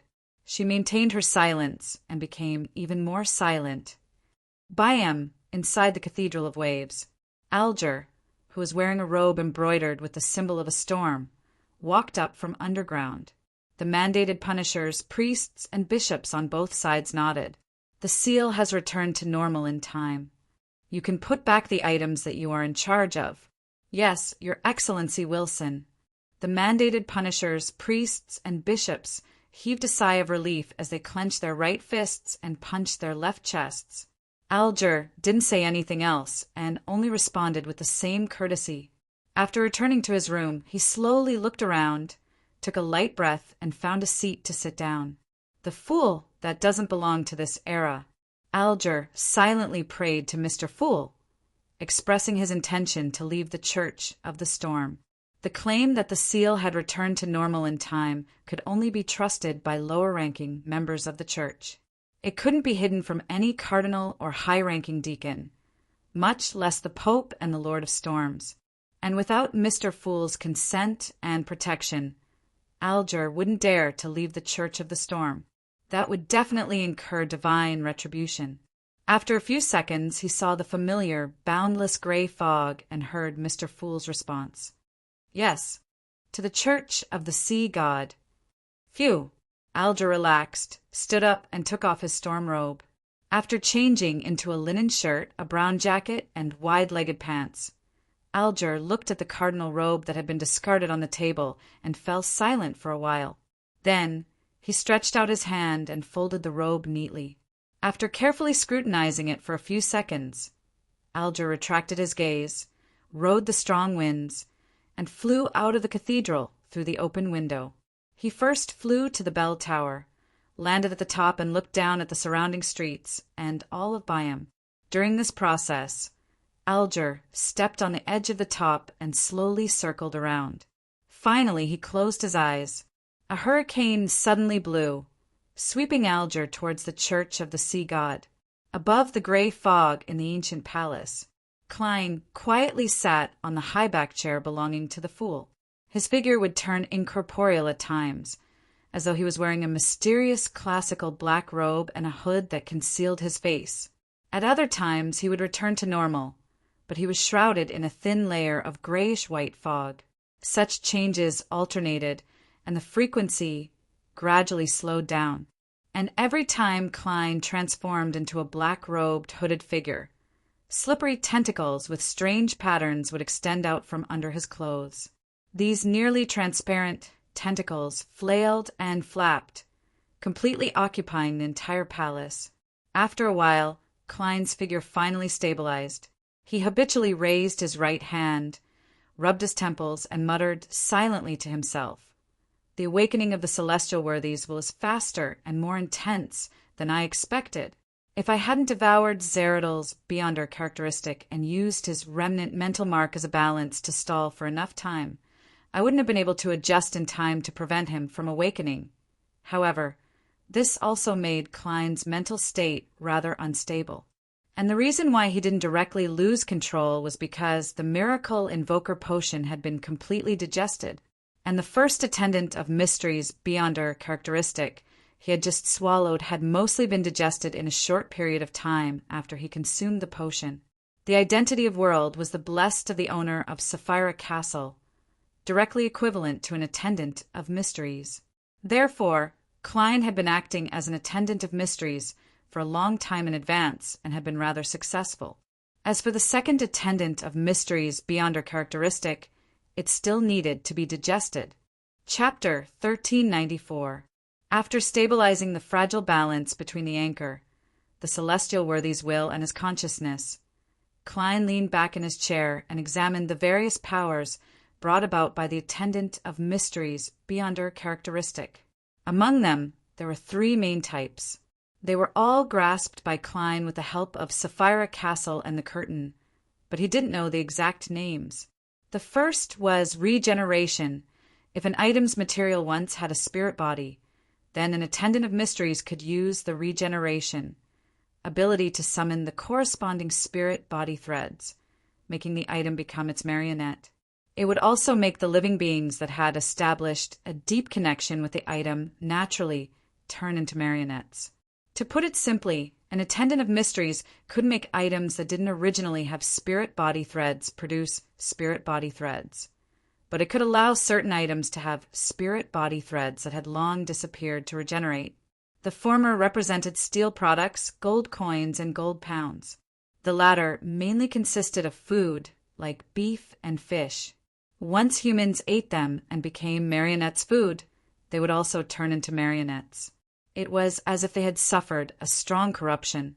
The second was reorganization, also known as tampering. This could reassemble many physical objects or abstract concepts to achieve an unimaginable effect. It was like tampering with definitions, logic, directions, or rules. The third was realm of mysteries. This was an ability used to create the embryonic form of a divine kingdom. It could bring about a certain concealment effect. Reorganization manifests the authority of the transformation domain. Realm of mysteries focuses on the concealment domain. The two elements of the fool symbol are already present. However, reorganization and tampering don't sound nice and the meaning isn't clear enough. It's still better for me to use graft. It's clear at a glance. Klein mumbled inwardly before casting his gaze around. Now he had further control over Sapphira Castle. He could directly borrow the powers of the seer pathway that were close to Sequence 0. He could also use most of the beyonder powers of the Marauder pathway and Apprentice pathway below Sequence 0. It was similar to Dark Angel Sasra back then. Of course, Dark Angel Sasra could only use the first blasphemy slate to indirectly use the powers of Chaos-E. As for Klein, he was the owner of Sapphira Castle, but he had yet to completely grasp the Sapphira. Therefore, his level was higher than Dark Angel Sasra's. As for his strength, in theory, he should be stronger, but his strength was affected by too many factors. Klein, who had only stepped onto the path of extraordinary for a few years, could not guarantee that he would be able to defeat the Deputy of Heaven, the left hand of God. In short, he could already be considered a king of angels among kings of angels. He was very close to the level of a true god. After gaining further control of Sapphira Castle, there's almost no difference between me here and the outside world. There won't be a situation where I'm a king of angels in the outside world, but I'll be a true god when I return to Sapphira Castle. The greatest advantage of this place is that it provides a defensive barrier that even a true god can't break. Yes, it's still impossible to determine if the outer deities can do it. Klein slowly exhaled and turned his attention to the current situation. There were two things he was most worried about. First, the primordial moon, which was also the mother goddess of depravity. Although she couldn't use Mr. Door's return to completely descend into the real world, she still had some power to invade. Furthermore, she had maintained her power for several seconds under the attacks of Evernight, Steam, and the other true gods. It remained to be seen if this would affect the surrounding environment, the corresponding pathways, and certain items. Second, the Angel of Time Amon had already stolen Mr. Door's ritual and become the Marauder Pathway Sequence, Zero Error. He would be Klein's most direct and powerful enemy. I wonder if Amon has accommodated Mr. Door's uniqueness and a sequence, one key of stars beyond her characteristic. If he has already completed this step, he will be the most powerful true god in the real world. Yes, I wonder how he compares to the Evernight goddess. No one knows to what extent the goddess has accommodated the uniqueness of the death pathway and the god of combat pathway. Normally speaking, Amon shouldn't be able to accommodate the uniqueness of the apprentice pathway in time. Although Mr. Door's return is equivalent to the ritual itself, the most important thing for Amon to do at that time was to replace Mr. Door and let his three sequence, one beyond her characteristics, and the uniqueness of the Marauder pathway to produce a qualitative change. He doesn't have the time or ability to accommodate the uniqueness of the apprentice pathway. In addition, such an operation has a high chance of causing the awakening of the celestial worthy. Amon wouldn't take such a risk. In other words, Amon's future focus is to accommodate the uniqueness of the apprentice pathway and become a true god of two pathways. Otherwise, under the watch of the other true gods, it would be very difficult for he to finish off a king of angels like me. Besides, even if he did take the risk and succeeded, he has already accommodated the uniqueness of the apprentice pathway. He will have to slowly adapt and stabilize his condition. He won't be able to deal with me in a short period of time. I have to make the best use of my time to become the fool. Only then can I use Sapphira Castle and my own level to resist Amon. There's not much time left for me. Klein silently gave a self-deprecating remark before leaning forward and tapping the edge of the long mottled table. He was analyzing the possibility of becoming the fool in a short period of time. The digestion of the attendant of Mystery's potion was relatively simple. By the time Klein could use his anchor and consciousness to suppress the awakening will of the celestial worthy of heaven and earth for blessings, preventing him from losing control or becoming another person, he could use Sapphira Castle to create an avatar like Amon. Then he could use the power of Sapphira Castle to steal the attendant of mysteries beyond her characteristic that his main body hadn't digested. At this stage, Klein would immediately turn this avatar into a marionette to prevent any anomalies from happening. This way, Klein would be demoted to an attendant of mysteries who had completely digested the potion. Furthermore, he would have an attendant of mysteries marionette. This would be one of the main ingredients of the potion. And an attendant of mysteries who had digested the potion was qualified to consume the fool's potion and become a sequence 0 true God. This operation wasn't too complicated, but it was easy for problems to arise. Furthermore, a normal double sequence, one king of angels of the seer pathway, couldn't complete it unless he had a sequence 2 Trojan horse of destiny friend of the marauder pathway who was willing to sacrifice himself to provide help. Of course, a sequence 1 worm of time friend could do it too. Therefore, to Klein, the most troublesome thing was 2 other matters. First, how to deal with the half-fool of the Antigonus family, and second, how to complete the ritual of fooling time, history, or fate. With my current level and strength, it's not impossible to finish off the Antigonus family's ancestor. Of course, the prerequisite is to familiarize myself with the corresponding Beyonder powers and the changes in Sapphira Castle. Sigh, I don't have any ideas about the fool's ritual. Klein raised his hand to pinch the sides of his forehead and cast his gaze at the grayish-white fog below Sapphira Castle. Between time, history, and fate, he was undoubtedly more familiar with history. Now he could use Sapphira Castle to directly affect the fog of history, making the corresponding powers of the seer pathway stronger or weaker. This was the embodiment of authority. Fooling history. Fooling history. Klein tapped the edge of the long mottled table again, as all kinds of thoughts flashed through his mind, but he kept rejecting them. From his point of view, all the methods that could be realized couldn't satisfy the requirement of fooling history. This was because history would objectively record what had happened.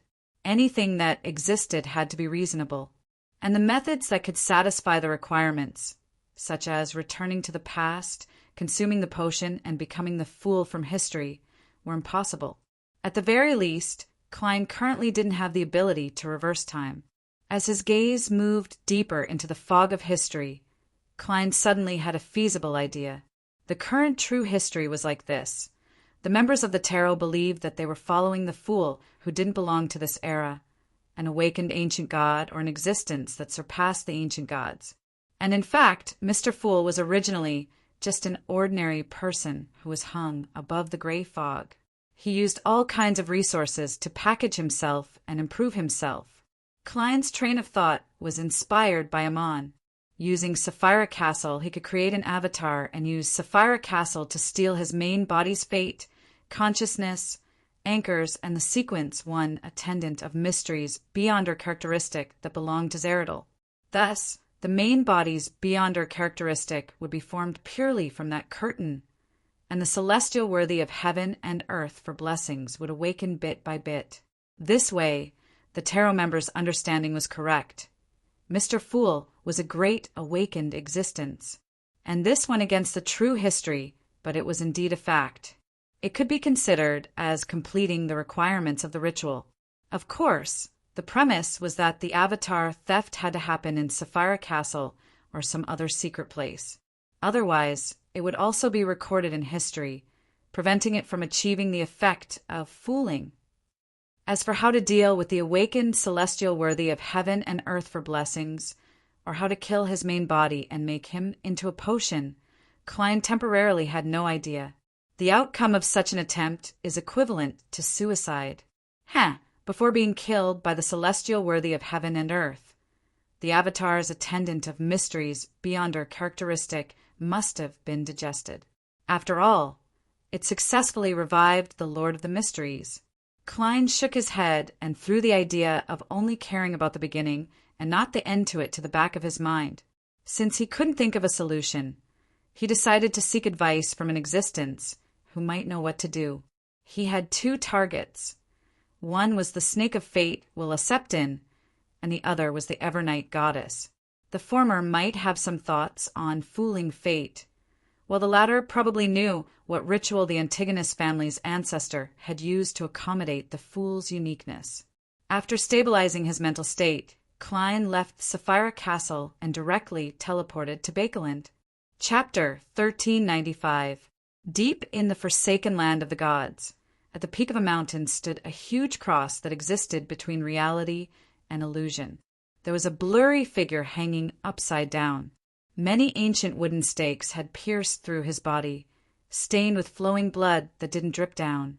He was nailed to the cross, At the bottom of the cross, the angel of fate Ouroboros, who was dressed in a simple linen robe and had silver hair that reached his waist, sat there. He had a gentle and pious expression as he prayed. Half of his face was covered by a pale golden beard as Adam walked over and stopped in front of the huge cross. He raised his head and silently looked at the hanging figure. He held a rose in one hand and the second blasphemy slate in the other. His eyes were clear and his expression was calm. After an unknown period of time, the hanging man's figure on the huge cross suddenly faded and spread out into a shadow curtain that connected the sky to the ground. Behind the curtain, there seemed to be a pair of cold eyes that watched the entire world. In the next second, the shadow curtain cracked open. It was dark inside, and there was a faint echo of illusory tides.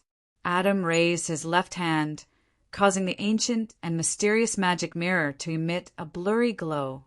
Amidst the faint glow, a sticky but illusory black liquid surged out. A boundless sea that seemed to contain all colors and possibilities appeared. It looked like it was within reach, but it didn't affect reality in any way. Right on the heels of that, Adam placed the second blasphemy slate into the illusory scene. The illusory sea seen in the infinite distance gently swayed as it surrounded the second blasphemy slate, forming a certain connection with it. The second blasphemy slate was formed from a portion of the ancient sun god's corpse that was very close to the level of a great old one. It was equivalent to the owner of the Chaos Sea. Upon seeing this scene, Adam moved his left hand slightly, making a rose fly up and land at the angel of fate Ouroboros at the bottom of the huge cross. He held the second blasphemy slate that had undergone a subtle change. Through the crack in the shadow curtain, he walked in step by step.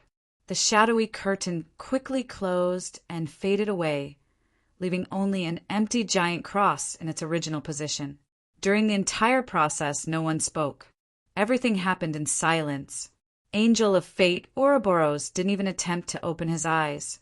At the same time, Ammon became a god and used the first blasphemy slate to block off the mother goddess of depravity's invasion.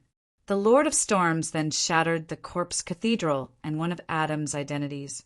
After a while, Tail Devourer Ouroboros opened his eyes and cast his gaze at a Rhodes, who had landed on his thigh. On the surface of the magic mirror, silver words appeared in the rippling, illusory water. You should know how it feels to sincerely believe in and follow a great existence, right? Ouroboros nodded with an indifferent expression. So, can you send me back to my master? On the surface of the magic mirror, the silver words squirmed and reorganized, forming a new sentence. After you answer them, you can ask me 2 questions. Ouroboros silently looked at this ancient mirror, not saying anything for a long time. Finally, a Rhodes couldn't help but ask a new question.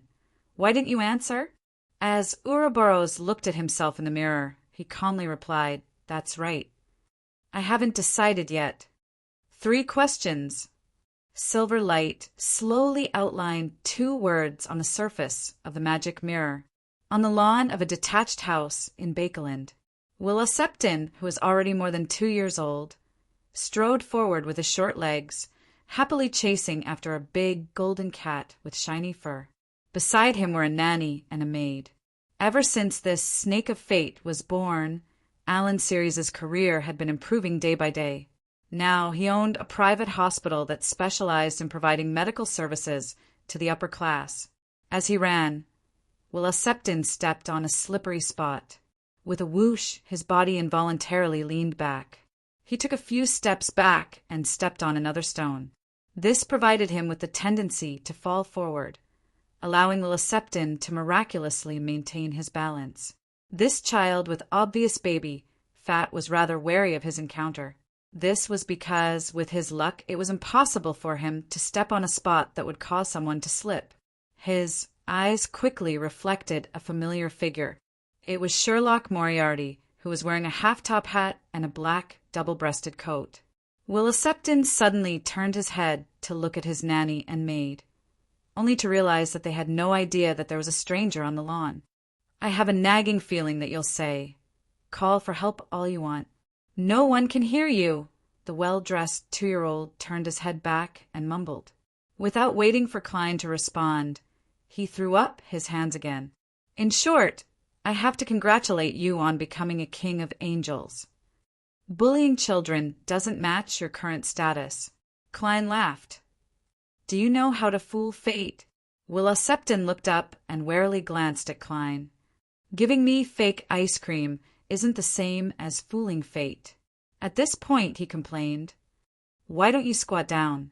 At my age, if I keep raising my head like this, it will not be good for the development of my cervical spine. Klein didn't put on the airs of a newly advanced king of angels. He smiled and squatted down so that Willa Septon could look at him at eye level. Willa Septon held the nanny's hand. Unless I advance to sequence 0 and become a wheel of fortune, any fooling of me isn't equivalent to fooling fate. Klein asked thoughtfully, that's right. You haven't found the opportunity to accommodate the die of probability. No. Willa Septon shook his head and added, I have a feeling that it's coming. Klein carefully looked at the 2-year-old with the chubby face for a few seconds and suddenly laughed. If I give you and the die of probability to Ouroboros, will he quickly advance to sequence 0? Willa Septon glanced at Klein. He also needs to wait for an opportunity to accommodate it. Moreover, the opportunity needed to become the Wheel of Fortune is different from accommodating the die of probability. As he spoke, Willa Septon curled his lips. If you only request to accommodate the fool's uniqueness, then the corresponding ritual can be simplified and won't be that difficult. Under such circumstances, by ingeniously using the Trojan horse of destiny's powers and making a certain level of sacrifice, there's a chance of fooling fate. However, when you attempt to advance to sequence 0, even if you have accommodated the uniqueness and have absorbed 3 sequence, one beyond her characteristics, you will have to hold a ritual without holding back. This will allow the corresponding items to completely fuse and undergo a qualitative change. Is that so? In other words, choosing to accommodate the uniqueness first is just a shortcut. In the end, you still have to truly fool time, history, or fate. Klein nodded slightly. I roughly understand.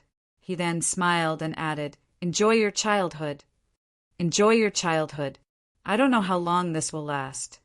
With that said, Klein's figure turned transparent and disappeared from the lawn. Willa Septon didn't hold the nanny's other hand.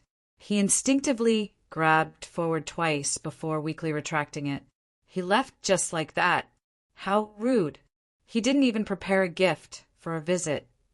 The child couldn't help but mutter, Bakeland, Northborough, St. Samuel Cathedral. Klein, who had transformed into Don Dantes, walked into the prayer hall and found a corner to sit down. He looked at the Evernight sacred emblem on the altar, lowered his head, clasped his hands, and began praying.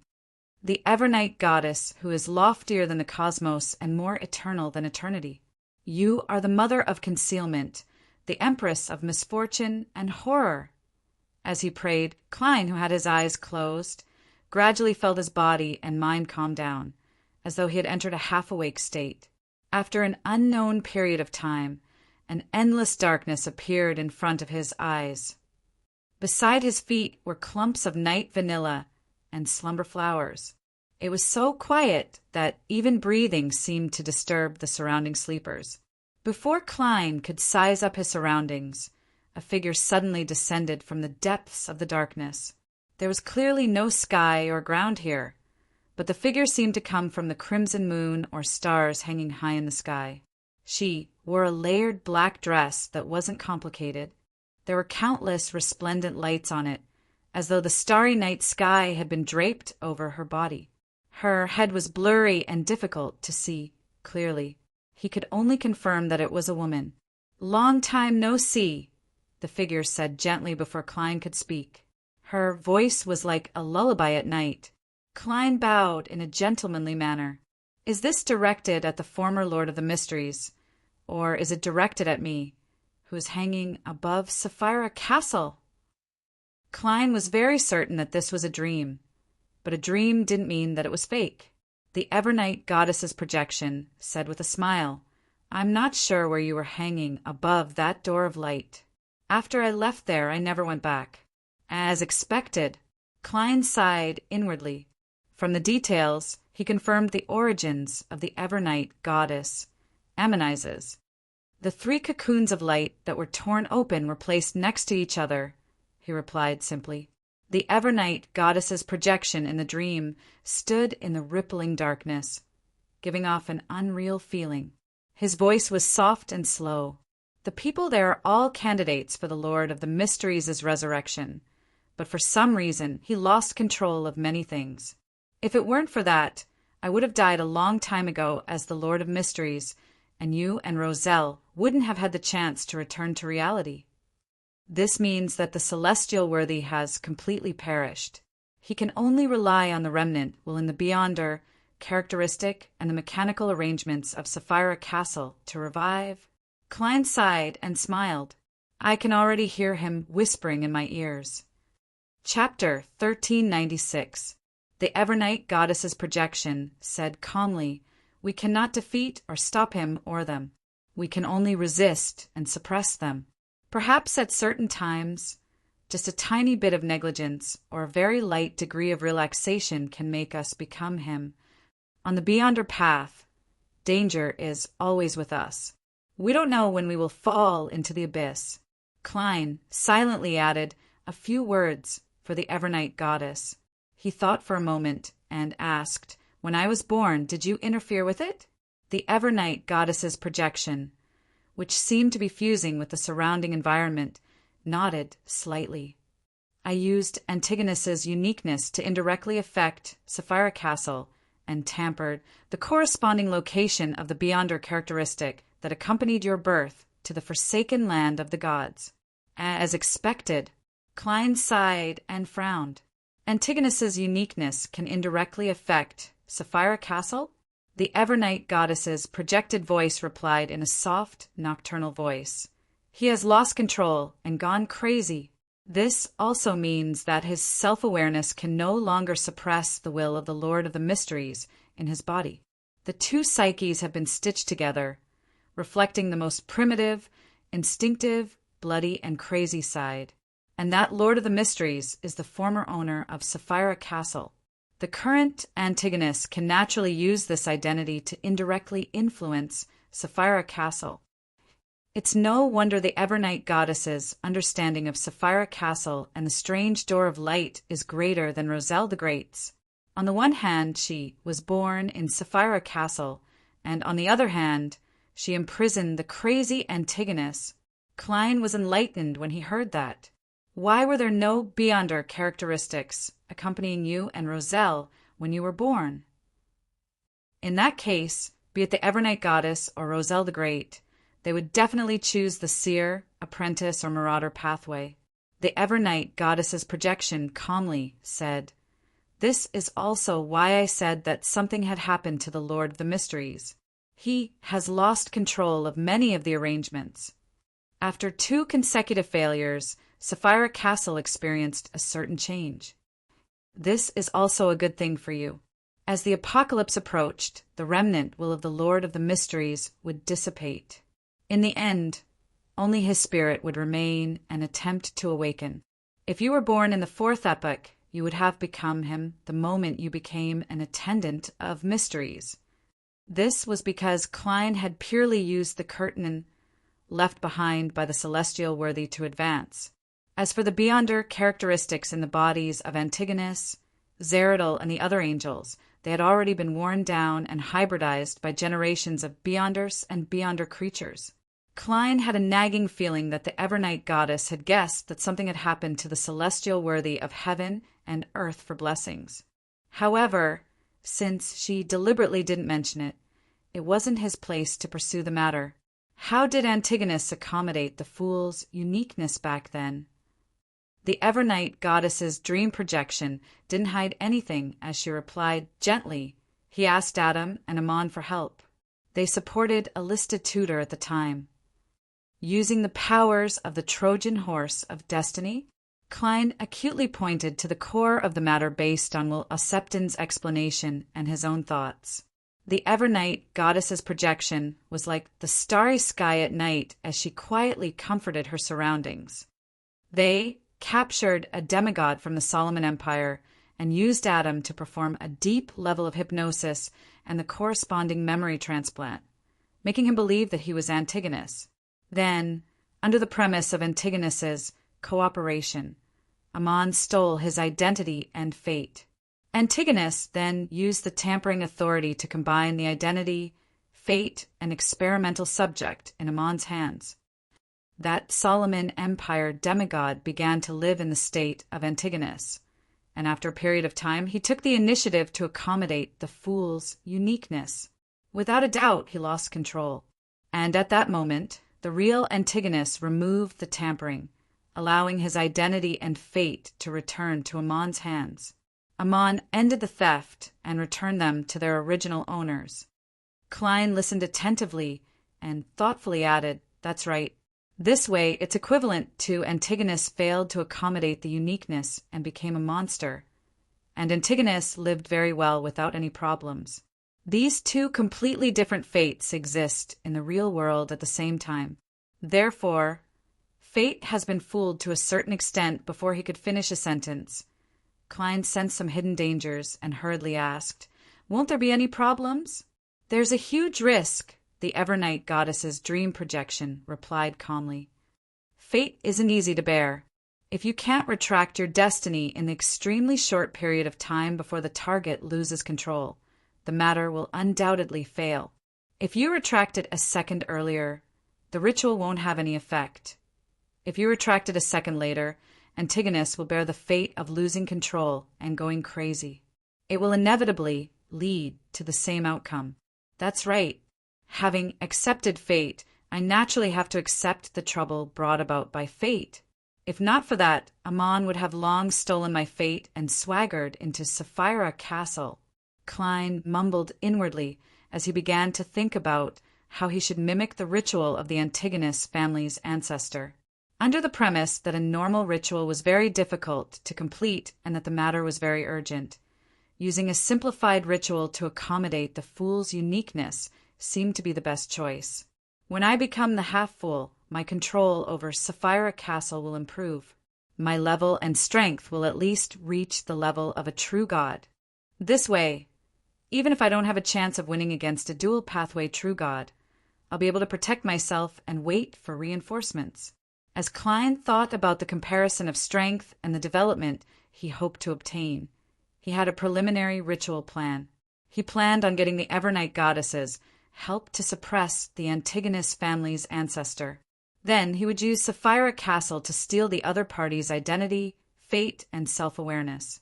This way, his body would have his own consciousness, the will of the celestial worthy, the self-awareness of the Antigonus family's ancestor, and the anchors that originated from the new city of Silver, New Moon City, and the Rorstad archipelago. And to a certain extent, he would become Antigonus, inheriting his fate of losing control and going crazy. The reason why Antigonus would go crazy was because his self-awareness could no longer suppress the will of the celestial worthy's awakening. The two psyches were stitched together. When his self-awareness entered Klein's body, there was no doubt that the same process would repeat. This was because the will of the celestial worthy in Klein's body wouldn't be much weaker than him. In other words, the fate of losing control and going crazy was unavoidable. Klein wouldn't have any additional burdens if he accepted it. At the same time, his own consciousness and the anchors that were more than the current Antigonus could mediate, maintaining a bottom line that still had some rationality left. In such a state, he would use the identity of the Antigonus family's ancestor to accommodate the fool's uniqueness. And in the corresponding fate, this was something that he had already accommodated, so it wouldn't bring any more impact. Hence, fate had been fooled. After the ritual ended, Klein would be released from the theft and regain his original identity and fate. He would no longer be affected by the madness and directly become the half-fool. There were two main hidden dangers to this plan. First, it was the maintenance of his own state. Any slight accident could easily cause Klein to go completely crazy, leaving him powerless to save himself. Second, no one knew how much the celestial worthies in the Antigonus family's ancestor would awaken without any suppression, and what changes it would bring. He could only rely on the Evernight goddess to balance it. At this moment, the Evernight goddess's dream projection seemed to guess his thoughts. If you want to steal Antigonus's fate, it's best to let him enter a temporary state of eternal slumber. I can try to help you, but I need a medium to have sufficient confidence. This is an angel that has accommodated the fool's uniqueness. What medium? Klein asked as though he was thinking. The Evernight goddess's dream projection said with a hint of a smile, "The river water of the river of eternal darkness." Indeed, to Klein, this answer wasn't surprising at all. In fact, it was just as he had guessed. It made him feel like his second shoe had finally landed on the ground. He deliberated for a moment and said, "Just the river water?" The Evernight goddess's dream projection nodded slightly. "You have no way of taking away the entire river of eternal darkness now. You will understand when you reach the depths of Calderon City. There are some things I'll ask you when you return." Without waiting for Klein's response, she added, "To you there's an unusual danger there. For you, that place is unusually dangerous. It's best for you to wait until your mental state stabilizes before going. All right." Although Klein didn't know what he would encounter deep in Calderon City, he knew that he wasn't in the right state to take risks, especially when it involved Sapphira. The Evernight goddess's dream projection continued. "When you wake up, hold a bestowment ritual. When you wake up, hold a bestowment ritual. I'll give you an item that can be used to obtain the river water of the river of eternal darkness." Klein nodded and didn't waste his breath. Adam is a part of the ancient sun god. It's one of his identities. The Evernight goddess's dream projection didn't show any obvious emotional fluctuations. She gently said, "He has already gone to the forsaken land of the gods and met the true creator." That fast. After feeling slightly surprised, Klein felt that it made sense. The reason why Adam exposed the secret was because the secret was no longer of value. The Evernight goddess's dream projection continued. "Regardless of what happens next, it will take a long time. You don't have to pay attention to it for now." After Klein nodded, the figure in front of him quickly turned blurry. The night vanilla and slumber flowers beneath his feet flew up one after another, filling the darkness. He then opened his eyes and saw the dark hall and the pure light that shone through the holes in the wall. The latter was like a star embedded in the velvety night sky. Chapter 1397. As Klein stared at it, scarlet flames suddenly appeared and engulfed him. By the time the sparks scattered, his figure had already disappeared from St. Samuel Cathedral. In an ordinary hotel's empty room, Klein walked out of the suddenly rising flames and began to set up a bestowment ritual. Soon, the mysterious door formed by candlelight opened, and an ancient ornament flew out from the boundless darkness and landed on the altar. This accessory seemed to be made of gold. It was shaped like a slender bird, surrounded by pale white flames that formed wings. Its bronze eyes shimmered with layers of light, as though there were illusory doors hidden within. Klein sincerely thanked the Evernight goddess, ended the ritual, and picked up the golden bird-shaped accessory. This seems to be the image of the legendary phoenix ancestor, Greggrace, part from its own pathway. This ancient death seems to have grasped a portion of the authority of the apprentice pathway. This can be confirmed from the ruins of the city that believes in the phoenix in the forsaken land of the gods. It's no wonder most ancient gods find it difficult to control their emotions and are on the verge of madness. No, it's constantly wandering between madness and rationality. Before the first blasphemy slate appeared, all Beyonder creatures didn't have the concept of a sequence pathway. They only had the instinct to converge, reproduce, and blind attempts. As Klein carefully examined the golden bird-shaped accessory, he sighed inwardly. As the owner of Sapphira Castle, he could sense the subtle connection between this accessory and the river of eternal darkness. That's why it can carry the river water of the river of eternal darkness? Yes, the river water of the river of eternal darkness is definitely not river water in the true sense of the word, but an abstract concept or symbol. Klein nodded thoughtfully and threw the golden bird-shaped accessory into Sapphira Castle, sealing it in the junk pile to prevent it from bringing about any unnecessary accidents. On a mountain peak outside Byam City, the Red Angel Evil Spirit watched as the edge of the sea gradually lit up. An orange-yellow sun slowly left the horizon. At some point in time, a young man wearing a pointed hat and a classic black robe appeared beside him. The man played with a crystal monocle and wore it on his right eye. He was none other than Amon, who had become Mr. Error. Sauron Einhorn Medici turned to look at Amon. You actually used your main body as an offering. If it wasn't the main body, how could I steal the ritual in time and replace Bethel? Amon replied with a smile. As a qualified conspirator, you shouldn't have thought of this. The Red Angel Evil Spirit scoffed. How do I know you're not bluffing? Perhaps you predicted my prediction? Amon smiled and did not give a direct answer. Instead, he took out a strange crown covered in rust and blood. This is your reward. He threw the item to Sauron Einhorn Medici. After the Red Angel Evil Spirit caught the strange crown, he was somewhat surprised. Oh, you didn't even try to renege on your debt. Doing something that doesn't match your thoughts is also a form of fraud. Amon pinched the monocle on his right eye and said with a smile, I'm looking forward to you becoming a red priest and devouring that demoness. When the time comes, your image will definitely be especially interesting. When he said this, Amon's smile was filled with undisguised mischief. Sauron Einhorn Medici fell silent for a moment. I don't think there will be any fundamental difference from now. A bloody mouth split open on both sides of his face and then quickly closed again. Amon adjusted the monocle on his right eye and turned to look at the other side of the sea. The situation in the Western continent seems very interesting.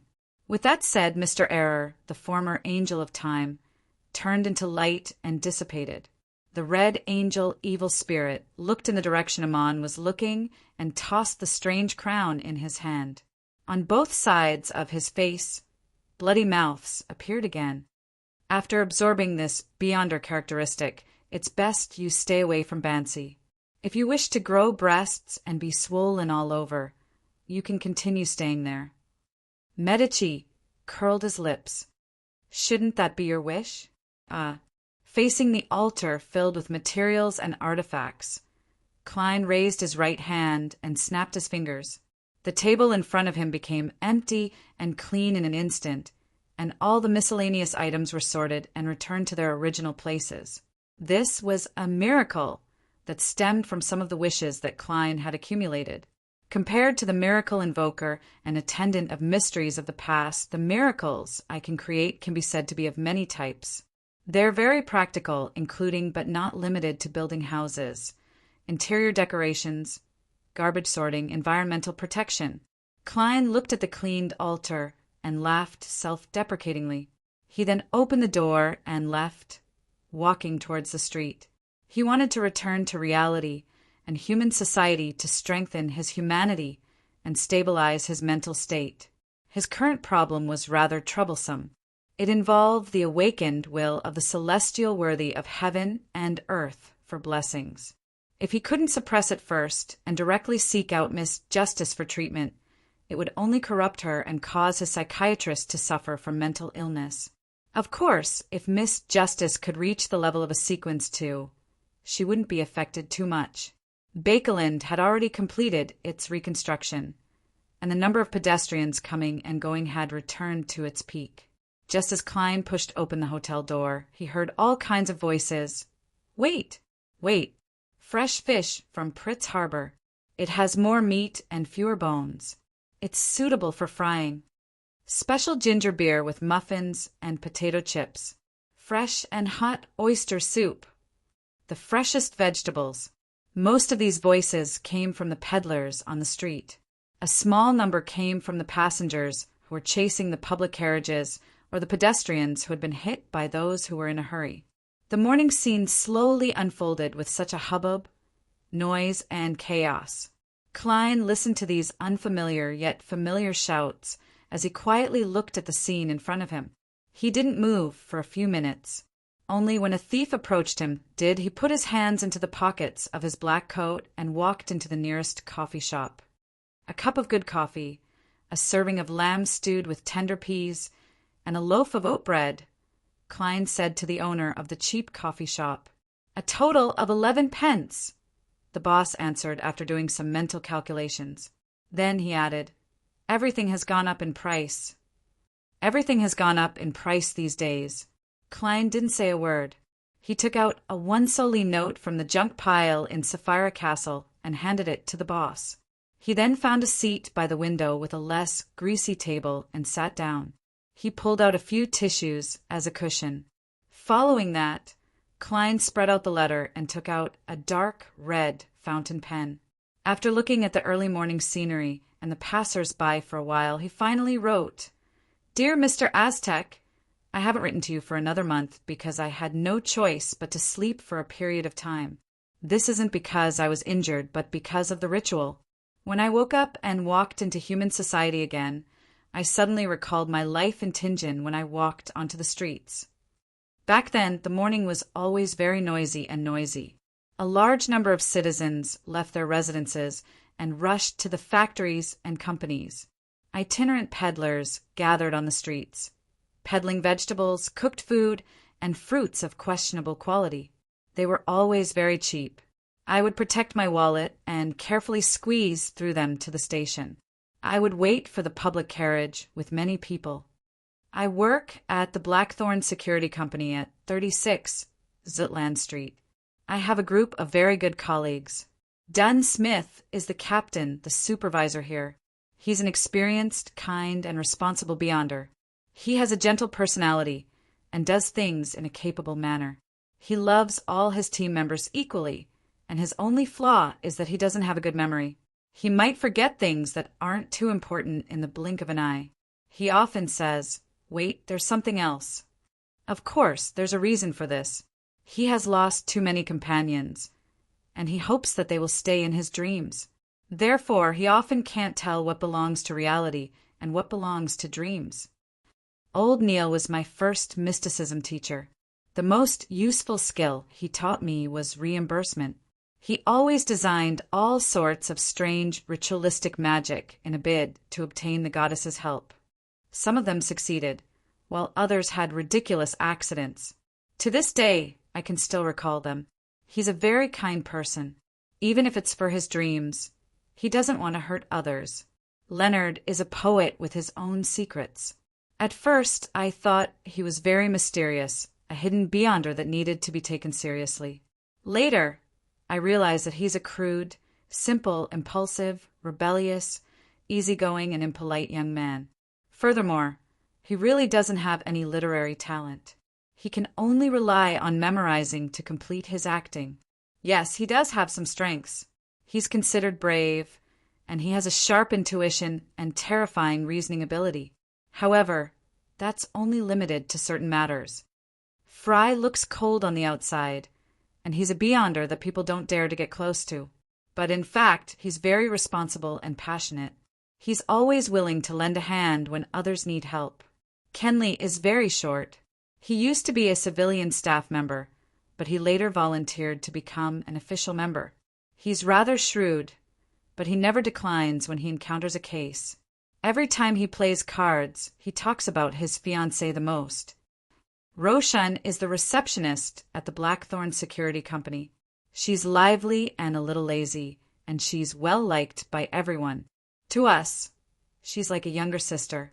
She also likes every single one of us, but she hates all official members. This is because her father was once an official beyonder, but he died heroically in the line of duty. Perhaps, in her heart, an official member is equivalent to a person who receives a notice of critical illness. Mrs. Oriana is an accountant, a victim of a supernatural case. She's delicate and gentle, and she pursues a refined life. She doesn't speak much, but she takes good care of everyone. She never makes things difficult for us financially. For example, she rarely rejects old Neil's requests for reimbursement. No matter how ridiculous the reason is, she only leaves it to the captain to decide. Madame Sikatron has a rare case of white hair, and she's an unsuccessful writer. She has an outstanding temperament, and she has a quiet personality. She doesn't look like a beyonder who fights in the dark. She's also very brave and determined. Even in the face of death, she doesn't back down. Madame Royale is very similar to Fry. They don't talk much, but they care about their colleagues very much. Well, except at the card table. Bright is the best at writing reports among the clerks. He's a romantic gentleman. Even though he's been married for 15 years, he still loves his wife very much. I think he'll live a good life because he abides by the maxim that the less he knows, the longer he lives. Cesar Francis is our carriage driver. Although he's considered a clerk, he often comes into contact with dangerous situations. Therefore, the captain leaves the matters of purchasing and applying for supplies to him. He doesn't have a high presence, and that might be the key to his continued survival. Occasionally, I'll think that if it weren't for the things that happen later on, I'd definitely still be living in Tingen.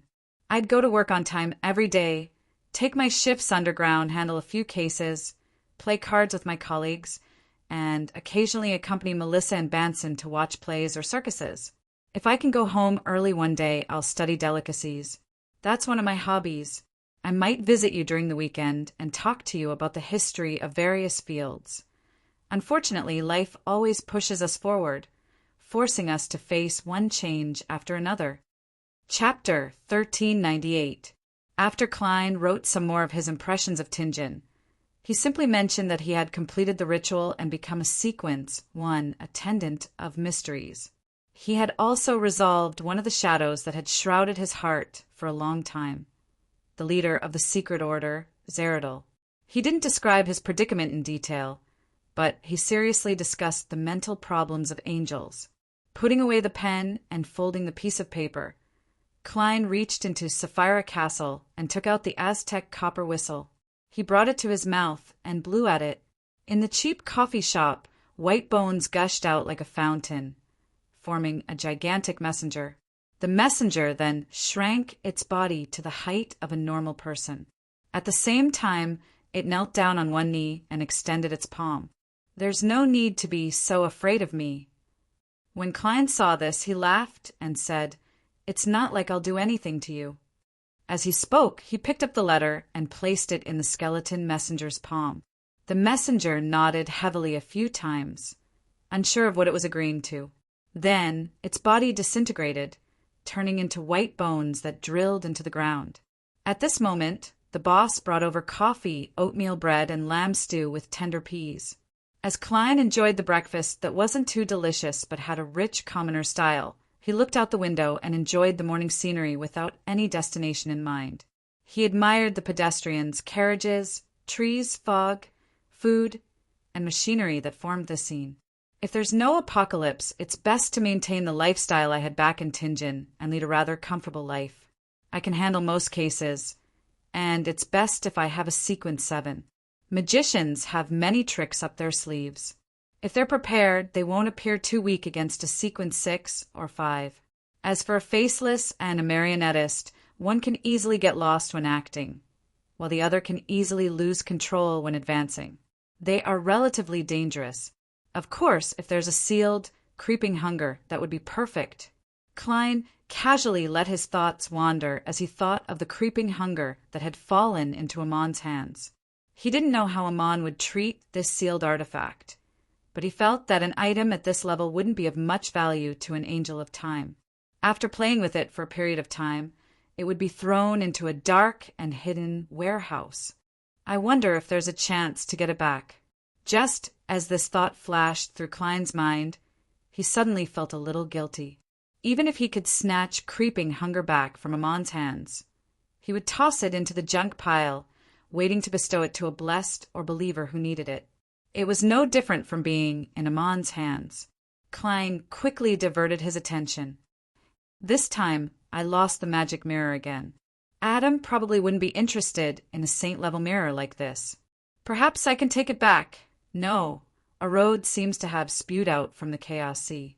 In certain matters, it might be able to be a medium. Sigh, I just hope that Adam doesn't damage it. Wait until I think of a way to retrieve it, after becoming an attendant of mysteries and gaining further control of Sapphira Castle. Klein already had a certain level of authority over concealment. Whenever he was thinking about something important, there would always be a faint shadow around him that no one else could see. This was the land of mysteries, which was equivalent to the prototype of a divine kingdom. Therefore, he now dared to directly think of Adam's name. After sighing, Klein suddenly recalled something. He hurriedly got the worms of spirit that were guarding Sapphira Castle to graft a certain spirit world region that he had located during his advancement. Following that, he ate the rest of the lamb stew with tender peas and the last piece of oatmeal bread that was stained with the soup.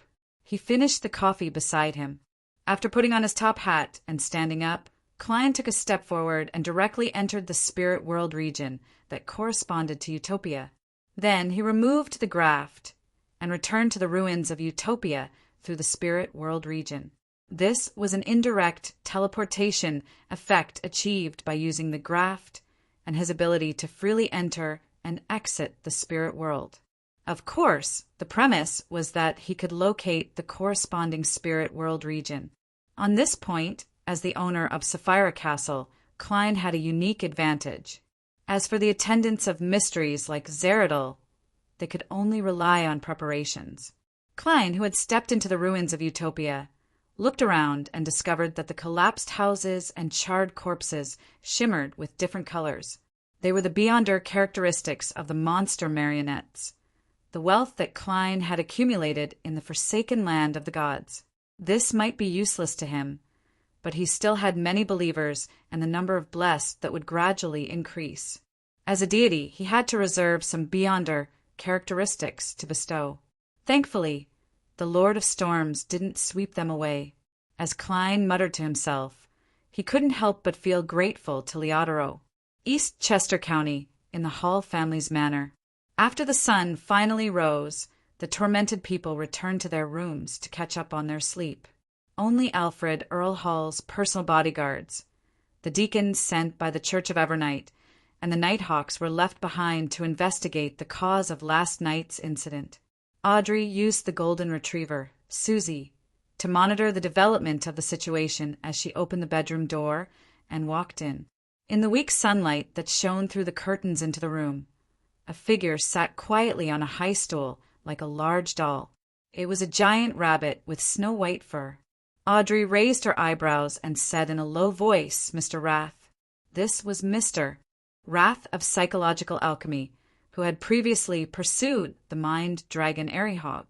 He was suspected to be in existence with the identity of Hermes. At the same time, Audrey reached back and closed the door on her own accord, using this action as a cover. A crimson tattoo that resembled a star flashed on the back of her hand. "I'm sorry for using you." When the door closed, the giant white rabbit took the initiative to speak. "However, I might have been used by someone." Audrey thought of the door and window opening in the middle of the night. She took 2 steps forward and replied thoughtfully, "There's no need to apologize. Just don't disturb me in the future." She was tactfully expressing her wish to leave psychological alchemy, hoping that no one would come looking for her in the future. The giant white rabbit looked at her with its bright red eyes for a few seconds. "Your former wish was to protect your parents and family, but don't you think that you've been embroiled in too much trouble? The danger you bring to them outweighs the help you can provide." Audrey fell silent and didn't say a word for a long time. Typically speaking, a saint can indeed give one's family and family more safety, but the premise is that they aren't involved in a battle between angels or deities, or they have a sufficiently powerful organization to rely on, a true reliance. Upon seeing this, the giant white rabbit slowly said, "I have 2 gifts to express my apology. You can freely choose one. 2?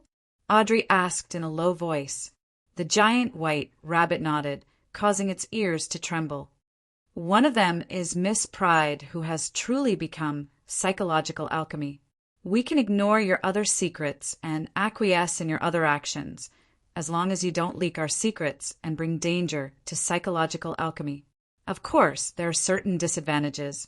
You will have to bear some responsibilities and may be involved in a lot of trouble. The only difference is that you can get a lot of help and be rescued in time. And the second one, Audrey had no intention of getting compensation from psychological alchemy. The secret organization not bothering her was the best apology. Furthermore, she was very suspicious of Mr. Rath's true intentions in apologizing. She felt that it might be another form of exploitation. The giant white rabbit replied very calmly, I can help you split an identity and let her stay with your family to provide some protection and emotional comfort while you stay away from them and live in this world with another identity. This way, the trouble you get involved in won't affect the people you want to protect.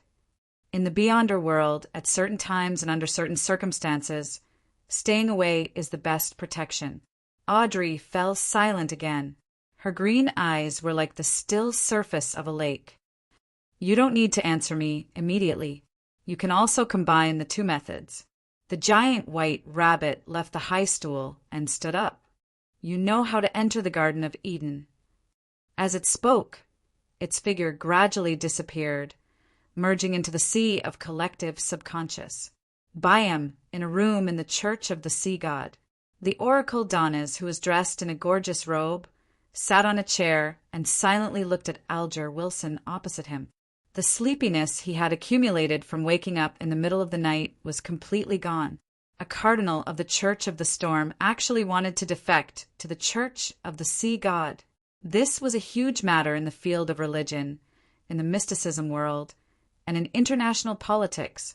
Even though he only had a superficial understanding of the Church of the Storm, Donis believed that with their style of doing things, they definitely wouldn't let this matter go. Perhaps a natural disaster that could destroy the entire Rorstad archipelago was already on its way. Furthermore, a cardinal would definitely be highly regarded by the Lord of Storms. Alger's betrayal could attract divine punishment at any time. The more Donis thought about it, the more he trembled, afraid that he would be implicated. This reminded him of a proverb from his hometown, "Don't go near those who are despised by God." This was because when those fellows suffered lightning punishment, it was very likely that they would implicate the people around them.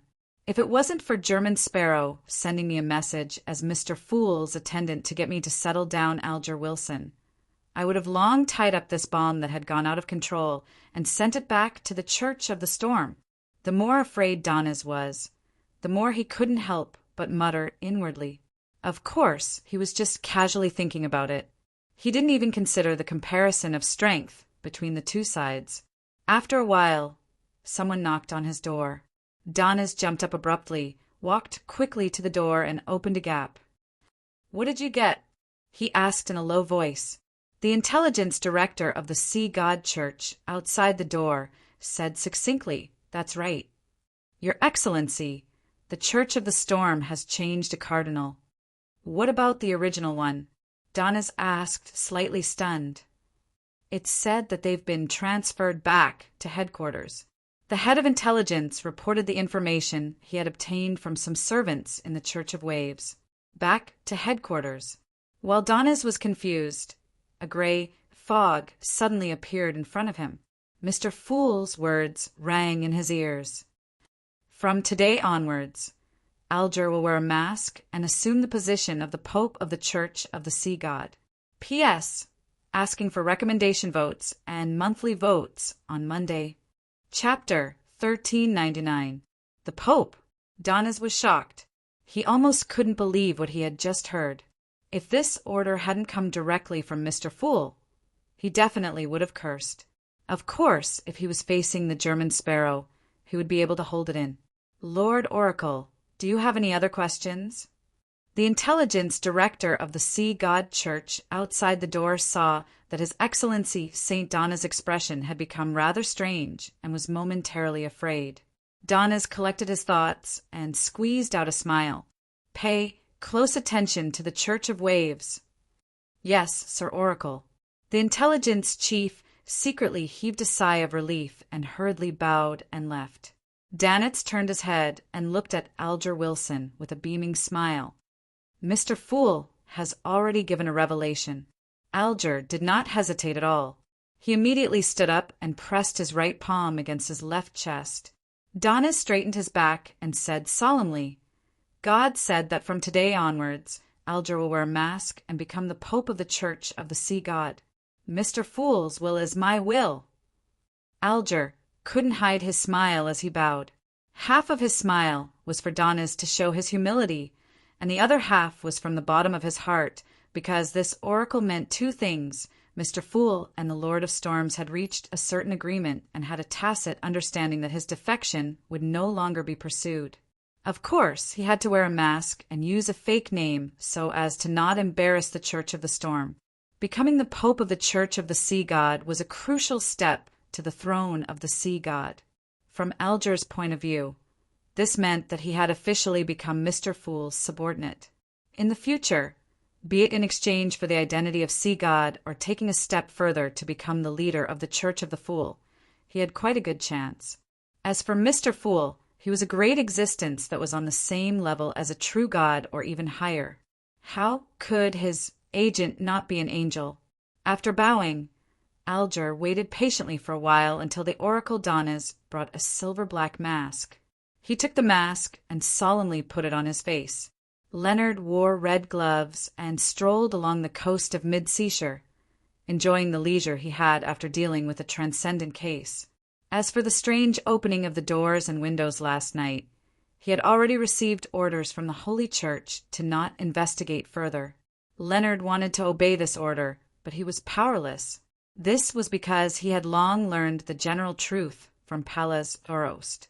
Mr. Dorr returned to the real world, and the Angel of Time Amon took the opportunity to steal his apotheosis ritual and advance to sequence 0, error.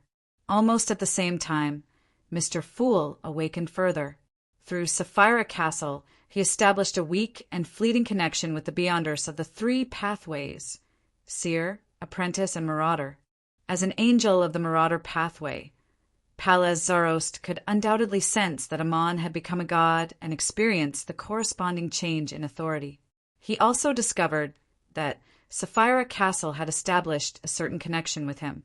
"Old man, Amon has already advanced to sequence 0. The current you shouldn't be of any use to him. Why are you still parasitizing me?" After taking a deep breath of the fresh morning air, Leonard suppressed his voice and asked in puzzlement and concern. In his mind, Pallas Zoroast chuckled. "Naive.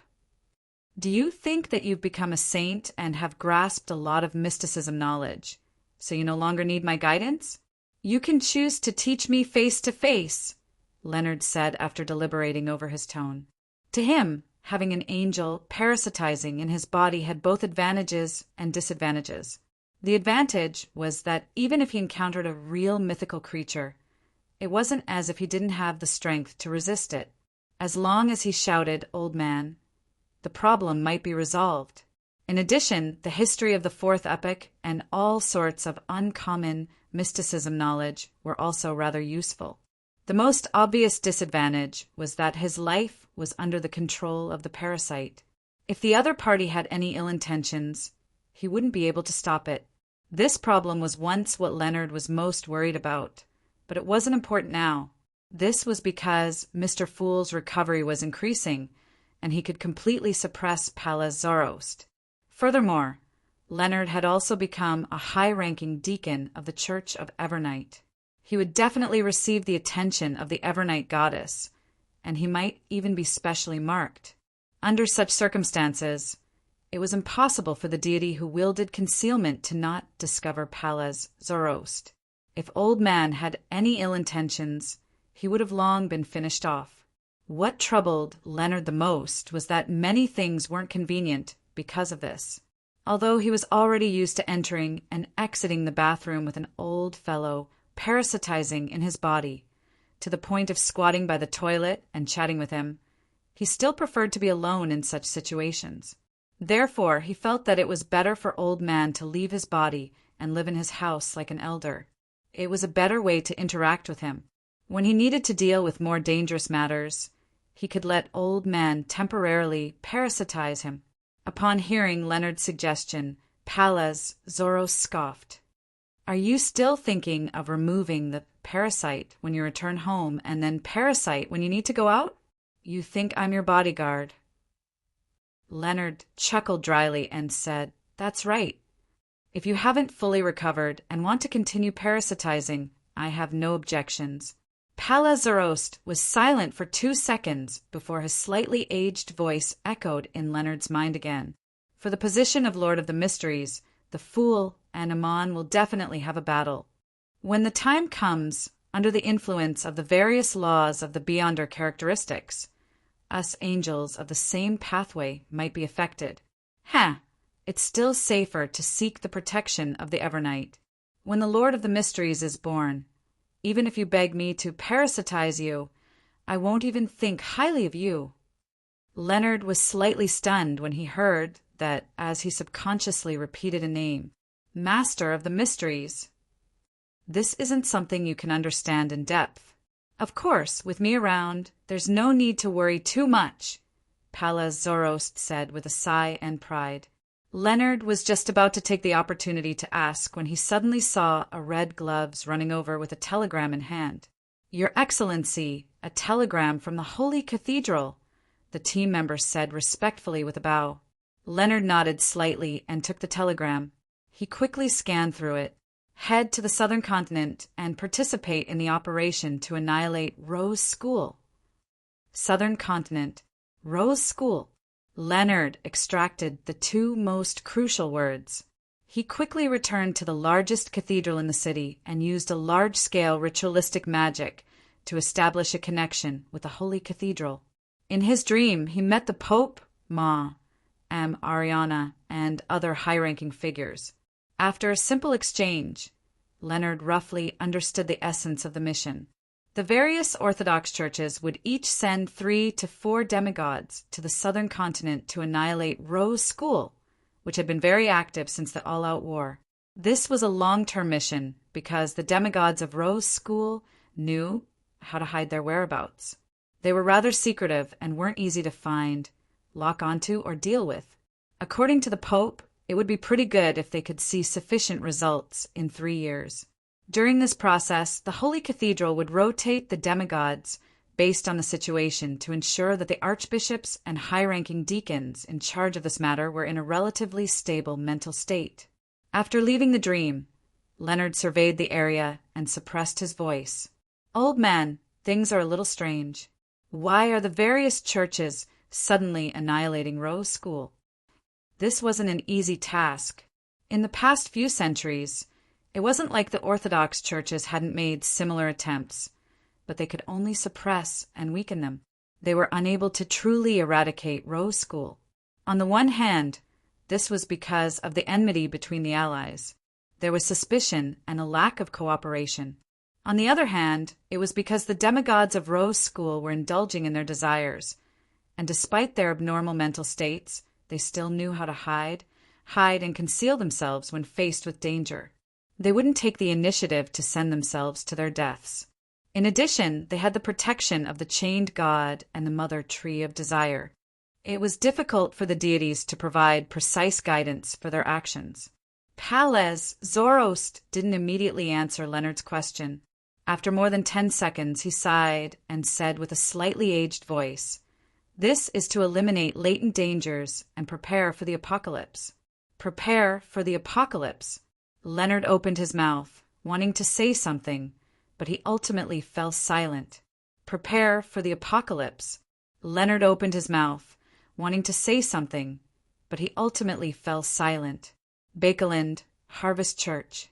Just as Emlyn White entered the hall, before he could head to his room and change his clothes, he saw Father Yutravsky stand up in the front row like a mountain rising from the ground. The Mother Goddess wants us to head to the southern continent and bury those evildoers, the blessed said in a deep voice. His voice echoed in the hall like a slow rumble of thunder, shocking the praying sanguine believers to open their eyes. So last night's dream was real. Emlyn was enlightened when he heard that. He had dreamed of the ancestor last night. He dreamed that she wanted him and Father Utrapsky to join forces with the Rose School Temperance faculty to head to the southern continent to deal with the Rose School members who believed in the primordial moon. Of course, if there was a chance, he couldn't spare the enemies who believed in the Mother Tree of Desire. As there were often fake revelations, Emlyn didn't take the dream to heart. He planned on changing his clothes and completing his prayers before seeking confirmation from Father Utrapsky. He grunted and replied to Father Utrapsky in a rather calm manner. "Yes, Father. There's no rush. I'll contact the members of Rose School Temperance faculty first." Father Utrapsky nodded without minding it. "Then choose some willing sanguine.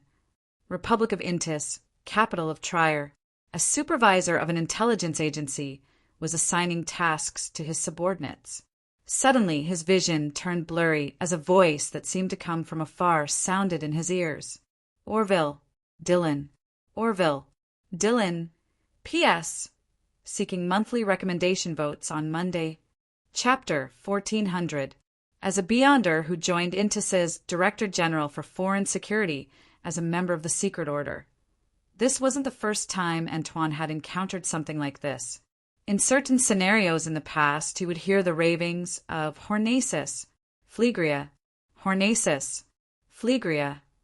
He had nearly lost control several times because of this, and unlike the past, the contents of the murmurs seemed to have changed. After the ravings subsided and everything in front of him returned to normal, Antoine frowned slightly and muttered to himself, "My mental state has been very stable recently, and I haven't consumed any potions or attempted to advance. Why would I hear the murmurs of a secret existence? This seems to be different from the previous ones. What does Orville represent? I lack sufficient information and have no way of deciphering it, Dillon. Yes, the upper echelons of the order mentioned that our mysterious and terrifying leader had once hidden an ancient castle named Dilliman. I can't help but tremble at the thought of that existence. Although he has returned to normal in the past 2 years, the terrifying legends and actual destruction left behind are enough to give me nightmares for the rest of my life." Antoine calmed himself down and temporarily suppressed his puzzlement as he continued assigning missions to his subordinates. In front of a tombstone, Klein, who had just put down a white bouquet of flowers, turned his head slightly as though he was listening to something. Although he didn't hear anything, as a king of angels who wielded partial authority of this pathway, he could acutely sense that something abnormal was happening. Some secret information was being transmitted to specific targets. Zeridel isn't completely dead. Klein retracted his gaze and muttered to himself. Back then, he had relied on his level, and authority to forcefully stop Zeridel's resurrection.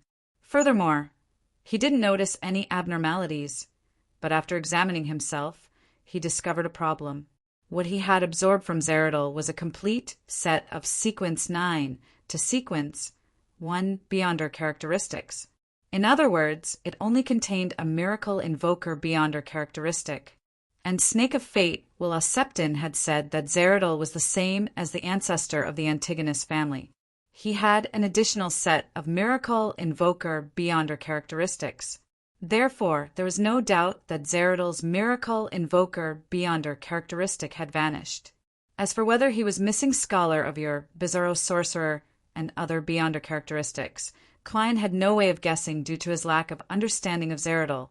Based on this situation, Klein had long suspected that Zeridel wasn't completely dead. Of course, it wasn't that simple for him to resurrect him. This was because he didn't have many enemies that could restrain him.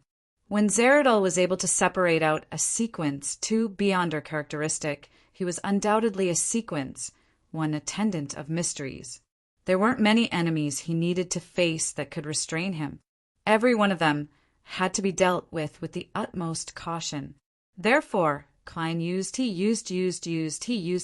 who he beyonder, and he used bay. He who him who he God was he bade inners.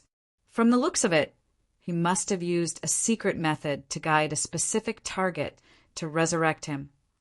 However, he didn't directly use it to resurrect him. Instead, he made multiple arrangements. He needed an opportunity or some medium to make the preparations work. From the looks of it, he hid the beyonder characteristic that contains a miracle invoker somewhere in a special way and covered it up. Otherwise, I could have used Sapphira Castle to directly see it when I advanced to Attendant of Mysteries. Yes, after that, he should have used a secret method to guide a specific target to resurrect him. Ha! He hasn't accommodated uniqueness, so there's no way for he to broadcast across all channels. Furthermore, he has to be wary of me or Amon hearing the corresponding content after advancing and causing certain damage. Therefore, the target groups he can guide are rather limited. All members of the secret order, or a portion of the members. Klein nodded in thought as he squatted on one knee. He then exhaled and grumbled without hiding anything. Why is it so difficult to kill a high-sequence beyonder of the seer pathway? There were always all kinds of preparations and trump cards. This made him truly understand why the goddess didn't directly kill the ancestor of the Antigonus family. To the half-fool, death might mean new life. However, elaborate and complicated concealment arrangements often mean that one's ability to take risks is poor. Who knows? Zeridol's resurrection arrangements might benefit some lucky person from the secret order. This is even more likely than his miraculous return from the fog of history. Also, there's a chance of being interfered with, influenced, and used by an outer deity. Klein scoffed inwardly as he slowly stood up. He temporarily didn't have any thoughts of searching for the miracle invoker beyonder characteristic. This was because, under the immense pressure brought about by Amon's mistake, he had no choice but to make use of his time to strengthen his humanity and stabilize his mental state. He had to head to Calderon City in the spirit world to obtain the river water of the river of eternal darkness, so as to accommodate the fool's uniqueness. He didn't have time to waste on unimportant matters. After he successfully advanced and regained the balance of the situation, he didn't mind heading to Intis and starting from the members of the secret order to find the treasure vault that Zeridol had hidden, allowing this angel who had survived since the fourth epoch to rest in peace. Reining in his thoughts and lowering his head to stare at the tombstone in front of him, Klein slowly retreated, stuffed his hand into his pocket, and walked sideways into the spirit world. During this period of time, he was like a traveler in the sense of mysticism. From time to time, he would return to places he had previously stayed, and from time to time, under the guidance of fate, he would randomly traverse the spirit world, heading to different realities and witnessing different scenes. As a result, the portion of his self-awareness that belonged to him gradually recovered and strengthened bit by bit. Now he could better coordinate with the anchor and suppress the awakening will of the celestial worthy to a certain extent. This made his mental state much more stable than when he met the Evernight goddess. In the spirit world, which was a spirit world formed from rich layers of colors that resembled abstract oil paintings, Klein aimlessly walked a few steps without any sense of direction. Then he followed the guidance of fate and spirituality to leave this place and return to the real world. The first thing that appeared in front of him was a small square and a cathedral that belonged to the Evernight goddess. At this moment, many people were entering the cathedral with happy expressions. "I'm back in Bakeland." Klein looked up at the sun that pierced through the thin clouds and followed the crowd to the cathedral's entrance. Just as he passed through the entrance, his gaze suddenly froze. He saw Banson Moretti. This black-haired, brown-eyed man had a face that resembled Klein's, but he looked a little older. His hair was neatly combed to the back, revealing his broad forehead. He stood beside the altar, dressed in a well-ironed formal attire, looking somewhat nervous. Klein stared for 2 seconds before quickly retracting his gaze and looking to the side. Then he swept his gaze across the front row and saw Melissa, who was wearing a beige, conservative dress. Compared to before, the girl's face no longer looked childish, but there was more meat on her face. She no longer looked as thin. She constantly chatted with the people around her, skillfully handling all kinds of matters and interpersonal interactions. "You're still dressed so old-fashioned. Good thing you didn't get a black suit." Klein's lips curled up as he muttered to himself. He walked to a corner of the church and found a seat to sit down. After more than 10 minutes, Melissa finished her work and sat in her seat. Festive and cheerful music began to play, gradually becoming somewhat sacred. A lady in a holy wedding gown walked in from the door with her father in one hand and her mother in the other. She walked step by step along the aisle towards the altar. Near the altar, Banson swallowed a mouthful of saliva and could not help but smile. It was his wedding. Klein, who was in the corner, saw this scene. He leaned back a little, lowered his head slightly, and muttered, laughing like a curly-haired baboon. After the bride was sent to the front of the altar by her parents, she first bowed to Banson, then turned to the holy emblem and the priest. Banson returned the greeting and turned around. When the bride's parents were seated, the priest said, "Under the gaze of the goddess of mercy, I shall witness a holy marriage. Praise the lady." All the guests present, as long as they were believers of the Evernight goddess, raised their right hands at the same time and tapped their chests 4 times in a clockwise manner, drawing the stars. This included Klein. After everyone calmed down, the priest turned his head to the bride. "Madam Ruthbrook, are you willing to make this man beside you your husband and enter into a marriage contract with you? Are you willing to love him, respect him, accompany him, and take care of him for the rest of your long life, be it for richer or poorer, in sickness or in health, until the end of your life?" The lady named Ruth looked at the sacred emblem of the Evernight goddess and nodded solemnly. "I am." The smile on Banson's face overflowed once again. The priest turned to look at him. "Mr. Banson Moretti, are you willing to make this lady beside you your wife and enter into a marriage contract with you? Are you willing to love him, respect him, accompany him, and take care of him for the rest of your long life, be it for richer or poorer, in sickness or in health, until the end of your life?" Banson immediately nodded. "I am." Upon seeing this and hearing this, Melissa's vision turned blurry. She felt both sad and happy. After all the things that had happened, the family had finally welcomed a new member.